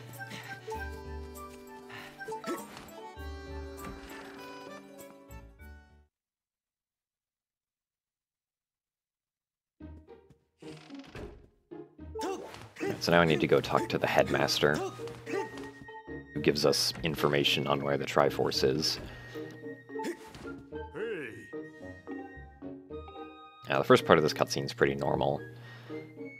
Although the headmaster actually isn't in the correct place in his room right now. He's supposed to be over by the bookshelf on the right side.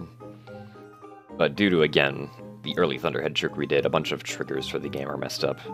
And because of that, when the next part of this cutscene plays, it looks like Link is just talking to this bookcase over here that tells him everything he needs to know. So thank you to the talking bookcase for knowing where we need to go in the game next. And I also mentioned earlier that you can skip the sailcloth for a while, but if you do, then this door that we're opening right here would be locked in the late game, and you would not be able to talk to this professor like you'd normally need to. Because this professor teaches you the spiral charge, which is necessary to move the game along, but it's not like actually necessary for anything, although it does make flying a little bit faster. So he's very surprised that we want to go fight Levias. Or face Levias, not technically fight Levias. We fight Bylosite, who's infecting Levias. Hey!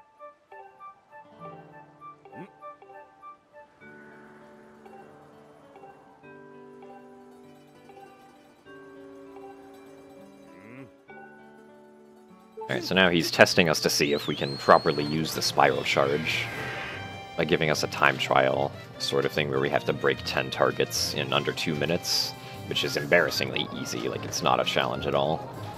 Well, I guess it might be if you have uncalibrated controls, but if your controls are calibrated, it's generally easy. And so right there I ended up missing that target because that bird can either fly up or down, and I didn't correctly predict which way he was going to fly. I tried to slow down right there to get 3 wings back, or 3 spiral charges back, but I didn't slow down quite enough. Well, I was able to maneuver quickly to get the 3rd one back right there.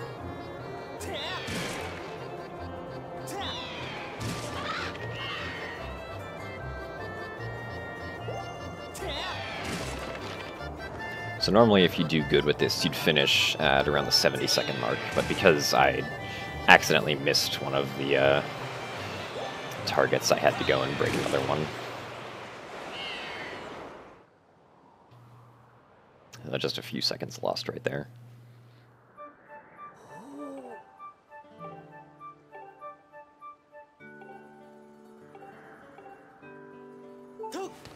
And we're going to jump off way to the right of this platform because, like the first platform we jumped off in the game, if you jump way to the right, this one puts you in another loading zone, which spawns you closer to the Lumpy Pumpkin, which is where we need to go next.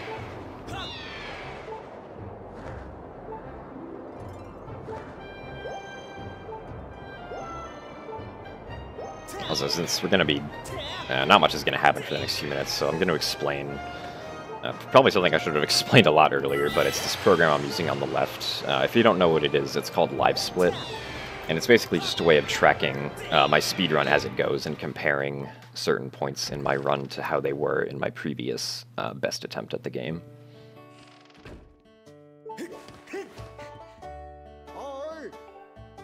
So it has, like, the red times mean that I was behind at that particular point in the game during this current run. The green times mean that I was ahead. And the blue times mean that that particular segment, where the time is listed, was the best that I've ever performed on that segment.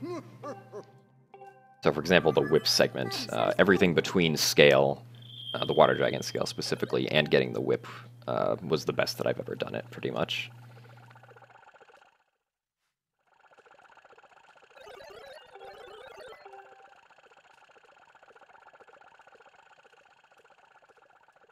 And also the two numbers at the top, if you're wondering, on like the top right of the program, the 21 out of 855, that's the amount of completed runs that I've done over the total amount of attempts that I've done for this game, which is, I guess, I don't know, I feel like the attempts counter is kind of high. I don't think it should be 850, because I don't remember putting like that much time into this game, although I have put a lot of time into this game.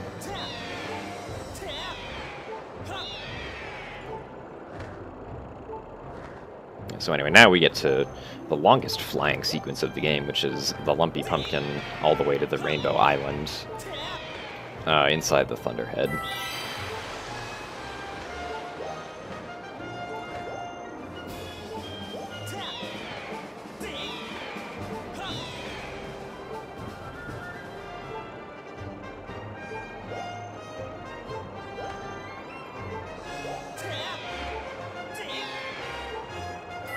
And of course we use zippers to speed up the travel. This time we can head straight for the Thunderhead, and if a tornado spawns we can use the Spiral Charge to go through it. Because the Spiral Charge is OP in that regard.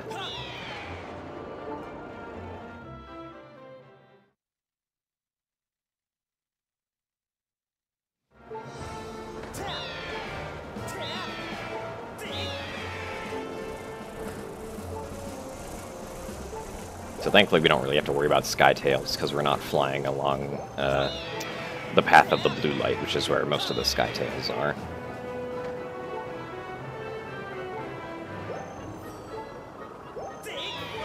And here we can face plant into the Rainbow Island. Alright, so coming up next is the Levias fight. Normally the Levias fight has two phases to it, the flying phase and the on his head phase, I guess.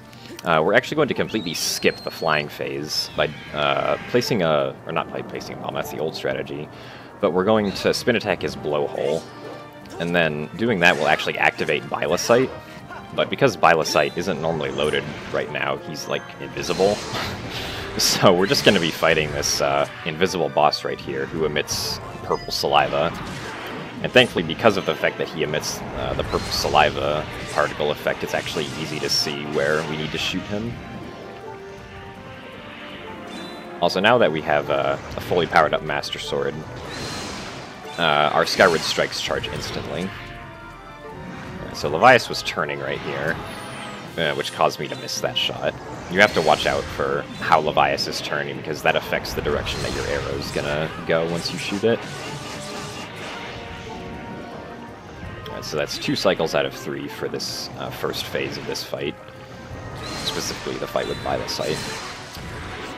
And so now we're going to go in front of Bylosight and attempt to hit him with Skyward Strikes from the back. In total we need 5 Skyward Strikes, but the positioning for them changes depending on how Levias is flying, which is really hard to keep track of sometimes, because Levias can just instantly change directions, along with Bylosight himself.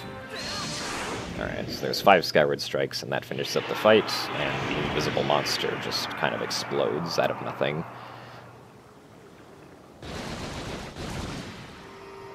And Levias is cured of the invisible parasite. Yeah, the fact that that Bylosight is actually invisible right there is actually kind of cool, because it makes the fight a decent chunk harder than it normally would be. Thankfully, like, the green spikes that he tries to shoot at you aren't invisible. If those were invisible, that would be a real challenge.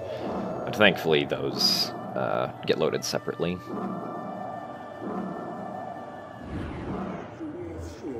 Alright, so now we've cured Levias, and he tells us that we need to go and find 3 portions of the Song of the Hero, because we're looking for the Triforce. And then we come back to him where he sings the last part of the Song of the Hero, which gives us the full Song of the Hero, and is what ultimately allows us to access the endgame.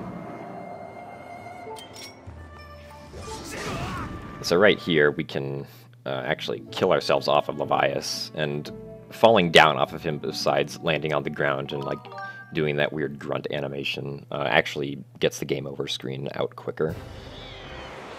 So in this area, if you die, you can spawn back here at the beginning, which is faster than having to fly all the way back here, depending on where Levias spawns inside the Thunderhead.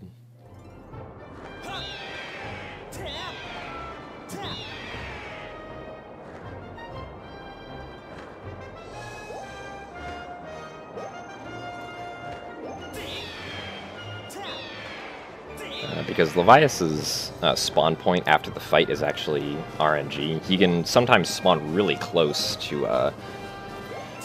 the warp back out to the main overworld, in which case it's not faster to die, but in that situation he didn't. So I died to respawn back at the beginning.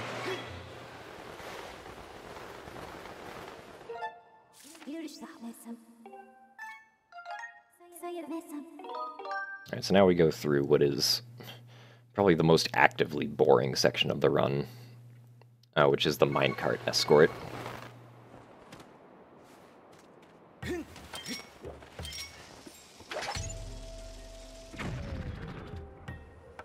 And basically you have to use a minecart to get a time shift stone all the way back here. And it's an auto-scroller, although there are a few ways in which you can speed it up on certain sections. So it's not all bad. And so we have to use the beetle to get this small key. It is actually possible to skip this small key, but it requires doing it back in time, which is very slow. So right here, I attempted to pull out my sword to cancel the beetle, but I was a little too aggressive and ended up doing a jump slash instead. It's okay, though, it doesn't waste very much time.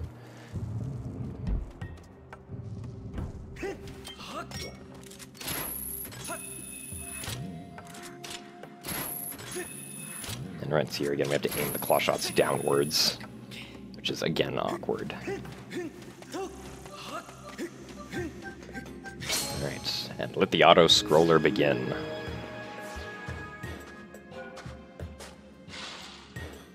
It's like 8 minutes long. Not exactly the most exciting thing, but we do try to keep it as interesting as possible.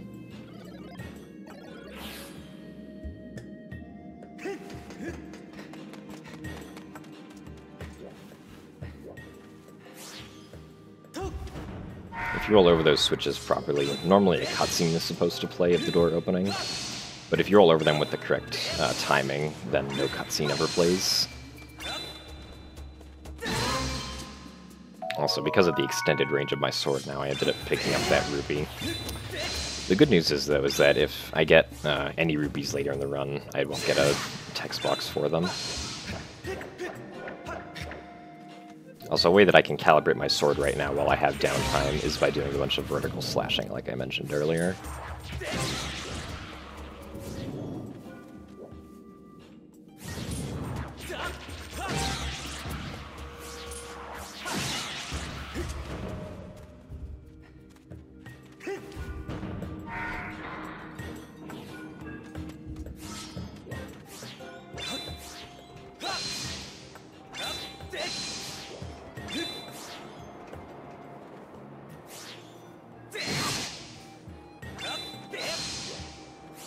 I just do Skyward Strikes because why not?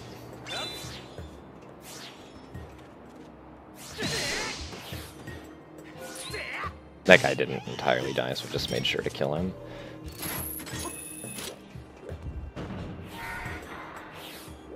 I was still able to get to the switch in time before the minecart got blocked by the door, which was good.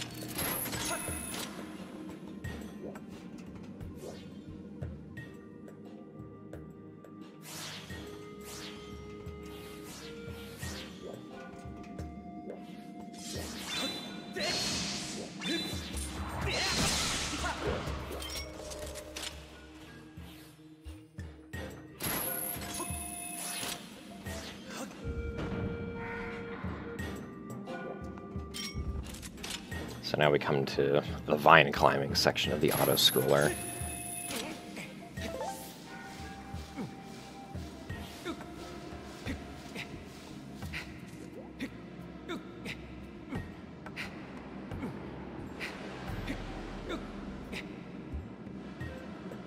Basically just need to get past these sideways vents without them pushing you off. It's not very hard. Although I did wait right here just to make sure that I didn't accidentally jump into one.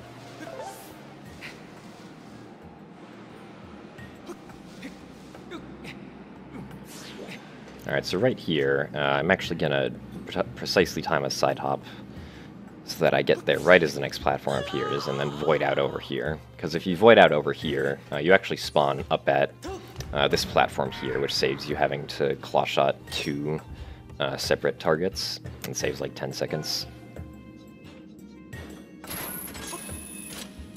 And then here we just do more claw shotting.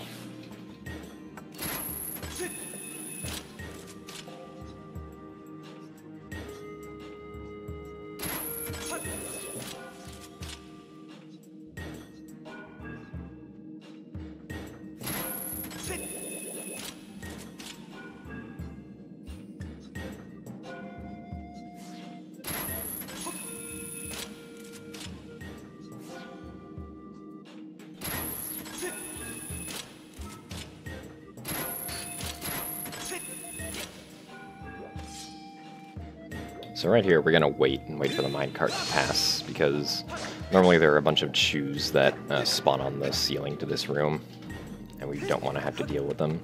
So we can just run right past all of them.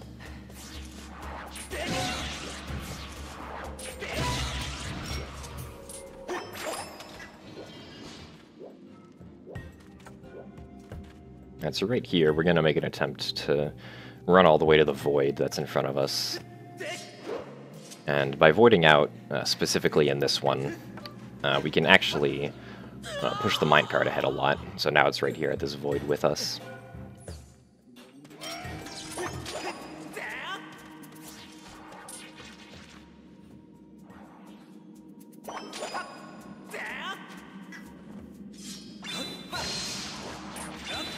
Kill some more Dekubabas.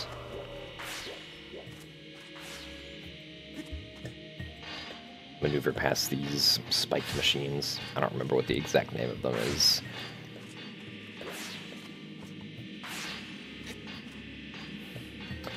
But by going past them early, we can access this area early and get in here before the electricity tries to prevent you from getting through.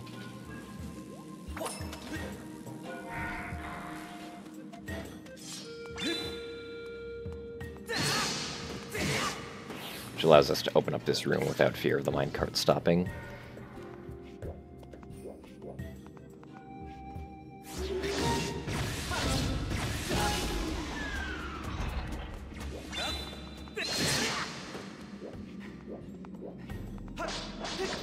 Alright, so to avoid the enemy that would normally shoot rockets at us, we're going to keep the camera off of it, because then it's not actually going to attack us.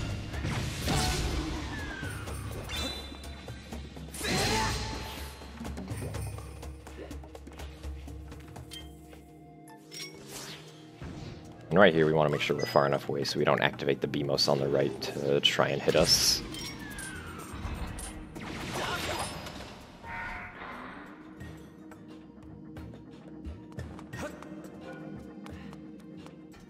Now we're back in the main gorge area. Just have to let the minecart make it to its position.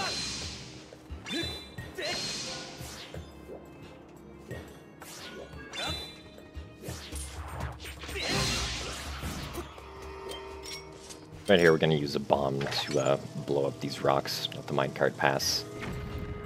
You can save a bomb if you use the bombs on like the little hill over there, or the little column. But we have enough bombs for the rest of the run, so it's not really an issue.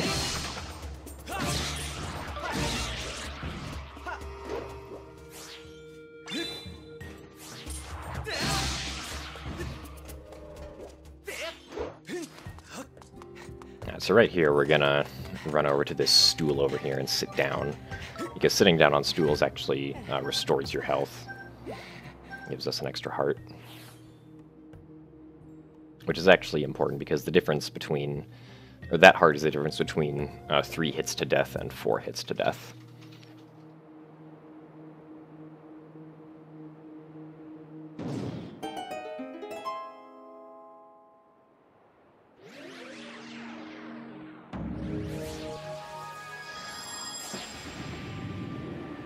Yeah, so now we've completed the minecart escort, finally.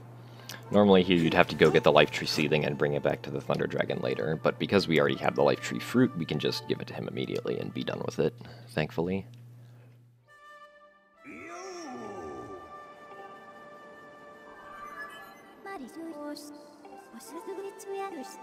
So that's pretty much the last, like, boring section of the run.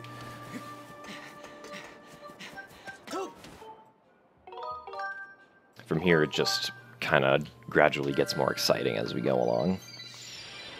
The end game in Skyward Sword is definitely, like, the most intense and exciting part of the run. It's also the most varying. So the next thing we're going to do is we're going to fly over to Farron, where we're going to be doing two things. We're going to first have to beat the Imprisoned for a second time in this speedrun, or the third time in casual gameplay would be.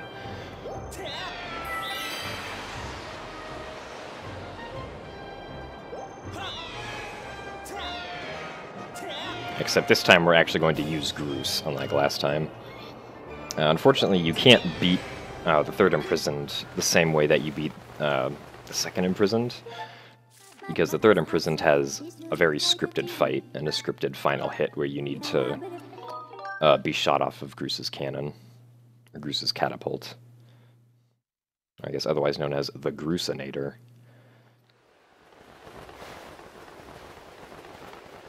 So this time it's faster to just come in next to this bird statue, because doing this will immediately start the fight sequence.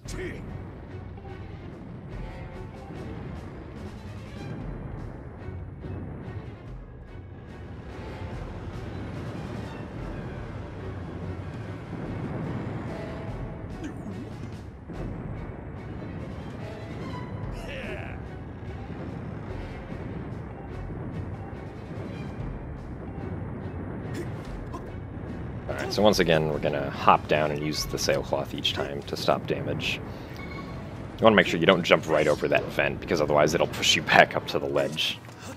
Alright, so this time we're going to do like a launch cancel with Groose, which allows us to shoot a bomb at the Imprisoned, but then if we cancel using the B button in time, we don't get the cutscene afterwards. From here we can jump on the Imprisoned's head without him really making a fuss of anything, and do the same strat that we did for Imprisoned 2.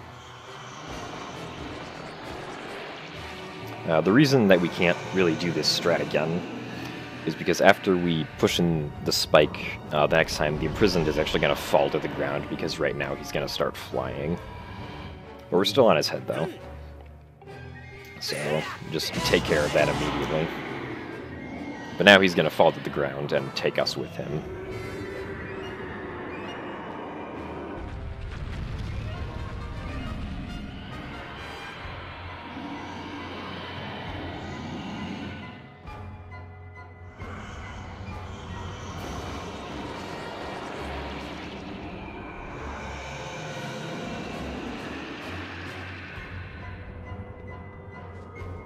Alright, so now Groose has lost access to his bombs, and so we have to run up the vents again and get up to Groose so that we can be launched off of the catapult.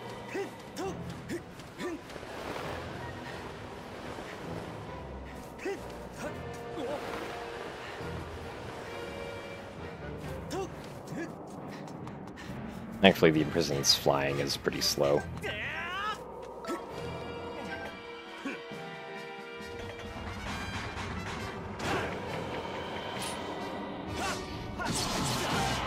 So unlike last time, we actually want to stay on the Imprisoned's head after we push in the spike for the final time, instead of just like backflipping off, because the position he throws us in is actually pretty good.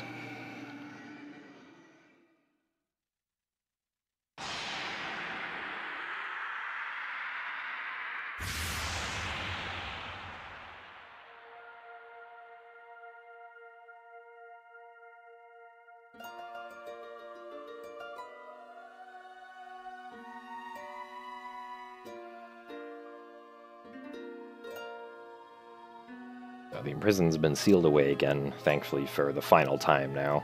We don't have to fight him anymore.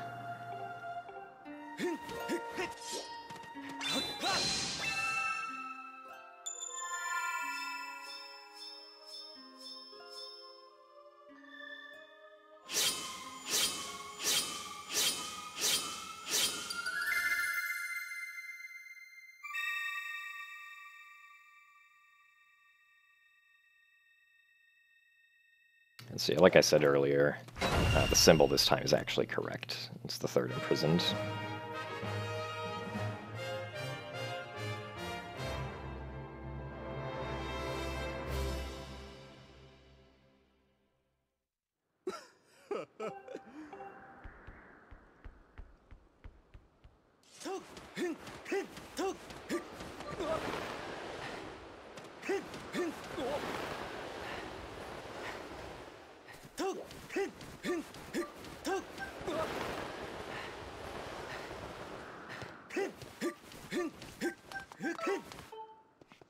So now we go back inside, and we have to talk to Impa about the fact that the rest of Farron is sealed off because the water dragon got mad.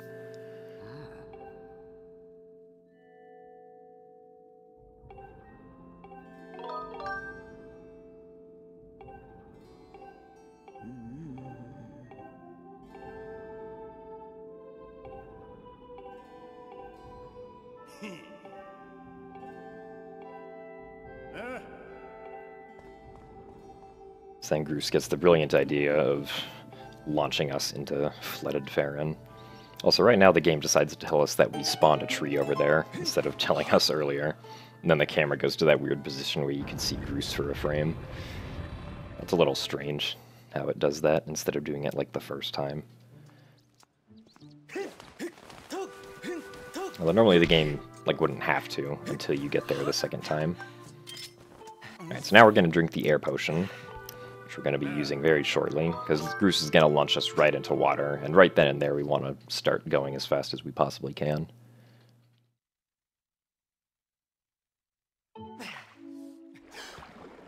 So we have to head into the tree from down under.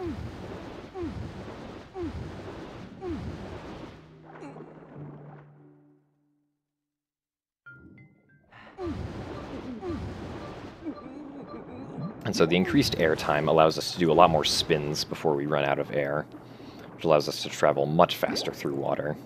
We want to make sure we avoid those small exploding spikes. Because if those spikes explode on you, they make you lose, or they make you take damage and you lose a lot of air with them. So you want to steer clear of those.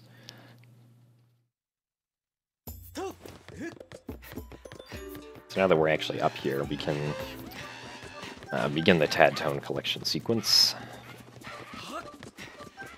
Starting with turning over this lily pad to reveal the first single yellow one.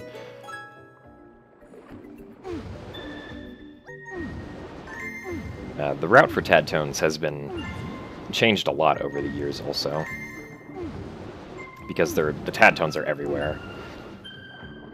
And generally it's pretty difficult to figure out the correct way to route in and get all of them.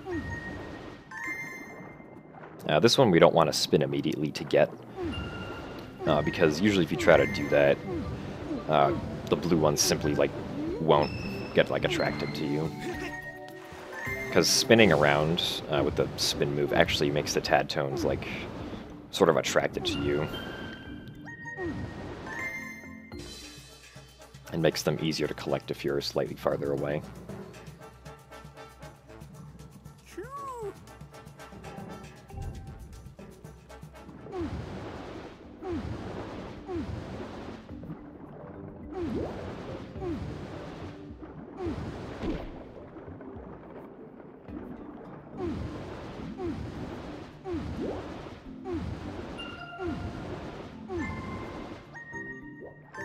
So now up here, we need to use this Froak to blow up this wall, which thankfully only took one try this time. Usually that Froak can end up taking 2 or 3 tries, and it wastes a bunch of time, because the Froak explodes. Link usually takes damage. I didn't there, which was lucky.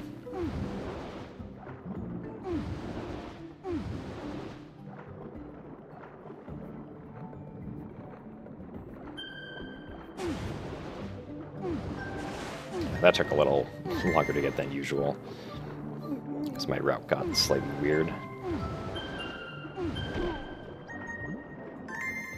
Yeah, the swimming controls in this game are very hard to execute with precision for the most part.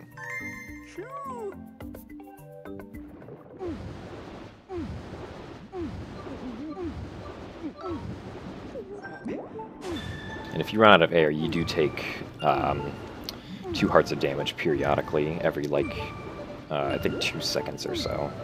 Or like a second and a half. So this is the longest tad tone streak. These purple ones. And the beeping right now means that my air potion is really low. So it's gonna run out pretty quickly. Yeah, like right now.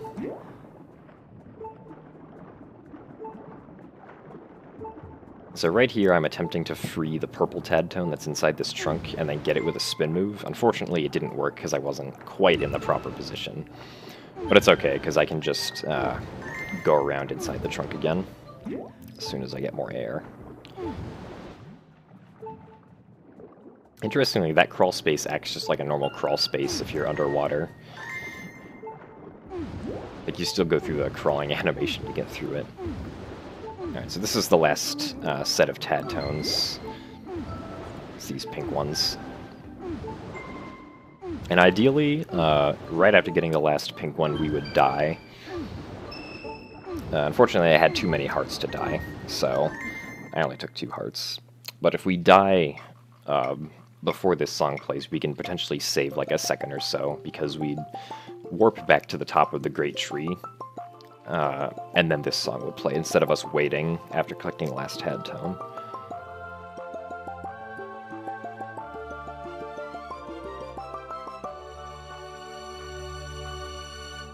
But yeah, so that's tad tones. So now because we only have 1 heart left and we have no air, we're just gonna die anyway. This is fast because it respawns us up at the great tree.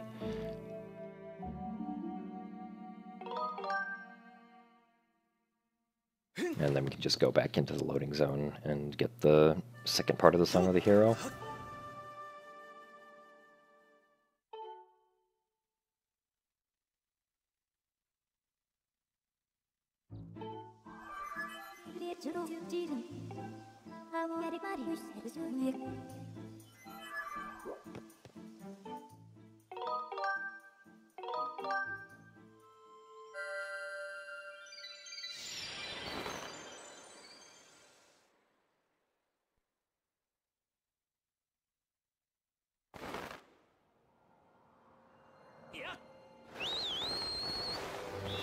So now we're going to fly to Eldon to activate the Bokoblin base section of the run, which is basically this game's stealth section that it mandates you do.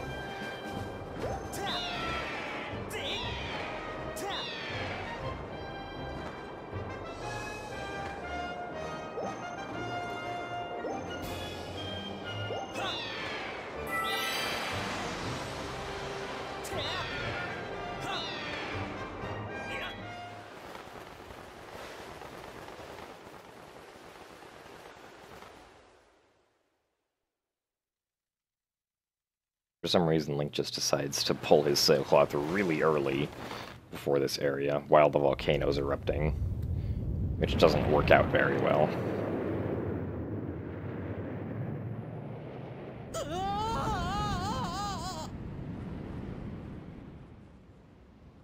And now we've been captured by the enemy and need to get out of the base. So we got captured. We also only get left with 2 hearts. And all of our items are now taken. Good news is, though, that if we go over here and grab this barrel, this magma that we've never seen before will just come out and deliver our magma mitts to us that we lost. After a bit of, you know, pep talk.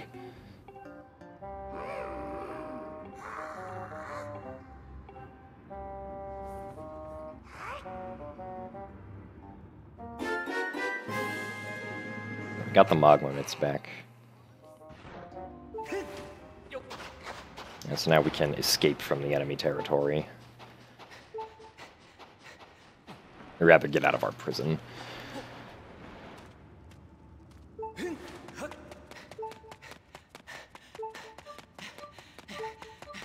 Alright, so right now, there's this platform cycle that's continuously moving on lava in the background, and we need to be quick enough to make a specific cycle of it. which ends up saving like 15 to 20 seconds.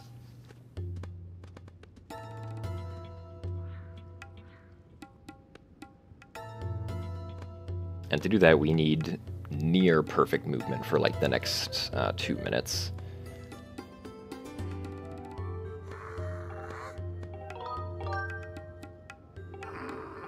The good news is that most of the movement is pretty easy. But there are a few places where potentially RNG could waste some time. Unfortunately. Like, I think we're only allowed to make around 3 seconds of mistakes and still make the cycle. So right here we can side hop down to skip having to go across, wait for that Bokoblin. And then right here we can actually go this way in this tunnel. And then we can get past this bomb and then hit it backwards to the rock on this side. And that's key in being able to hit the earliest platform cycle.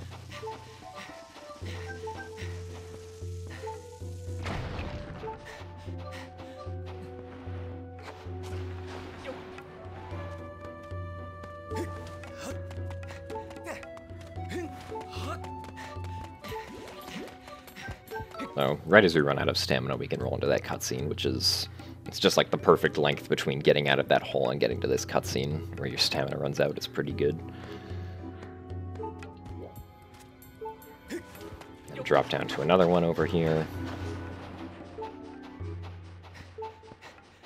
This one's just a straight shot across. There's like nothing in it besides a Moldorm that will rarely troll you. And this is where our first item is that we get back. It's the Gus Bellows.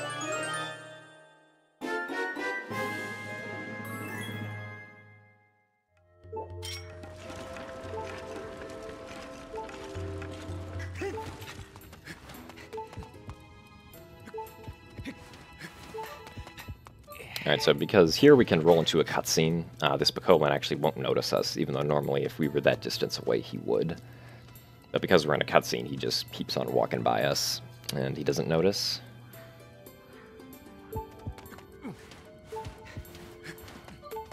I cut it probably a little too close to that Bokoblin, but thankfully he didn't notice me.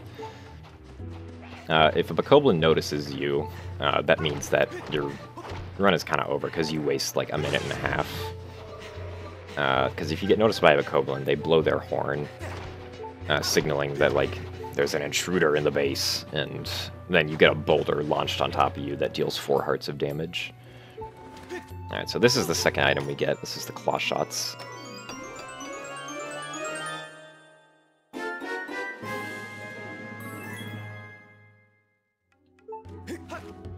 Usually the game wants you to use the Claw Shots right here to get to the platforms, but the platforms pass under this little bridge right here.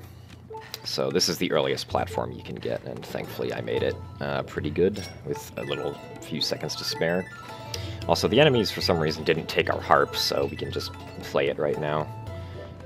It will not draw attention to us at all, despite the fact that there's a green man playing a harp on a platform moving on lava.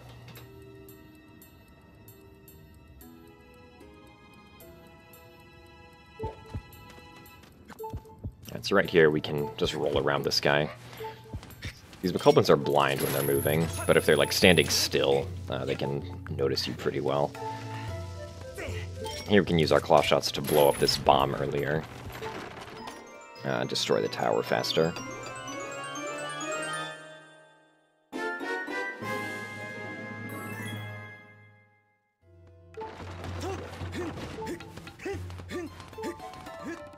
So right here, normally you'd want to whip that P-hat to get it out of the ground, but by doing a precise jump, you can actually get over here instead.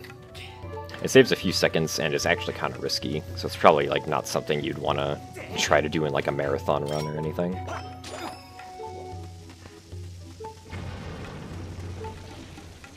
Also, in case you didn't know, you can whip bombs in this game. You can say you learned something today. Alright, so we still have 2 more items out on the base that we need to get, which are the slingshot and the bombs. It is actually possible to skip re-getting the slingshot, but it requires doing a trick that's way too precise for any real-time runs ever. Because it requires a nearly like an angle-perfect side hop, as well as a frame-perfect A press after a roll. And the side hop on its own is like really precise. And so we're going to get more slingshot ammo here because we need to use the slingshot after we actually go and get it. And skipping the slingshot saves around 45 seconds, so it's pretty good if you do get it, but it's still an extremely hard trick that no one really wants to do.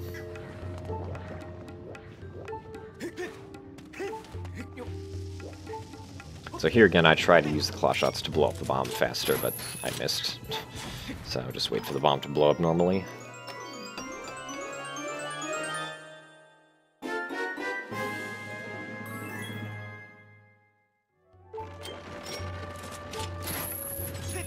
So this is where the shaking begins, as you can see. I was pretty nervous at this point. And I knew that I was going to begin shaking, so I wasn't really surprised. That just happens when you get runs that are about to achieve your goal pace in a game that's 5 hours long. Which just makes the last half an hour of this run even all the more intense.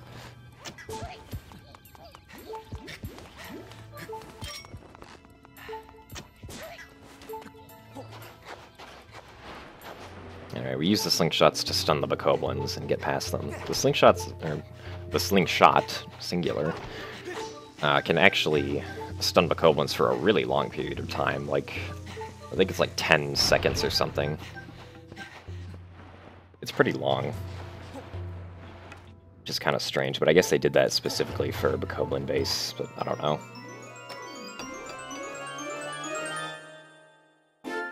Alright, so now we finally got the bombs back with our 2 bombs, which is the exact amount that we need for the rest of the run. We technically only need 1 more bomb, but a second bomb allows us to do a faster strategy in the next dungeon.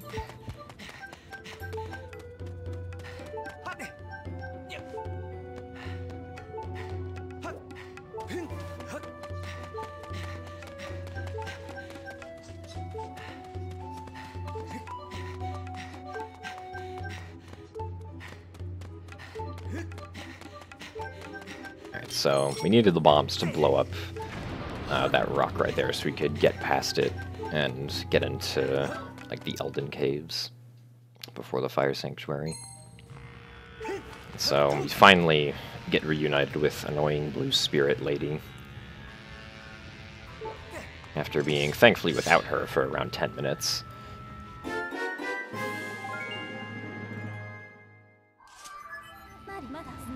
But now she's back, here to ruin our run for us, with more text.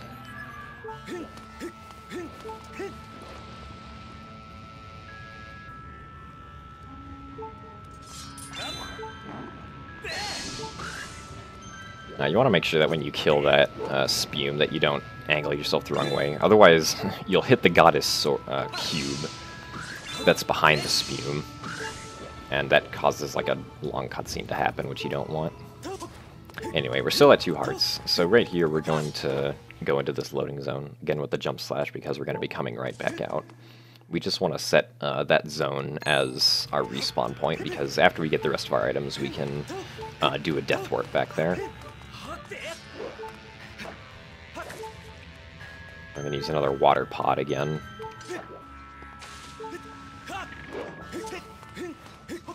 So the rest of our items are just all kept in this one chest, I guess. And then we can use the bombs over here to quickly deal damage and do the death warp.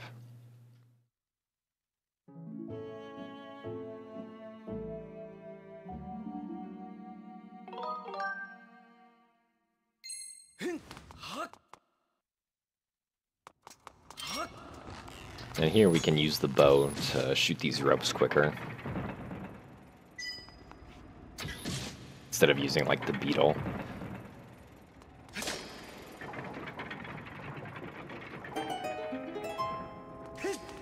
Yeah, so that segment overall was probably the most solid segment of the run. and it was a best split by around 20 seconds, which was very good for me.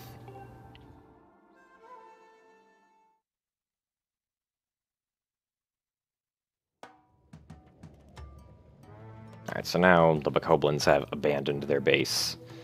I guess because they lost all the stuff they stole from Link and got discouraged and went home sad.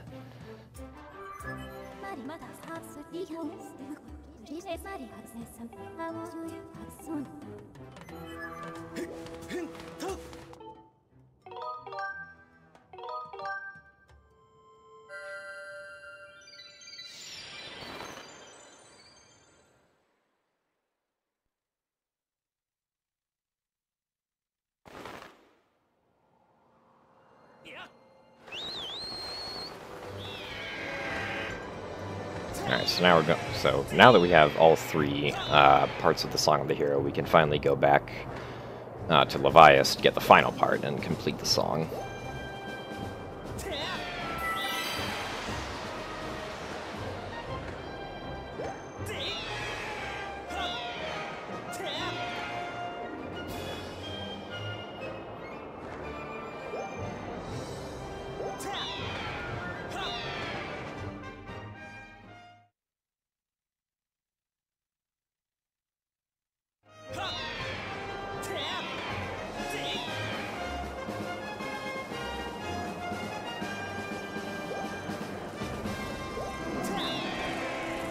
And during this part, you can actually, like, if you time it right, you can land on Levias's nose. And because Levias is, like, facing vertically up, you can, like, land on it and walk around, and it's kind of funny. Anyway, now we have the fourth portion of the Song of the Hero. Once again, we get the Zelda dowsing icon instead of the trial gate. And we can jump off Levias and go for the final flying section of the run, which will take us back to Skyloft.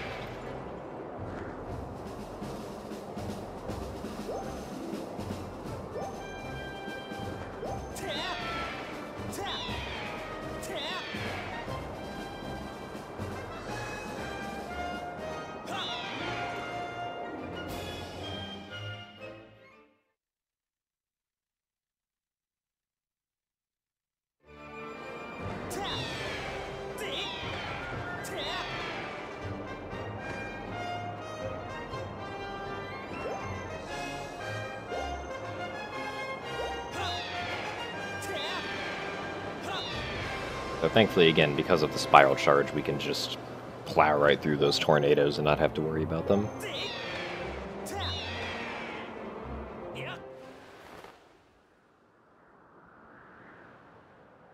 Alright, so now we're back at Skyloft. Conveniently right in front of the trial gate, which is just in front of us and to our left.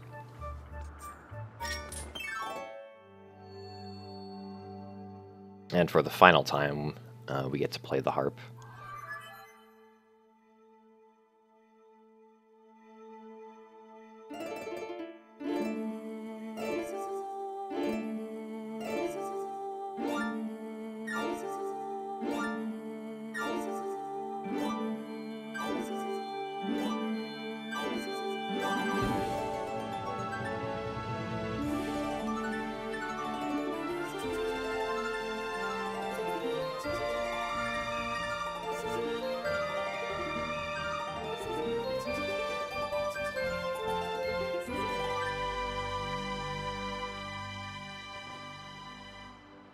Now, this camera angle was a little interesting, being behind that wooden fence.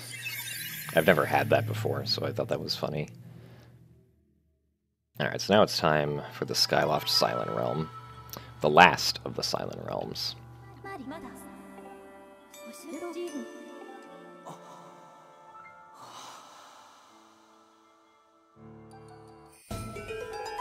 I believe this is also...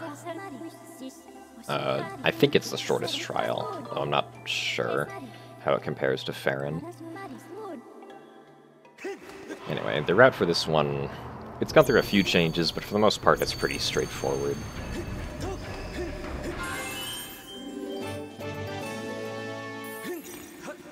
So that first tier is pretty obvious. And usually in one of the older routes, after getting this next tier, you'd go over the fence on the right, go to the academy to get the next tier.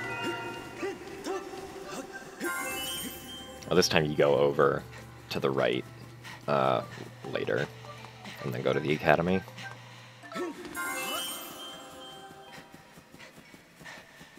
And so that Poe that was moving back and forth there is on a cycle, and the cycle looked good, so I knew that it would be fine. Because you don't want him running over the box while you're trying to push it, or jump off of it, obviously.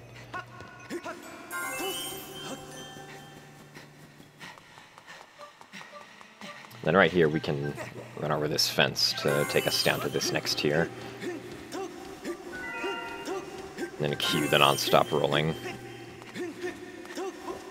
Alright, so right here, Link's going to gain the ability to walk on water. Because in Silent Realms, waking water is actually solid. You don't, like, swim around in it. And we're going to use that to get to the other side of Skyloft, where most of the tiers are that are remaining.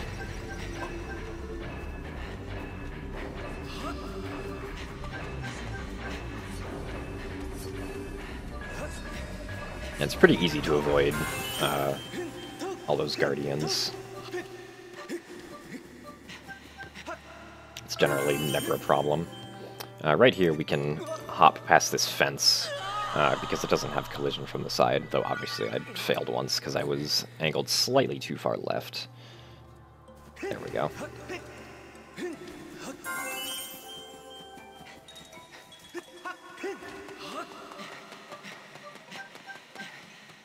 A good cycle for this is able to get in front of the Poe before you get the last tier. So that was good.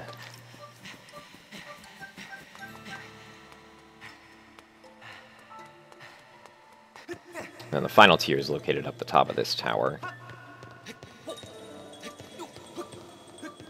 Unfortunately, I got caught because the Poe was really close, but it's fine. As long as you just go up to the top, that Guardian will never hit you.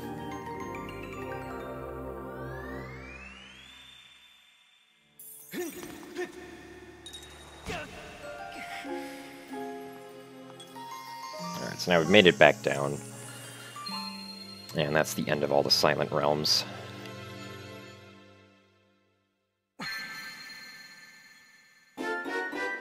And this one gives us access to the Stone of Trials, which is what allows us to access, in turn, the final dungeon of the game, Skykeep.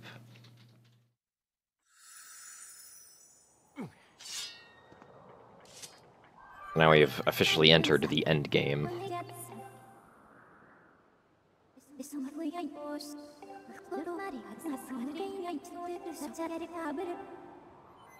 Alright, so thankfully the Skykeep is located on Skyloft, so we don't have to travel very far.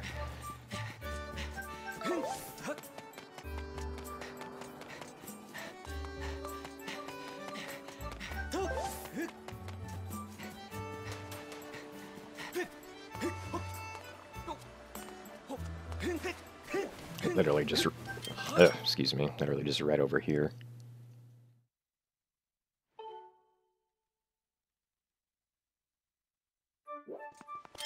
And once again, we have to aim the claw shots downwards, which is, again, awkward.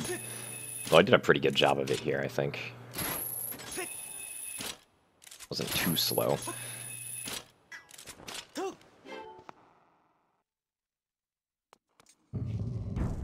Alright, here we are.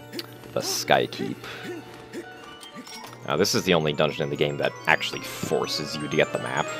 And the map is actually kind of essential because it tells you what the layout of the dungeon is, and in this game, in this dungeon specifically, the layout of the dungeon is like a normal 3x3 sliding puzzle, so you can change around the layout of the dungeon as you wish, which is an extremely cool concept. And so because we can sort of rearrange the layout of the dungeon, we can actually end up entirely skipping a really slow room that normally you'd have to go through, just due to some smart puzzle solving. So each of those rooms that has the Triforce symbol on it houses the Triforce, which correlates to the color that it is. Red for power, green for courage, and blue for wisdom. So the first one we're going to be collecting is the Triforce of Power. And to do that first, we have to go through a few rooms and rearrange the dungeon again. So this first room is the Skyview room. Well, it's not really Skyview, it's like a Skyview Cistern hybrid kind of thing. We can shoot down this plant with the precise arrow shot, which normally doesn't work. The game normally wants you to use the beetle to cut it down. And right here, my controller became really uncalibrated for some reason. I was having somewhat difficult times trying to equip the right items. Is why I just like randomly equipped the Gust Bellows twice back there.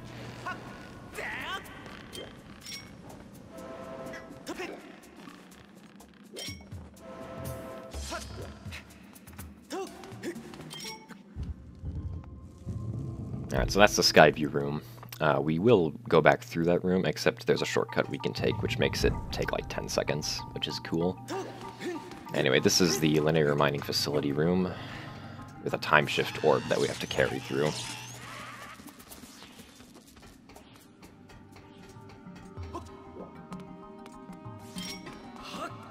I got on this ladder cleanly this time, but that ladder, usually it'll take a few attempts to get up on that ladder just due to the bad placement of where that enemy is.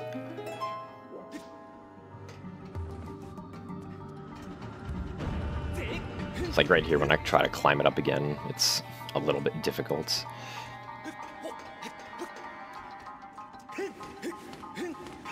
Alright, so the interesting thing about this room is that you don't actually need to take the time shift orb all the way with you, even though the game wants you to. You can simply just shoot most of these eye targets without actually having to remove the spike barrier that's in front of them.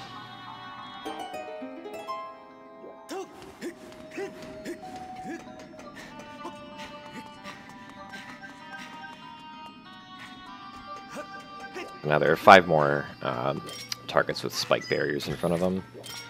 And if you stand at a precise position for each one of these, you can actually just shoot the arrow right through to hit the switch, just due to how the mechanics of the arrows work. And that opens up access to the control panel from this room. So now we can rearrange the rooms again, and put the Triforce of Power room in between us and our next destination.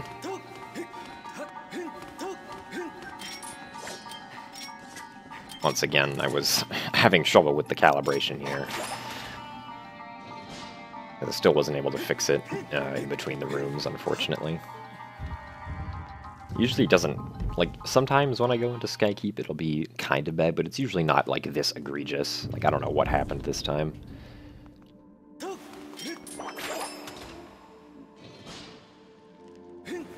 So yeah, this is the shortcut back through the Skyview Cistern hybrid room. Alright, so now we're equipping the claw shots because after 4 hours and 45 minutes of gameplay, we finally get to do an out-of-bounds clip in this game. And it's like the only out-of-bounds clip in this game that isn't because of a bit warp. We do out-of-bounds clips with bit warps earlier in the run, but that's, I mean, that's like teleporting out of bounds, it's not clipping. So right here, using these vines, if we claw shot, we can sort of just fall through them. And then there just happens to be like this giant square of collision below this room. And this actually exists for all the rooms in Skykeep. So they sort of like copied and pasted, I guess, for the base of each room. But using the vines next to this opening, or this portal to the Triforce of Power, we can claw shot up and then make our way in, and effectively skip that entire room, which is good because that entire room is like really slow.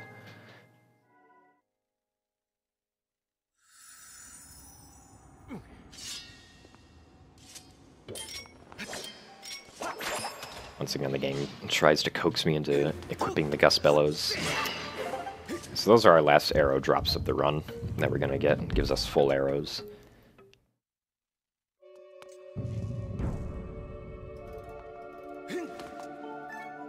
Now we're going to maneuver the dungeon around so that we can access the Triforce of Wisdom room next, which is the Sandship room.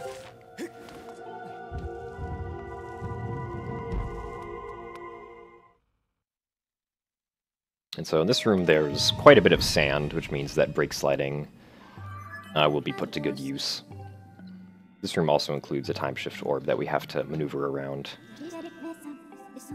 to solve certain parts of the puzzle.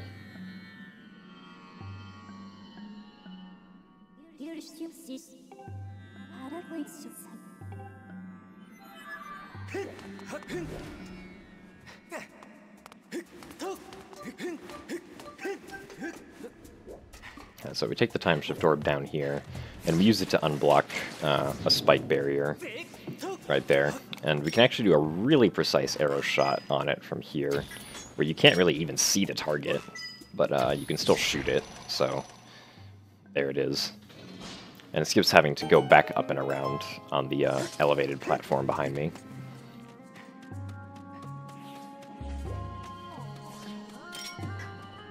And then right there we want to drop the time shift stone, or the time shift orb, because if we bring it too far forward it'll spawn some Deku Babas, which we don't want to have to deal with.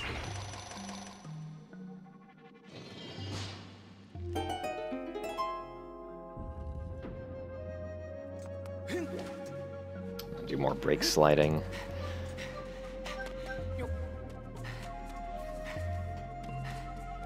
Alright, so now we just need the time shift orb to unblock a spike barrier that's preventing us from accessing the portal to the Triforce of Wisdom.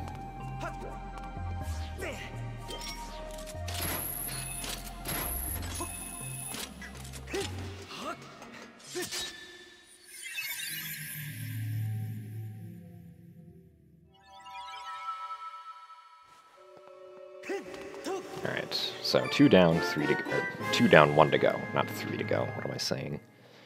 Once again, English is very difficult, even though it's my native language.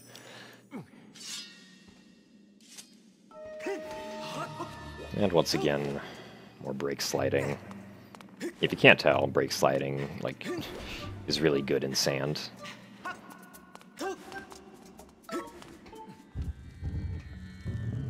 Well, those are the last brake slides of the run that we do.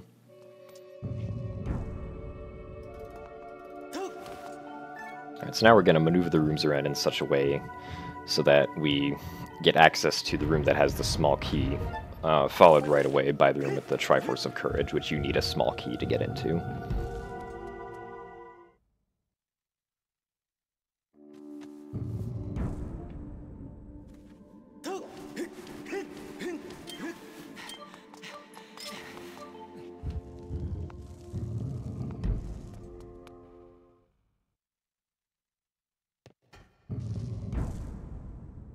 Alright, so this time we get to fight Captain Jack Sparrow 2.0. The real name of this enemy is the Dread Fuse, though.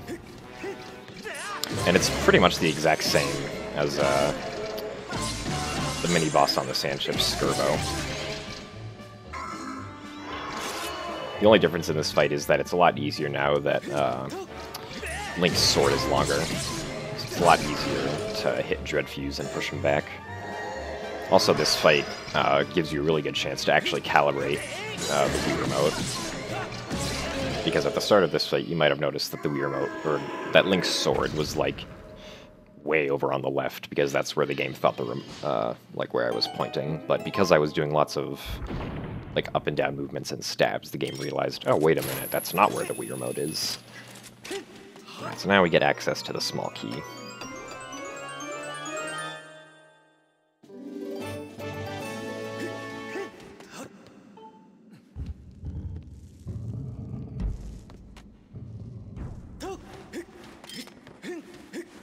Once again, de-equipping our shield.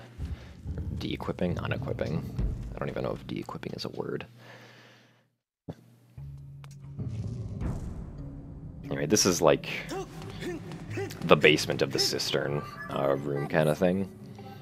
The Triforce of Courage is just past the iron bars. If there was a way to clip in through those iron bars, that would save a lot of time in this dungeon. It'd save like 3 or 4 minutes. then you wouldn't have to get the small key. That's like my dream glitch for this dungeon. Alright, but anyway, onto these moblins. Pretty simple, just run over their shields, do some spin attacks and some slashes, and then repeat for the second one.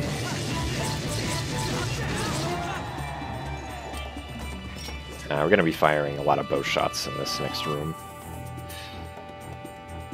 Because basically this room is full of lots of bokoblins and 2 Stalfos. The Stalfos don't get activated until you get near them, so we're safe from them for now. But these green archer bokoblins we can take out with just single bow shots that aren't even charged up all the way. I did miss a few though, which was a little unfortunate.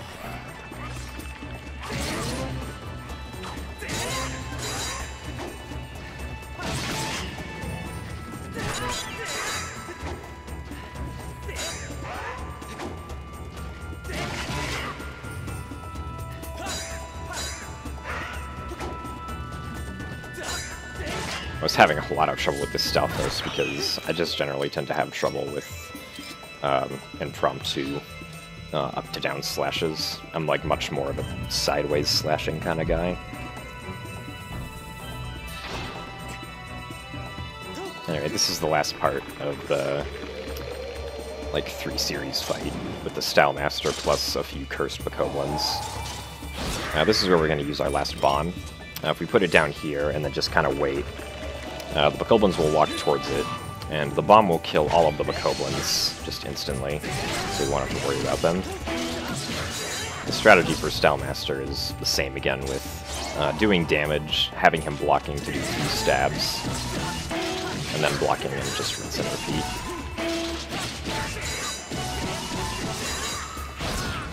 I accidentally did a vertical spin attack right there instead of stabbing, which caused that to screw up in the end. But it's fine. The fact that we lost hearts right there doesn't matter because getting a piece of the Triforce restores all of your hearts anyway. Which is useful for the end game. Especially for like the last 7 minutes, which we're going into.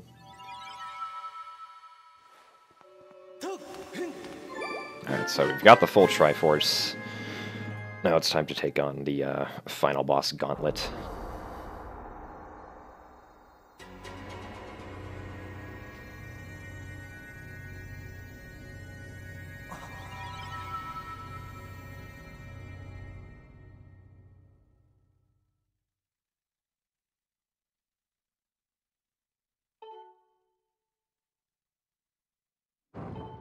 So once again, with the save prompt, we can hold Z to skip Link walking forward and save like a second.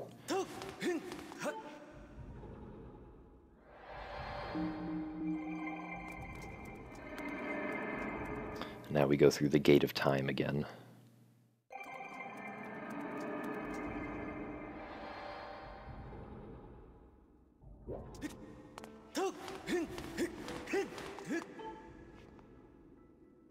Alright, so coming up, we have the Horde, which is basically a giant marathon for Link, where he just continuously runs and runs.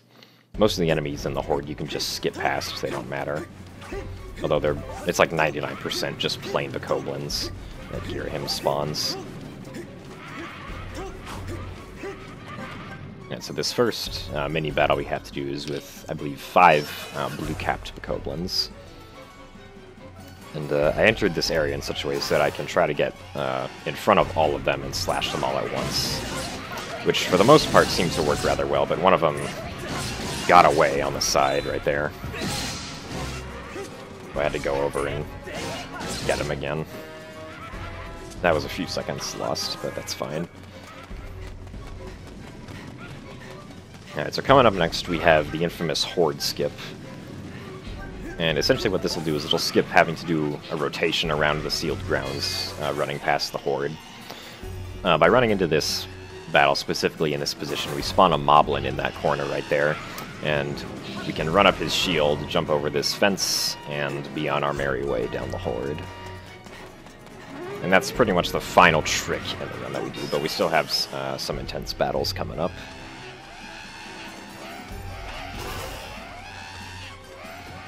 Now we fight 2 Stalfos yet again. Thankfully they were nice this time. They were pretty much only giving me sideways options, which I like. I can deal with. Right here, archers try to shoot you at the end, but with some movement, or some specific movement, you can avoid getting hit. Also, sometimes right there, you might accidentally pick up a single arrow, which it just completely ruins like the mood of the fight when you do that, because then it just like stops the music and plays the little jingle that you got a new item. But thankfully that didn't happen because it wastes time. And so here the fastest way to clear these bokoblins is just with a charged up spin attack when they're all around you. Thankfully I was able to get them all within 2, which is the goal right there. Alright, so now we got Girahim 3. For some reason his attack missed my shield the first time, which doesn't really make a difference, but anyway. So we knock him off, and then we jump off with him so we can do a final blow into his chest quicker than normal.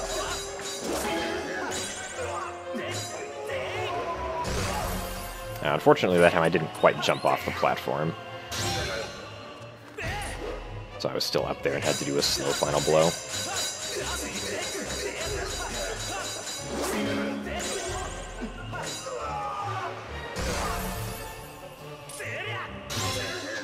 Alright, so that's the first phase of the fight. There are 2 more phases. In the second phase, he spawns himself a single sword and uses that to try and fight us. Normally the second phase would take 3 cycles to do, but with the overpowered attack power of our Skyward Strike, we can make it 2 cycles. So first we slash his sword away from him. We charge a Skyward Strike. We block his attack, and then release the Skyward Strike, which does a lot of damage, followed by more consecutive stabs to finish off that phase. Now he spawns the big sword, which he's going to use against us. And this phase is easy. You just block him, and then spin attack whichever way he presents you before doing final stabs. Alright, so now Girahim's done for. So now we got the Demise fight. So the Demise fight is pretty fast-paced and intense, so I'm just going to let it speak for itself.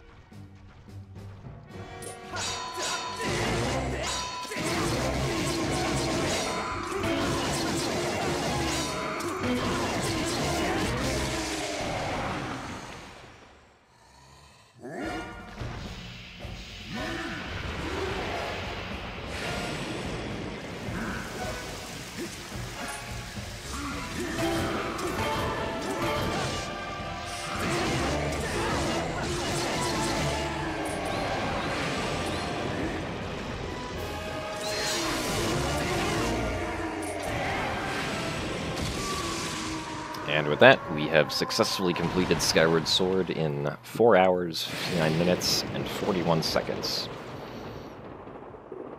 A big milestone in Skyward Sword speedrunning history, I guess you could say, with the first sub-5 run.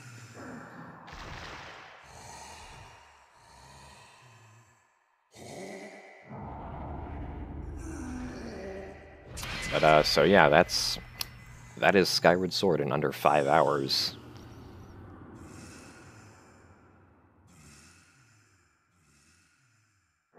So this run is basically just the collective result of anyone who's ever done speedruns of Skyward Sword or contributed to glitch hunting in Skyward Sword.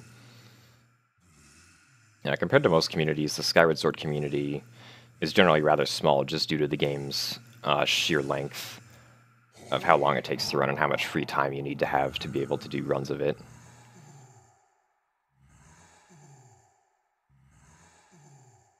Yeah, in my opinion, it's a very fun speed game to run. It's definitely one of my favorite. The length doesn't deter me from it personally.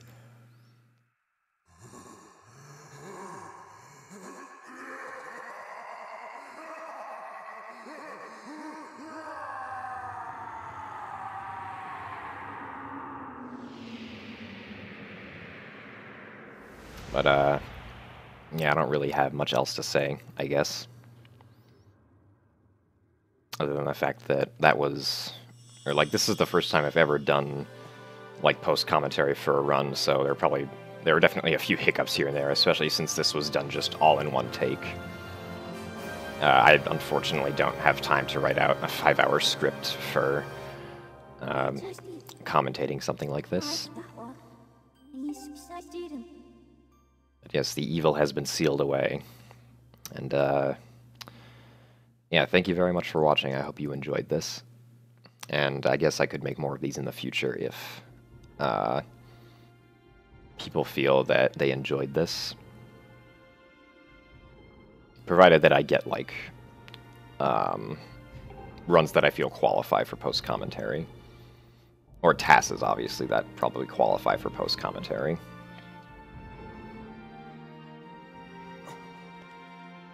Yeah, I guess I should also say thank you to, like, all the people in the Skyward Sword community, including people like TLOZSR, or well, it's not just people who, like, are in the community now, but people who have ever been in the community. So people like TLOZSR, SVA, Test Runner, Tenderhearted, Choco Pop-Tart,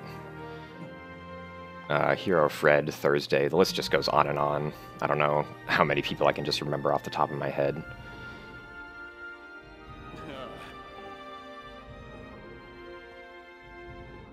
But, yeah, thank you to all of you guys for putting work into this game and for running it, whether or not it was in the past or now. Because it truly makes this game a really fun experience to run.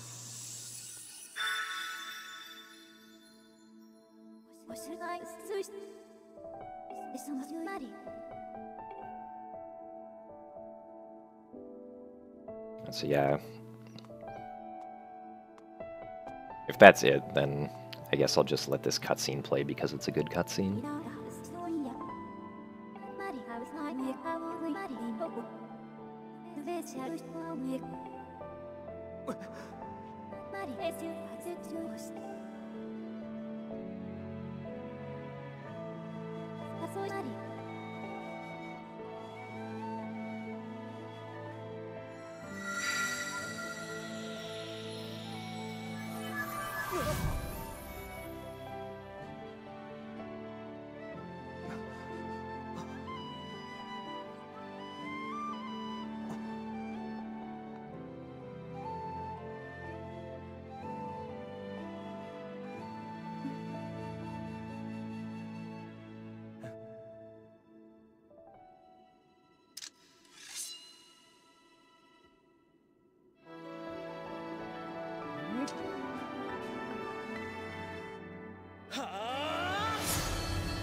Yeah, I guess one more time, just thank you for watching, if for some reason you watched through all of that.